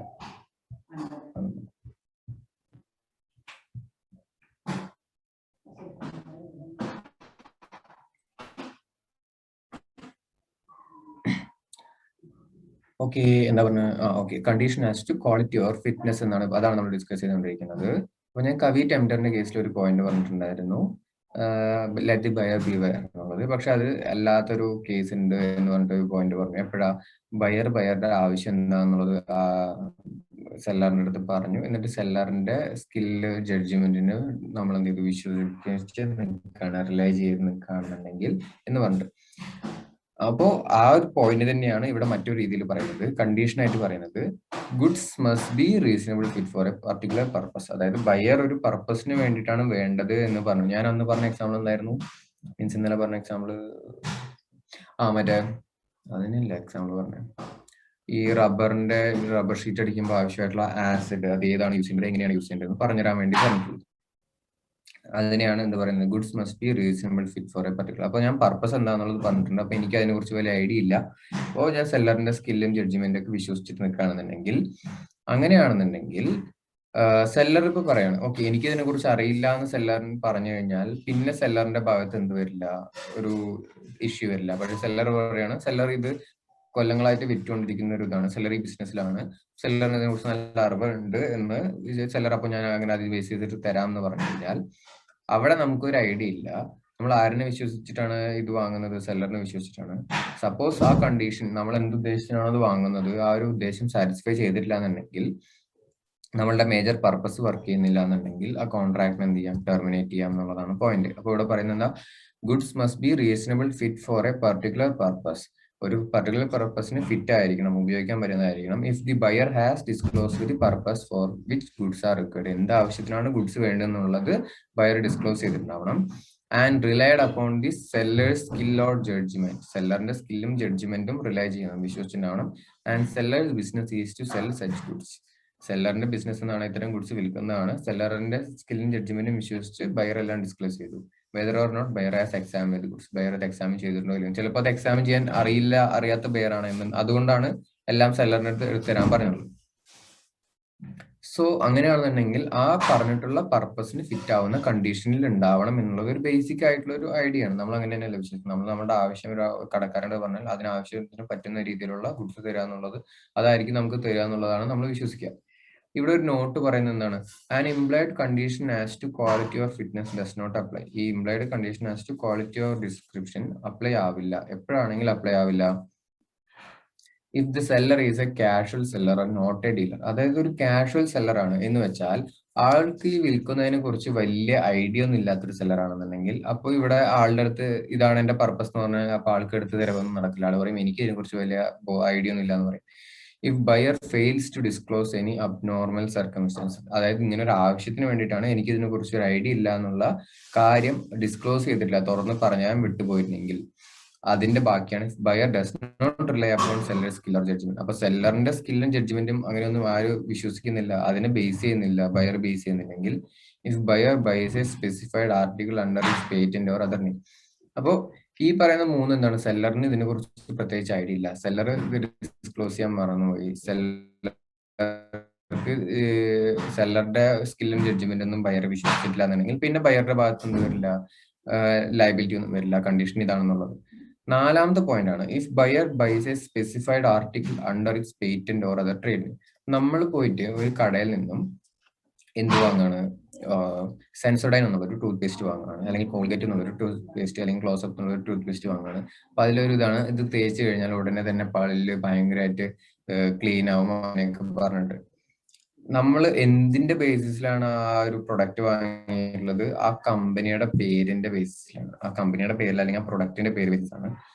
ആ പ്രൊഡക്റ്റ് നമ്മൾ വിചാരിച്ചിട്ടുള്ള ആ പ്രൊഡക്റ്റിന്റെ പരസ്യത്തിലോ അങ്ങനെ എവിടെയെങ്കിലും കണ്ടിട്ടുള്ള കാര്യം അത് സാറ്റിസ്ഫൈ ചെയ്തിട്ടില്ല എന്ന് പറഞ്ഞിട്ട് നമുക്ക് ആ സെല്ലർസിനെതിരെ കേസ് കൊടുക്കാൻ പറ്റും. ഇങ്ങനെയുള്ള ഒരു ബ്രാൻഡ് നെയിം ഉള്ള ഒരു പ്രൊഡക്റ്റ് അങ്ങനെ എന്തെങ്കിലും വാങ്ങിച്ചിട്ട് അത് സാറ്റിസ്ഫൈ ചെയ്തിട്ടില്ല എന്ന് പറഞ്ഞിട്ട് ആ സെല്ലർക്കെതിരെ നമുക്ക് കേസ് കൊടുക്കാൻ പറ്റും.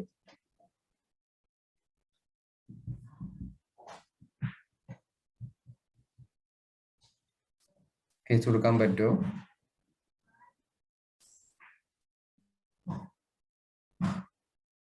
റെസ്പോണ്ട് ചെയ്യുന്നില്ല.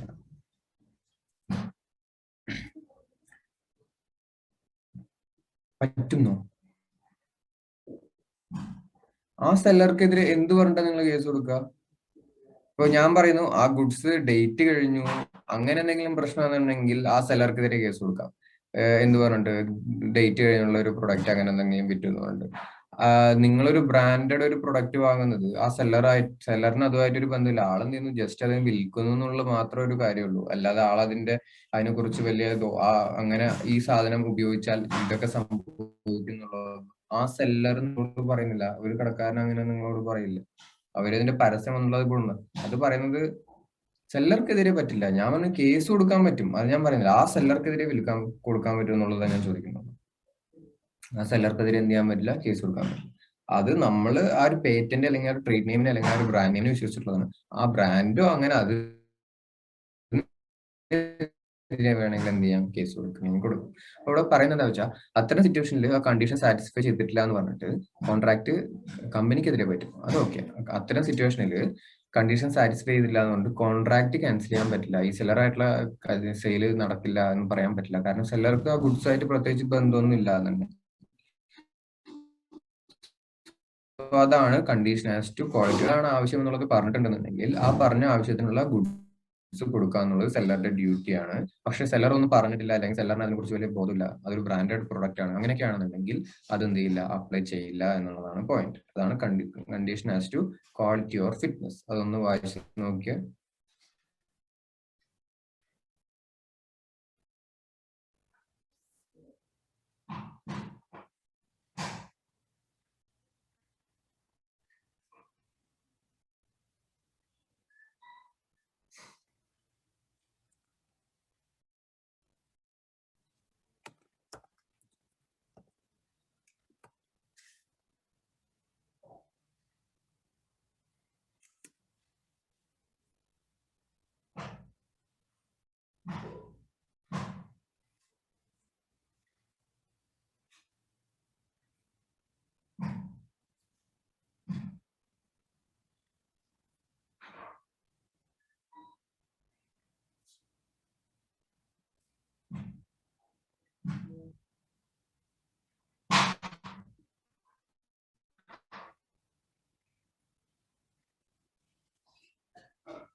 വായിച്ചു കഴിഞ്ഞു.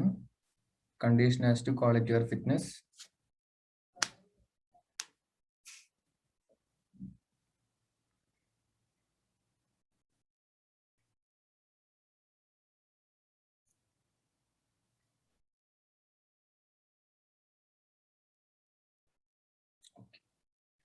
നെക്സ്റ്റ് ആണ് condition as to merchantable quality എന്ന് പറയും. Condition as to merchantable quality എന്ന് പറയും. എന്താണ് മെർക്കൻഡബിൾ ക്വാളിറ്റി എന്ന് ചോദിച്ചു കഴിഞ്ഞാൽ ഇതൊരു ബേസിക് ഇംപ്ലൈഡ് ആയിട്ടുള്ള ഒരു കണ്ടീഷനാണ്. നമ്മളൊരു എന്താ പറയുക, ഒരു പേന വാങ്ങിച്ചു കഴിഞ്ഞാൽ ആ പേന എഴുതാൻ പറ്റണം എന്നുള്ളതാണ് മെർക്കൻഡബിൾ ക്വാളിറ്റി. അതായത് മാർക്കറ്റിൽ ബേസിക് ആയിട്ട് ആ ഗുഡ്സിന് വേണ്ട ഒരു ക്വാളിറ്റി എന്നുള്ളത്. ഒരു പേന വാങ്ങിച്ചാൽ അത് എഴുതാൻ പറ്റണം എന്നുള്ളതാണ്. അതല്ലാന്നുണ്ടെങ്കിൽ ഒരു ഷൂ വാങ്ങിച്ചാൽ അത് നല്ല രീതിയിൽ നമുക്ക് യൂസ് ചെയ്യാൻ പറ്റണം എന്നുള്ളതാണ്. അപ്പൊ അതിൽ എന്തെങ്കിലും ഹോൾ ഉണ്ട്, അതിൻ്റെ ഉള്ളിലുള്ള സോൾ ഇല്ല, അല്ലെങ്കിൽ അതിൽ ആ കെട്ടുന്ന ഇത് തരുന്നില്ല എന്നൊക്കെ പറയാന്നുണ്ടെങ്കിൽ അതൊന്നും മെർക്കൻഡബിൾ ക്വാളിറ്റി അല്ല. അപ്പൊ ഏറ്റവും ബേസിക് ആയിട്ടുള്ള ഒരു കണ്ടീഷനാണ് goods must of merchantable quality free from any latent or hidden defects. അതായത് പെട്ടെന്ന് നോക്കുമ്പോൾ കണ്ടുകിട്ടാത്തുള്ള അങ്ങനെ ഒരു ഡിഫക്റ്റ് ഒന്നും ഇല്ലാത്തതായിരിക്കണം. ഉപയോഗിക്കാൻ ബേസിക് ഒരു മാർക്കറ്റിൽ എങ്ങനെയാണോ ഇതുപോലുള്ള മറ്റു ഗുഡ്സ് വിൽക്കുന്നത് അതേ ക്വാളിറ്റീസ് ഈ ഗുഡ്സിന് ഉണ്ടാവണം. If goods are bought by description from a seller who deals in goods of that description എന്ന് പറഞ്ഞാൽ, അതായത് ഒരു ഗുഡ് സെല്ലറുടെ ഏതാണ് വാങ്ങിച്ചത് ആൾ ആ ടൈപ്പ് ഓഫ് ഗുഡ്സ് മാത്രമാണ് വിൽക്കുന്നത് എന്നുണ്ടെങ്കിൽ, ഇപ്പോൾ നമ്മളൊരു ചെരുപ്പ് കടക്കാരുടെ അടുത്ത് പോയിട്ട് നമ്മൾ പറയുന്നത് നല്ലൊരു ഷൂ വേണമെന്ന് പറഞ്ഞ് നമ്മൾ ഇട്ട് നോക്കിയൊന്നുമില്ല. ചിലപ്പോൾ ഓൺലൈൻ ആയിട്ട് അവരുടെ ഷോപ്പ് നമ്മൾ എന്ത് ചെയ്തു, ഓർഡർ ചെയ്തു, ഒരു ഷൂ മാത്രമായിട്ട് അങ്ങനെ വിൽക്കുന്ന അല്ലെങ്കിൽ ഫർണിച്ചർ മാത്രം വിൽക്കുന്നതാണെങ്കിൽ നമ്മൾ ബേസിക്കലി അവരുടെ ഡിസ്ക്രിപ്ഷനിലൊക്കെ പറഞ്ഞതാണ് ഈ 8 സൈസ് ഇതാണ്, അത് നല്ല ക്വാളിറ്റിയാണ്, ഉപയോഗിക്കാൻ പറ്റുന്നതാണെന്നൊക്കെ പറഞ്ഞിട്ട് അവർ ഡിസ്ക്രിപ്ഷൻ കൊടുക്കുന്നത്. നമ്മളിവിടെ വന്ന് നോക്കുമ്പോൾ അതിൻ്റെ ഉള്ളിൽ നമ്മൾ ഇടാനുള്ള സോൾ ഇല്ല, അല്ലെങ്കിൽ അതിൽ ഒരു സ്ട്രൂവിൽ കെട്ടുന്ന ആ ഒരു ഇത് പകുതി പൊട്ടിപ്പോയിരിക്കുന്നു. അങ്ങനെയൊക്കെ വരാന്നുണ്ടെങ്കിൽ അതെല്ലാം ഒരു മെർക്കൻഡബിൾ ക്വാളിറ്റി എന്ന് പറയാൻ പറ്റുമോ? ഇല്ല. അതിൽ എന്തുണ്ട്, എന്തെങ്കിലുമൊക്കെ ഒരു ഡിഫക്ട്സ് വന്നിട്ടുണ്ട്. അത്തരത്തിലുള്ള ഡിഫക്ട്സ് ഒന്നും ഉണ്ടാവരുത് എന്നാണ് പറയുന്നത്. അത്തരത്തിലൊരു ഡിഫക്ട്സ് ഒന്നും ഉണ്ടാവരുത് എന്നുള്ളതാണ് പറയുന്നത്. അതായത് ജനറലി ആ ഒരു ഗുഡ്സ് വാങ്ങുമ്പോൾ പബ്ലിക്കിൽ അല്ലെങ്കിൽ മാർക്കറ്റിൽ നമ്മൾ നോർമൽ ബേസിക് ആയിട്ട് എക്സ്പെക്ട് ചെയ്യുന്നത് എന്താണോ, മാർക്കറ്റിൽ അക്സെപ്റ്റ് ചെയ്യുന്ന അല്ലെങ്കിൽ എക്സ്പെക്ട് ചെയ്യുന്ന എന്താണോ ആ പ്രോപ്പർട്ടീസ് എല്ലാം ആ ഗുഡ്സിന് ഉണ്ടാവണം എന്നുള്ളത്. അതിനൊരു സ്പെഷ്യൽ കണ്ടീഷൻ പറഞ്ഞതാണ് an implied condition as to merchantable quality does not apply for defects which the buyer could have discerned if he had examined the goods. ഇപ്പൊ പറഞ്ഞല്ലോ നമ്മൾ ബേസിക്കലി വാങ്ങുന്നതിന് ക്വാളിറ്റി എഴുതാൻ പറ്റുന്നതാവണം എന്നുള്ളത്. അപ്പൊ നമ്മൾ ആ പേന വാങ്ങുന്നതിന് മുമ്പ് തന്നെ നമുക്ക് അവിടെ വെച്ചിട്ട് നമുക്ക് വേണമെങ്കിൽ ഒന്ന് ജസ്റ്റ് ഇങ്ങനെ വരച്ച് നോക്കുക, ആ ഒരു പേപ്പർ അതിൽ ചെക്ക് ചെയ്ത് നോക്കട്ടെ എന്ന് പറഞ്ഞിട്ട് നമ്മൾ ബേസിക് ആയിട്ട് ഒരു എക്സാമിനേഷൻ ചെയ്യാൻ പറ്റുമായിരുന്നെങ്കിൽ, അങ്ങനെയുള്ള ഒരു സിറ്റുവേഷനിൽ പിന്നെ ആരെ മാത്രം ഒറ്റയ്ക്ക് കുറ്റം പറയാൻ പറ്റില്ല, സെല്ലറിന് മാത്രം കുറ്റം പറയാൻ പറ്റില്ല. അപ്പൊ എന്ത് പറയണം, സെല്ലർ വേണമെങ്കിൽ പറയും നിങ്ങൾക്ക് ആ സമയത്ത് ചെക്ക് ചെയ്യായിരുന്നില്ലേ, ഞാൻ പറയുന്നു അപ്പോൾ വർക്ക് ചെയ്തിട്ടുണ്ടായിരുന്നു, നിങ്ങൾ അതിന് ശേഷം എന്തെങ്കിലും ചെയ്തിട്ടാണെന്ന് പറഞ്ഞു കഴിഞ്ഞാൽ അപ്പൊ അത് നമ്മളുടെ ഭാഗത്തും കൂടി തെറ്റിട്ടുണ്ട്. അപ്പൊ നോർമലി എക്സാമിൻ ചെയ്ത് നമുക്ക് മനസ്സിലാക്കാൻ പറ്റും. ഇപ്പൊ ഈ ഷൂവിന്റെ കേസ് ഓൺലൈനിൽ ഓർഡർ ചെയ്യുമ്പോൾ നമുക്കത് പറ്റില്ല, നമുക്കപ്പോൾ റിട്ടേൺ ചെയ്യാം. നമ്മൾ ആക്ച്വലി ഒരു കടയിൽ പോയി പോകുമ്പോൾ അപ്പോൾ ഈ ഒരു നൂല് കുട്ടിയാണെങ്കിൽ നമ്മളപ്പോൾ നോക്കണമായിരുന്നു, അല്ലെങ്കിൽ അതിൻ്റെ ഉള്ളിൽ സോൾ ഇല്ല എന്നുണ്ടെങ്കിൽ അത് നമ്മൾ നോക്കായിരുന്നു. അതൊന്നും നോക്കാതെ നമ്മൾ വാങ്ങിച്ചുകൊണ്ടിട്ട് പിന്നീട് അങ്ങനെ പറയാൻ പാടില്ല. അത്രയാണ് ഉദ്ദേശിക്കുന്നത്. അപ്പൊ മെർക്കൻഡബിൾ ക്വാളിറ്റി എന്നുള്ളത് എന്താണ്, ബേസിക്കലി ഒരു മാർക്കറ്റിൽ അക്സെപ്റ്റ് ചെയ്യുന്ന ഒരു ക്വാളിറ്റി എന്താണ് ആ ഗുഡ്സിന് ഉണ്ടാവണം, ഒരു ഡിഫക്ട്സോ അങ്ങനെ ഒന്നും ഉണ്ടാവരുത് എന്നുള്ളതാണ് പറയുന്നത്. അത്രേ ഉള്ളൂ. അതിൽ കണ്ടീഷൻ ആയിട്ട് നോട്ട് പറയുന്നത് എന്താണ്, അത് ഇവിടെ അപ്ലൈ ആവില്ല. എങ്ങനെയാണെന്നുണ്ടെങ്കിൽ ആള് നോർമലി ആ ഗുഡ്സ് ഒന്ന് എക്സാമിൻ ചെയ്തിരുന്ന അല്ലെങ്കിൽ ചെക്ക് ചെയ്തിട്ടുണ്ടെന്നുണ്ടെങ്കിൽ കണ്ടുപിടിക്കാൻ പറ്റുന്നതായിരുന്നെങ്കിൽ അത് എന്ത് ചെയ്യാൻ പറ്റില്ല, കണ്ടീഷൻ ബ്രീച്ച് ചെയ്തു അല്ലെങ്കിൽ ബ്രേക്ക് ചെയ്തു എന്ന് പറയാൻ പറ്റില്ല എന്ന് പറയും. അതാണ് condition as to merchantable quality. ഒന്ന് വായിച്ചു നോക്കിയത്.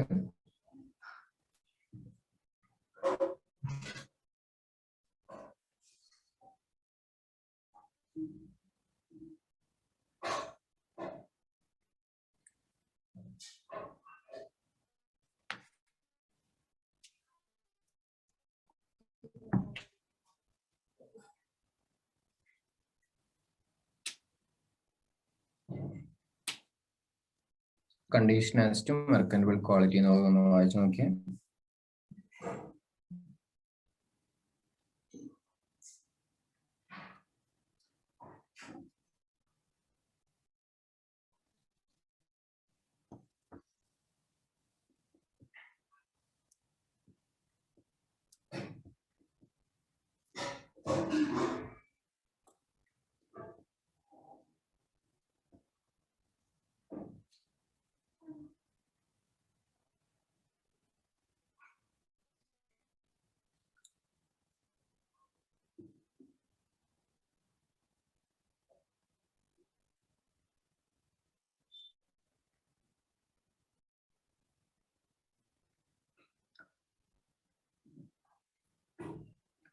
വായിച്ചു കഴിഞ്ഞു.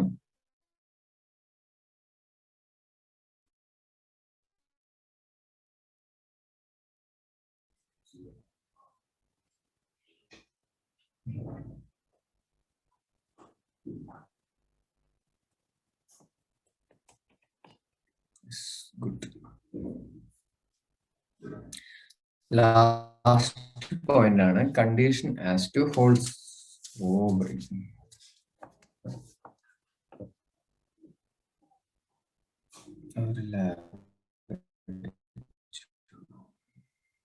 ഓക്കെ, ലാസ്റ്റ് പോയിന്റ് ആണ് condition as to wholesomeness. Last point ആണ് കണ്ടീഷൻ ആസ് ടു ഹോൾസംനെസ്. ഈ ഒരു കണ്ടീഷൻ അപ്ലൈ ചെയ്യുന്നത് കഴിക്കുന്ന ഹ്യൂമൻ കൺസ്യൂം ചെയ്യുന്ന ഈറ്റ് ചെയ്യാൻ വരുന്ന അങ്ങനെയുള്ള ഗുഡ്സിന്റെ ബേസിസിലാണ് ഈ ഒരു പോയിന്റ്. ഈ ഒരു കണ്ടീഷൻ എന്താണ്? ഇത് ഏത് ടൈപ്പ് ഓഫ് ഗുഡ്സിന് മാത്രമാണ് ഈറ്റബിൾസ്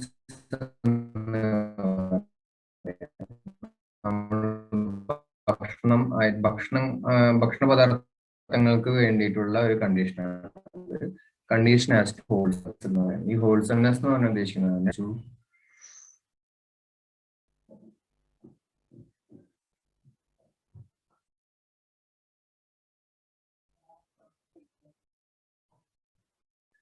ഇപ്പോ ക്ലിയർ ആയി എന്ന് വിചാരിക്കുന്നു. അപ്പൊ കണ്ടീഷൻ ആസ് ടു ഹോൾസംനെസ് എന്ന് പറഞ്ഞാൽ എന്താണ്? അത്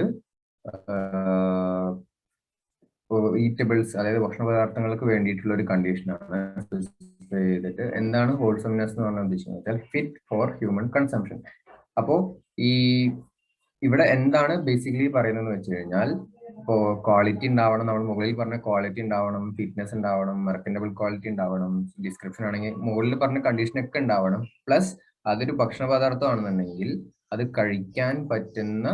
കഴിക്കുന്നതിന് കുഴപ്പമൊന്നുമില്ലാത്തതായിരിക്കണം. എന്ന് വെച്ചാൽ അതിന് എക്സ്പയറി ഡേറ്റ് കഴിഞ്ഞതോ അല്ലെങ്കിൽ അത് കഴിച്ചാൽ എന്തെങ്കിലും അങ്ങനെ എന്താണെങ്കിലും ഇതുള്ളതോ അങ്ങനെ എന്തെങ്കിലും ആഡ് ചെയ്തിട്ടുള്ള പ്രൊഡക്റ്റോ അങ്ങനെ എന്തെങ്കിലും ആണെന്നുണ്ടെങ്കിൽ അങ്ങനെയൊന്നും ഉള്ള ഒരു പ്രൊഡക്റ്റ് ആവരുത്.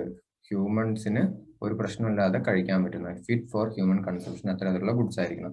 ഇപ്പൊ ഇവിടെ താഴെ പറയുന്നത് applies to whether or not goods are sold under patent or trade name. അതായത് ട്രേഡ് നെയിമിലോ പേറ്റന്റിലോ എങ്ങനെ കൊടുക്കുന്നതാണെങ്കിൽ പോലും അത് കഴിക്കാൻ പറ്റതല്ല എന്നുണ്ടെങ്കിൽ അത് വിൽക്കുന്ന സെലർ മേ ബി ആ ഒരു പേറ്റന്റ് ഉള്ളതായിരിക്കും, അത് എക്സ്പയറി ഡേറ്റ് കഴിഞ്ഞാൽ നമുക്കെടുത്ത് വിറ്റ് കഴിഞ്ഞാൽ അപ്പൊ സെലർക്കെതിരെ കേസ് കൊടുക്കാം. അപ്പൊ ഹോൾസം ഭക്ഷണ പദാർത്ഥങ്ങൾക്ക് എന്തെങ്കിലും പ്രശ്നം പറ്റുകയാണെന്നുണ്ടെങ്കിൽ അത് ഒരു ഡേറ്റ് കഴിഞ്ഞ പ്രൊഡക്റ്റ് വിറ്റ് അപ്പൊ സെലർക്കെതിരെ നമുക്ക് എന്തെങ്കിലും കേസ് കൊടുക്കാം. അതാണ് അവിടെ പറയുന്നത്.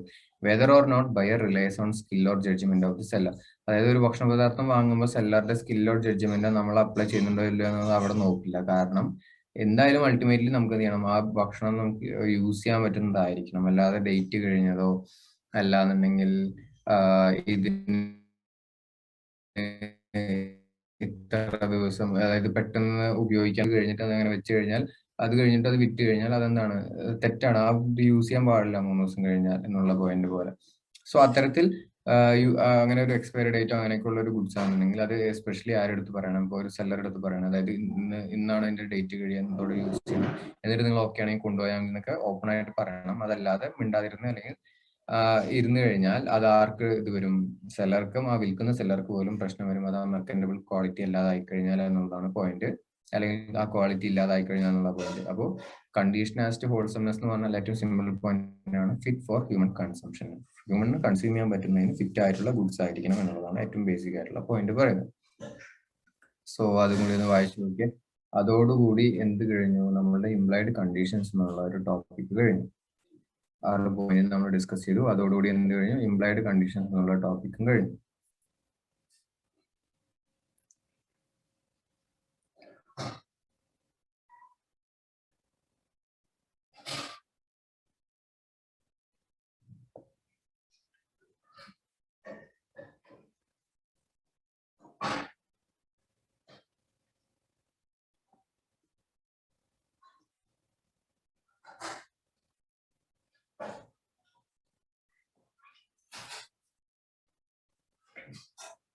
സോ ഇത് ക്ലിയർ അല്ലേ? ഞാൻ അങ്ങനെ അടുത്തിലേക്ക് മൂവ് ചെയ്യട്ടെ. അതെല്ലാം നിങ്ങൾക്ക് ഇത് വായിച്ചു നോക്കണോ ഒരു റൗണ്ടും കൂടി? എന്താ ചെയ്യേണ്ടത്? ഇംപ്ലൈഡ് വാറന്റീസും കൂടി പറഞ്ഞിട്ട് നമുക്ക് ഇന്നത്തെ ടോപ്പിക് ഇന്നത്തെ ക്ലാസ് നിർത്താം. ക്ലിയർ ആണ്? ഞാനപ്പോൾ ഇംപ്ലോയിഡ് വാറന്റീസ് പറയട്ടെ. ആ ഒരു 4 പോയിന്റ് കൂടി പറഞ്ഞു കഴിഞ്ഞാൽ നമുക്ക് എന്ത് ചെയ്യാം, ഇന്നത്തെ ക്ലാസ് നിർത്താം. ഞാനിപ്പോൾ ഇംപ്ലോയിഡ് കണ്ടീഷൻ തുടങ്ങുന്നതിന് മുമ്പ് പറഞ്ഞ പോലെ, ഇപ്പോൾ നിങ്ങൾ ഇത് വായിച്ചു കഴിഞ്ഞവരാണെങ്കിൽ, കണ്ടീഷൻ വെച്ച് ഹോൾസംനെസ് വായിച്ചു കഴിഞ്ഞവരാണെന്നുണ്ടെങ്കിൽ ഇംപ്ലോയിഡ് വാറന്റീസിൽ 4 പോയിന്റ് ഒന്ന് വേഗം വെറുതെ ഒന്ന് വായിച്ചു നോക്കാം. 4 പോയിന്റ് മാത്രം. ഈ സൈഡിലുള്ള റൈറ്റ് സൈഡിലുള്ളത് നോക്കണ്ട, ഈ മെയിൻ ഹെഡിങ് മാത്രം ഒന്ന് വായിച്ചു നോക്കാം. 4 ഹെഡിങ് ഒന്ന് വായിച്ചു നോക്കുക.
ഡേറ്റ് തീരുന്നത് ഞാനതൊരു എക്സാമ്പിൾ ആയിട്ട് പറഞ്ഞു. ഹോൾസംനെസ് എന്ന് പറഞ്ഞു കഴിഞ്ഞാൽ ഉദ്ദേശിക്കുന്നത് ഫിറ്റ് ഫോർ ഹ്യൂമൻ കൺസംഷൻ എന്ന് ഞാൻ പറഞ്ഞു. ഹോൾസംനെസ് എന്ന് പറഞ്ഞാൽ fit for human consumption. Date തീരുന്നതല്ല. ഞാൻ അങ്ങനെ അതൊരു എക്സാമ്പിൾ ആണ്. ഞാൻ അങ്ങനെ പറയുന്നതൊക്കെ എക്സാമ്പിൾ ആണ് കേട്ടോ. അത് മാത്രമാണ് സിറ്റുവേഷൻ എന്ന് വിചാരിക്കരുത്.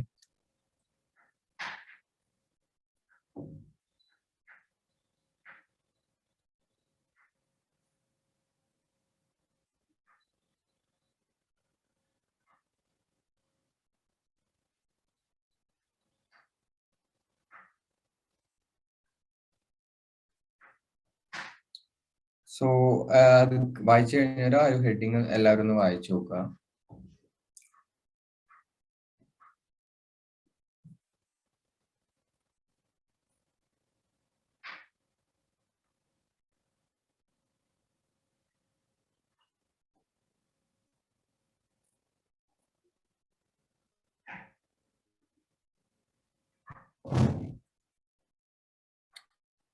വായിച്ചു എന്ന് വിചാരിക്കുന്നു. നമുക്കപ്പോൾ ഇംപ്ലോയിഡ് വാറന്റീസിൽ പോവാം. അപ്പോൾ ഇംപ്ലോയിഡ് കണ്ടീഷൻ എന്ന് പറഞ്ഞ പോലെ തന്നെ എന്തുകൊണ്ട് കുറച്ച് ഇംപ്ലോയിഡ് വാറന്റീസ് ഉണ്ട്. എന്താണ് 4 ഇംപ്ലോയിഡ് വാറന്റീസ് പറഞ്ഞിട്ടുള്ളത്?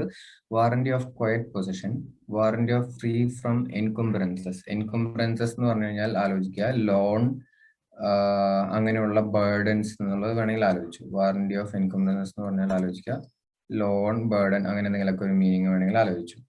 എൻകംബ്രൻസസിന്റെ ഒപ്പം നിങ്ങൾ നോട്ട് ചെയ്ത് വെക്കുകയാണെന്നുണ്ടെങ്കിൽ ഒപ്പം എഴുതിക്കോളൂ. ഇപ്പൊ തന്നെ ജസ്റ്റ് നോട്ട് ചെയ്ത് വെച്ചോ, അത് നിങ്ങൾക്ക് അറിയാൻ വേണ്ടിയിട്ടാണ്. ഫ്രീ ഫ്രം എനി ബേർഡൻ അല്ലെങ്കിൽ ലയബിലിറ്റീസ് അല്ലെങ്കിൽ ലോൺ ചാർജസ് അങ്ങനെയുള്ള മീനിങ് ഒക്കെ എന്ത് ചെയ്യാം, ഈ പറയുന്ന എൻകംബ്രൻസസിന് പകരം യൂസ് ചെയ്യാം. ഓക്കെ, അപ്പോൾ എന്തൊക്കെയാണ്? വാറന്റി ഓഫ് ക്വയറ്റ് പൊസിഷൻ, നിശബ്ദമായിട്ടുള്ള position. Free from any liabilities അല്ലെങ്കിൽ warranty as to fitness, fit ആയിരിക്കണം. Warranty of disclosing dangerous nature of goods, warranty of disclosing dangerous nature of goods. അപ്പോൾ ആദ്യത്തെ നമുക്ക് പറയാം വാറന്റി ഓഫ് ക്വയറ്റ് പൊസിഷൻ. എങ്ങനെയായിരിക്കണം? Quiet position ആയിരിക്കണം. അതായത് നമ്മളൊരു ഗുഡ്സ് വാങ്ങിക്കഴിഞ്ഞാൽ, ഇപ്പോ ഞാൻ റിസ്വാൻഡ് ചെയ്യുന്ന ഒരു വാച്ചോ അല്ലെങ്കിൽ അങ്ങനെ എന്തെങ്കിലും വാങ്ങി എന്ന് വിചാരിക്കുക. അപ്പൊ ഇടയ്ക്കിടയ്ക്ക് റിസ്വാൻ വന്നിട്ട് പറയാണ്, ഈ മറ്റേ പടയപ്പ സിനിമയിൽ പറയുന്നില്ല, മറ്റേ ഷർട്ട് മാറ്റിക്കൊണ്ട് പോകുമ്പോ ഈ ഇട്ടിരിക്കുന്നത് ഷർട്ട് എന്റെയാണ്, ഇട്ടിരിക്കുന്ന ഷർട്ട് എന്റെയാണെന്ന് പറഞ്ഞ പോലെ ഈ ഞാനൊരു വാച്ച് വാങ്ങി, റിസ്വാൻ എന്ന് പറയാ, ആ യൂസ് ചെയ്തിരിക്കുന്ന സാർ യൂസ് ചെയ്തിരിക്കുന്ന വാച്ച് എന്റെയാണ്, ആ വാച്ച് എന്റെയാണ്, അതെന്റെയാണ്, ഞാൻ കൊടുത്താണ്, ഞാൻ എത്ര രൂപയ്ക്ക് കൊടുത്താണ്, അങ്ങനെ അങ്ങനെ പറഞ്ഞുകൊണ്ടിരിക്കുക. അങ്ങനെ എന്ത് ചെയ്യുക? അങ്ങനത്തെ ഒരു ശല്യം ചെയ്യുക. അതല്ലാന്നുണ്ടെങ്കിൽ റിസ്വാൻ തന്നിട്ടുള്ള വാച്ച് റിസ്വാൻ സ്വന്തം ഒന്നല്ല, ചിലപ്പോൾ അത് മുൻഷറിന്റെയോ അല്ലാന്നുണ്ടെങ്കിൽ സയ്യിദിന്റെയോ അങ്ങനെ വേറെ ആരെങ്കിലും ഒരാളുടെ വാച്ചാണെന്ന് വിചാരിക്കുക. ഞാനത് കഴിഞ്ഞ് നെക്സ്റ്റ് ഡേ ക്ലാസ്സിൽ ഇത് ഇട്ടിട്ട് വരിക്കുമ്പോൾ മുർഷിദൻ സാറേ ഈ വാച്ച് ഞാൻ നോക്കട്ടെ എന്ന് പറഞ്ഞ് എന്റെ കയ്യിൽ വന്നിട്ട് ഇങ്ങനെ മുൻഷിൻ നോക്കും. മുൻഷിന് ഡൗട്ടാണ് ഇത് അവന്റെ വാച്ചിനാണ്, അല്ലെങ്കിൽ അങ്ങനെ വന്ന് നോക്കുക, ഡെയിലി വന്നിട്ട് ഇത് എവിടെ നിന്ന് കിട്ടിയത് അങ്ങനെ പറഞ്ഞിട്ട് എന്നെ ശല്യം ചെയ്യാം. അപ്പോൾ എന്ത് ചെയ്യാണ്, ഞാനൊരു ഗുഡ്സ് വാങ്ങി, അത് എനിക്ക് ഒരു സന്തോഷമായിട്ട് സമാധാനത്തോടെ എന്ത് ചെയ്യാൻ പറ്റുന്നത്, എനിക്ക് യൂസ് ചെയ്യാൻ പറ്റുന്നില്ല, അത് ഇടയ്ക്കിടയ്ക്ക് എനിക്ക് ഡിസ്റ്റർബ്ഡ് ആവുകയാണെങ്കിൽ എനിക്ക് എന്ത് ചെയ്യാം, എനിക്കിത് വിറ്റിട്ടുള്ള റിസ്വാനെതിരെ ഡാമേജസിന് വേണ്ടിയിട്ട് എനിക്ക് എന്ത് ചെയ്യാം, കേസ് കൊടുക്കാം. എനിക്കിത് ക്വയറ്റ് പൊസഷൻ വേണം. അതായത് നമ്മൾ ഒരു സാധനം വാങ്ങുമ്പോൾ നമ്മൾ ബേസിക്കലി ആയിരിക്കുന്നത് ഓക്കെ ഇതിന് എന്റെയാണ്, ഞാൻ എനിക്ക് ഇഷ്ടമുള്ള പോലെ ഉപയോഗിക്കും, അതിലാരും എന്ത് ചെയ്യരുത്, എന്നെ ഡിസ്റ്റർബ് ചെയ്യാനൊന്നും വരരുത് എന്നുള്ളതാണ് നമ്മൾ ബേസിക്കലി നമ്മളൊരു സാധനം വാങ്ങുമ്പോൾ നമ്മൾ ഓണർഷിപ്പ് നമുക്ക് കിട്ടുമ്പോൾ വിചാരിക്കുന്നത്. അതിലെന്തെങ്കിലും ഡിസ്റ്റർബൻസ് ചെയ്ത് കഴിഞ്ഞാൽ അത് അതിന് കാരണക്കാരൻ ഓട്ടോമാറ്റിക്കലി ആരായിരിക്കും, അതിനെന്തെങ്കിലും ഡിസ്റ്റർബൻസ് റിലേറ്റ് ചെയ്തിട്ട് ഈ ഒരു ഗുഡ്സ് എന്റെയാണ് പറഞ്ഞു വരാതെങ്കിൽ ആ സെല്ലർ ആയിരിക്കും. സെല്ലർക്കെതിരെ നമുക്ക് എന്ത് ചെയ്യാം, ഡാമേജസിനെ സീവ് ചെയ്യാം. അതാണ് first point, warranty of quiet possession. എന്താ പറയുക, buyer shall have and enjoy quiet possession of goods. Goods quiet പൊസഷനിൽ എൻജോയ് ചെയ്യാൻ പറ്റണം. If disturb he can for damages. അതായത് ഡിസ്റ്റർബൻസ് നിങ്ങൾ സംഭവിച്ചു കഴിഞ്ഞാൽ, ക്വയറ്റ് പൊസഷൻ ഡിസ്റ്റർബൻസ് സംഭവിച്ചു കഴിഞ്ഞാൽ ആൾക്ക് സെല്ലറിനെ സ്യൂ ചെയ്യാം, ഡാമേജസിന് വേണ്ടിയിട്ട് എന്ത് ചെയ്യാം, സ്യൂ ചെയ്യാം. So warranty of quiet possession എന്നത് നിശ്ചിതമായിട്ട് ഒരാളുടെയും ശല്യമൊന്നും ഇല്ലാതെ നമ്മൾ വാങ്ങിച്ച ഗുഡ്സ് നമുക്ക് യൂസ് ചെയ്യാൻ പറ്റും എന്നുള്ളതാണ്. സെക്കൻഡ് പോയിന്റ് എന്താ, വാറന്റി ഓഫ് ഫ്രീഡം ഫ്രം എൻകംബ്രൻസസ്, അല്ലെങ്കിൽ ഞാൻ പറഞ്ഞു ലയബിലിറ്റി അല്ലെങ്കിൽ ഫ്രീ ഫ്രം എനി ചാർജസ് എന്നൊക്കെ പറഞ്ഞിട്ടുണ്ടായിരുന്നു. അപ്പൊ ആലോചിക്കുക, ഒരു ഗുഡ്സ് നിങ്ങളുടെ കയ്യിൽ ഒരു ബൈക്ക് ഉണ്ട്, ആ ബൈക്ക് വെച്ചിട്ട് നിങ്ങൾ ഒരു ലോൺ എടുത്തു, ആ ലോൺ അടച്ച് തീരുന്നതിന് മുമ്പ് തന്നെ നിങ്ങൾ എന്ത് ചെയ്യണം, ആ ബൈക്ക് വേറെ ആൾക്ക് വിൽക്കാൻ വേണ്ടി ട്രൈ ചെയ്തു. എന്ത് ചെയ്തു, ലോൺ അടച്ച് തീരുന്നതിന് മുമ്പ് തന്നെ നിങ്ങൾ ആ ഗുഡ്സ് എന്ത് ചെയ്തു, വേറൊരാൾക്ക് വിൽക്കാൻ വേണ്ടി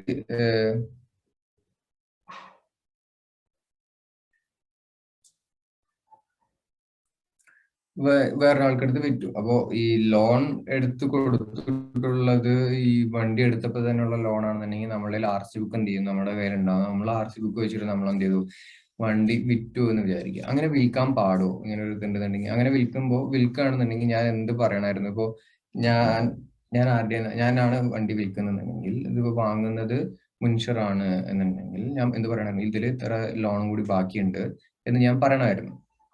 അത് പറയേണ്ട ഒരു ബാധ്യത എനിക്കില്ലേ? ഞാനത് പറയാതെ ഞാൻ ഈ വണ്ടി വിറ്റു, അതിനുശേഷം വണ്ടിയുടെ ഓണർ ഞാനായി. അപ്പോ പിന്നെ ആലോചിക്കുക, ലോണിന്റെ ആളുകൾ അതിന്റെ ഓണർ അന്വേഷിച്ചിട്ട് അങ്ങനെ വന്നിട്ട് എന്റെ വണ്ടി, ഞാൻ ലോൺ അടയ്ക്കുന്നില്ല, അവര് വന്നിട്ട് എന്ത് ചെയ്യാണ്, വണ്ടി എടുക്കുകയാണ്, അങ്ങനെ എന്തെങ്കിലും ചെയ്തു എന്ന് വിചാരിക്കാം. അങ്ങനെ എന്തെങ്കിലും ചെയ്തു കഴിഞ്ഞാൽ എനിക്ക് എന്ത് ചെയ്യാം, എനിക്ക് ഈ പറയുന്ന പോലെ ഡാമേജസ്, എനിക്ക് ഇത്ര നഷ്ടം വന്നിട്ടുണ്ട്, എന്നെങ്കിലും ഇടയ്ക്കിടയ്ക്ക് ശല്യം ചെയ്യുന്നുണ്ട്, ഇത് കൊടുക്കണം എന്ന് പറഞ്ഞിട്ട് ഒന്നില്ലെങ്കിൽ നിങ്ങൾ ലോൺ അടച്ച് തീർക്കുക, അല്ലാന്നുണ്ടെങ്കിൽ ഈ വണ്ടി നിങ്ങൾ എനിക്ക് ആ വണ്ടിയുടെ ഇത് എന്ത് ചെയ്യുക, കച്ചവടം ക്യാൻസൽ ചെയ്തിട്ട് എനിക്ക് ഫുൾ എമൗണ്ട് തരാന്ന് പറയും. അതാണ് അടുത്ത point, warranty of freedom from encumbrances. എന്തെങ്കിലും ഒരു ലയബിലിറ്റി, ഇൻകംബൻസസ് എന്ന് പറഞ്ഞാൽ ബേർഡൻ അല്ലെങ്കിൽ ലയബിലിറ്റി, അങ്ങനെയുള്ള ചാർജ്, അങ്ങനെയുള്ളൊക്കെ മീനിങ് ആണ്. അതിൽ നിന്നൊക്കെ ഫ്രീഡം വേണം. ഇപ്പൊ എന്താ പറയുക, good shall be free from any charge or encumbrance in favour of third party. ഏതെങ്കിലും ഒരു തേർഡ് പാർട്ടിക്ക് ഫേവറിൽ ഒരു തരത്തിലുള്ള ചാർജോ ഒരു തരത്തിലുള്ള ലയബിലിറ്റിയോ ഒന്നും ഉണ്ടാവാൻ ഒരു ഗുഡ്സിന് മുകളിൽ ഉണ്ടാവാൻ പാടില്ല. If there is a breach, buyer can sue damages. അങ്ങനെ എന്തെങ്കിലും ഒരു ബ്രീച്ച് ഉണ്ടെന്നുണ്ടെങ്കിൽ ബയർക്ക് എന്ത് ചെയ്യാൻ പറ്റും, ഡാമേജസിന് സ്യൂ ചെയ്യാൻ പറ്റും എന്നുള്ളതാണ് പോയിന്റ്.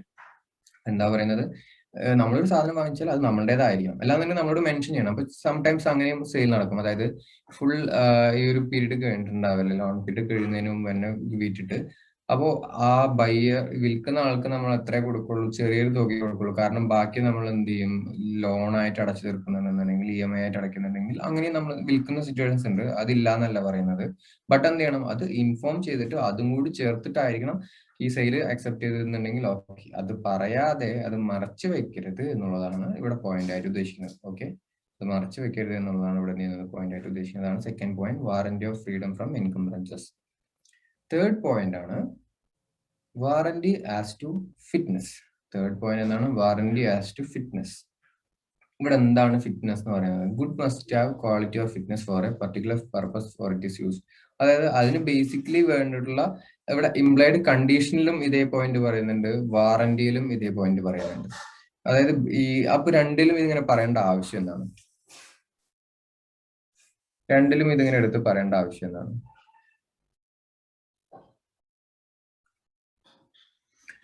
ഈ ഗുഡ്സ് യൂസ് ചെയ്യുന്ന സമയത്ത് ഇങ്ങനെ സൂക്ഷിച്ച് യൂസ് ചെയ്തില്ല എന്നുണ്ടെങ്കിൽ ഇതിന് എന്തെങ്കിലും കേട് സംഭവിക്കാൻ ചാൻസ് ഉണ്ട്, അല്ലെങ്കിൽ ഇത് യൂസ് ചെയ്യാൻ പറ്റാതാവാൻ ചാൻസ് ഉണ്ട്, അങ്ങനെ എന്തെങ്കിലും സ്പെസിഫിക് ആയിട്ടുള്ളതാണ്. അതായത് ഇപ്പൊ എന്തായാലും എക്സാമ്പിൾ പറയാം, ഈ പറയുന്ന ആസിഡും അങ്ങനെയൊക്കെ യൂസ് ചെയ്യുന്നതാണെന്ന് വിചാരിക്കാം. അപ്പൊ അത് യൂസ് ചെയ്യുമ്പോൾ സൂക്ഷിച്ച് ഇത്ര ഇതിന് അതെ യൂസ് ആവണം, അത് യൂസ് ആവണം എന്നുള്ളതാണ്. അതന്നെയാണ് ബേസിക് കണ്ടീഷൻ. അതായത് ഫിറ്റ് ആയിരിക്കണം, നമ്മൾ എന്ത് ആവശ്യത്തിനാണോ അത് വാങ്ങിച്ചത് ആ ഒരു ആവശ്യത്തിന് അത് ഉപയോഗിക്കാൻ പറ്റുന്നതാവണം. എന്താവശ്യത്തിനാണോ അത് വാങ്ങിച്ചത് അതിന് ഉപയോഗിക്കാൻ പറ്റുന്നതാവണം എന്നുള്ളതാണ് അതിന്റെ ബേസിക് കണ്ടീഷൻ. ഞാനൊരു ഇയർഫോൺ വാങ്ങിച്ചു, അത് വർക്ക് ചെയ്യുന്നുണ്ട്, ഇടയ്ക്ക് എന്ത് ചെയ്യുന്നില്ല, അതിന്റെ ചാർജ് പ്രോപ്പറായി നിൽക്കുന്നില്ല, അല്ലാന്നുണ്ടെങ്കിൽ അത് അങ്ങനെ എന്തെങ്കിലുമൊക്കെ ചിലപ്പോൾ സൗണ്ട് ഇതാവുന്നത്, ചിലപ്പോൾ മിസ്സാവുന്നു, ചിലപ്പോൾ മൈക്ക് വർക്ക് ചെയ്യുന്നില്ല, അങ്ങനെയൊക്കെ വരികയാണെന്നുണ്ടെങ്കിൽ അതെന്താണ്, നമ്മൾ വിചാരിച്ചിട്ടുള്ളത് ഒരു മീറ്റിങ്ങിനോ അല്ലെങ്കിൽ കോൾ ചെയ്യാനോ അങ്ങനെയുള്ള പർപ്പസിനാണെന്നുണ്ടെങ്കിൽ അത് പ്രോപ്പറായിട്ട് വർക്ക് ചെയ്യുന്നില്ല എന്നുണ്ടെങ്കിൽ നമുക്ക് അത് എന്ത് ചെയ്യാം, ആ ക്വാളിറ്റി ഉണ്ടാവണോ ക്വാളിറ്റി ഇല്ലാന്നുണ്ടെങ്കിൽ അത് ഡാമേജ് ചെയ്യാം. അല്ലാന്നുണ്ടെങ്കിൽ ഗുഡ്സ് റിട്ടേൺ ചെയ്യണമെങ്കിൽ റിട്ടേൺ ചെയ്തിട്ട് എനിക്ക് വാറണ്ടിയുടെ ഒരു ഇതെന്താ, ചില വാറണ്ടീസ് നമുക്ക് റിപ്പയർ ചെയ്ത് തരും, ചില വാറണ്ടീസ് നമുക്ക് എന്ത് ചെയ്യും, ഇതിനെ റിപ്ലേസ് ചെയ്ത് തരും. അപ്പൊ നമുക്കൊന്ന് പറയാം, എനിക്കിത് റിപ്ലേസ് ചെയ്ത് തരണം, കോൺട്രാക്ട് ക്യാൻസൽ ചെയ്യില്ല, ഒന്നില്ലെങ്കിൽ ഗുഡ്സ് മാറ്റി തരണം, അല്ലാന്നുണ്ടെങ്കിൽ ഇത് റിപ്പയർ ചെയ്ത് തരണം എന്നു പറയുന്ന പോലെ അതിന് വേണ്ടിയിട്ട് വാറണ്ടി സ്യൂ അല്ലെങ്കിൽ ഡാമേജിന് സ്യൂ ചെയ്യാം. അല്ലെങ്കിൽ എനിക്ക് ഇതൊന്നും വേണം, എനിക്ക് ഡാമേജും കൂടി നഷ്ടപരിഹാരം കൂടി തരണം എന്ന് പറയാം. അതാണ് വാറണ്ടി ആസ് ടു ഫിറ്റ്നസ് എന്ന് പറയുന്നത്. Goods must have quality or fitness for a particular purpose for it is. അത് എന്തിനാണോ ആ ഗുഡ്സ് നോർമലി യൂസ് ചെയ്യുന്നത്, ആ ഒരു പർപ്പസിന് ഉപയോഗിക്കാൻ ആവശ്യമായിട്ടുള്ള ക്വാളിറ്റിയോ അല്ലെങ്കിൽ ഫിറ്റ്നസോ ആ ഗുഡ്സിന് ഉണ്ടാവണം എന്നുള്ളതാണ് ബേസിക് ആയിട്ട് പറയുന്നത്. നാലാമത്തെ എന്താണ്, warranty of disclosing dangerous nature of goods. Warranty of disclosing dangerous nature of goods, അതായത് എന്തെങ്കിലും ചില ഗുഡ്സിന് ഇങ്ങനെയുള്ള ഡേഞ്ചറസ് നേച്ചറിന്റെ, ഇപ്പൊ ഈ പറഞ്ഞ എന്താ ഈ ഒരു റബ്ബറിന്റെ ഇത് ആ ഷീറ്റ് അടിക്കാൻ വേണ്ടി ഉപയോഗിക്കുന്ന ഒരു ആസിഡ്, അത് നേരിട്ട് കൈ ഉപയോഗിക്കരുത്, അല്ലെങ്കിൽ അങ്ങനെയുള്ള ഒരു ഇതാണ്. അല്ലെങ്കിൽ വേറെ എന്തെങ്കിലും ഒരു ആസിഡ് ആണ്, വേറെ ഏതെങ്കിലും ഒരു ആസിഡ് അങ്ങനെ എന്തെങ്കിലും സെയിൽ നടക്കാന്നാണെങ്കിൽ പറയാം, ഇത് എപ്പോഴും ഇതൊന്ന് ട്രാൻസ്ഫർ ചെയ്യുന്ന സാനിറ്റൈസർ, അതെ ട്രാൻസ്ഫർ ചെയ്യുമ്പോൾ എന്ത് ചെയ്യണം, ഗ്ലാസ് ബീക്കൺസിൽ മാത്രമേ ട്രാൻസ്ഫർ ചെയ്യാൻ പാടുള്ളൂ, പ്ലാസ്റ്റിക് പാത്രങ്ങളിലൊന്നും ട്രാൻസ്ഫർ ചെയ്യരുത് എന്നുള്ളത് പറയണം. അപ്പൊ അതിൽ മാത്രമേ ട്രാൻസ്ഫർ ചെയ്യാൻ പാടുള്ളൂ, പ്ലാസ്റ്റിക്കിലൊന്നും ട്രാൻസ്ഫർ ചെയ്യരുത് എന്ന് പറയുന്നു. പിന്നെ അതുപോലെ ഇത് നിങ്ങൾ ഡൈല്യൂട്ട് ചെയ്യുമ്പോൾ ഇതിലേക്ക് കുറച്ച് കുറച്ചായിട്ട് വെള്ളം ഒഴിക്കണം, അല്ലെങ്കിൽ ഇത് വെള്ളത്തിലേക്ക് ഒഴിക്കരുത് എന്ന് പറയുന്നു. അങ്ങനെയുള്ള എന്ത് ചെയ്യണം, കണ്ടീഷൻസ് ഇങ്ങനെ പറയുന്നുണ്ടെന്നുണ്ടെങ്കിൽ അപ്പൊ എന്തെങ്കിലും ഒരു ഇതുണ്ട്, അപ്പൊ ഇതൊക്കെ ഡേഞ്ചറസ് ആണ്. അപ്പൊ തിരിച്ചു ഉപയോഗിച്ചു കഴിഞ്ഞാൽ ചിലപ്പോൾ എന്തെങ്കിലും റിയാക്ഷൻ ഉണ്ടായിട്ട്, അല്ലെങ്കിൽ ഇത് യൂസ് ചെയ്യുമ്പോൾ ഗ്ലൗസ് ധരിക്കണം, അല്ലാന്നുണ്ടെങ്കിൽ ഒരു സ്പെക്സ് ധരിക്കണം, ഇത്ര ഡിസ്റ്റൻസിൽ നിന്നിട്ടായിരിക്കണം, അങ്ങനെയുള്ള ഡേഞ്ചറസ് ഇത് അങ്ങനെ അല്ലാതെ ചെയ്തിട്ടുണ്ടെന്നുണ്ടെങ്കിൽ എന്തെങ്കിലും അപകടം പറ്റാൻ ചാൻസ് ഉള്ള ഗുഡ്സ് ആണെന്നുണ്ടെങ്കിൽ ആ അപകടം എന്താണ് എന്നുള്ളത് സെല്ലർ നോർമലി എന്ത് ചെയ്യണം, വാൺ ചെയ്യണം, നമ്മളിന് മുൻകൂട്ടി നമ്മൾക്ക് ഒരു വാണിംഗ് തരണം.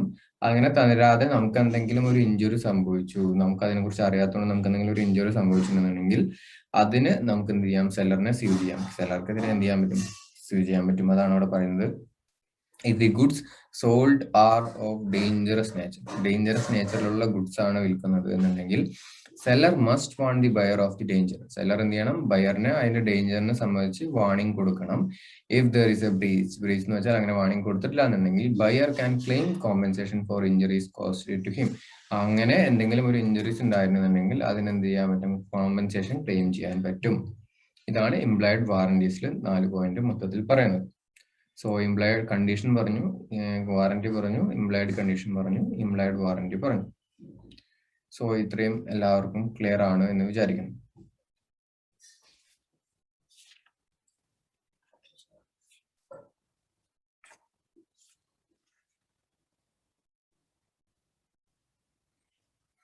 അടുത്ത ക്ലാസ്സിൽ എന്തായാലും നമ്മൾ തീർക്കും.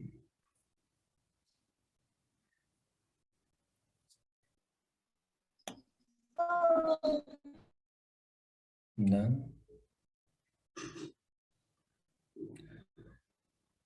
ഓക്കെ, എന്നാൽ നമുക്ക് ഇന്നത്തെ ക്ലാസ് ഇതോടുകൂടി അവസാനിപ്പിക്കാം.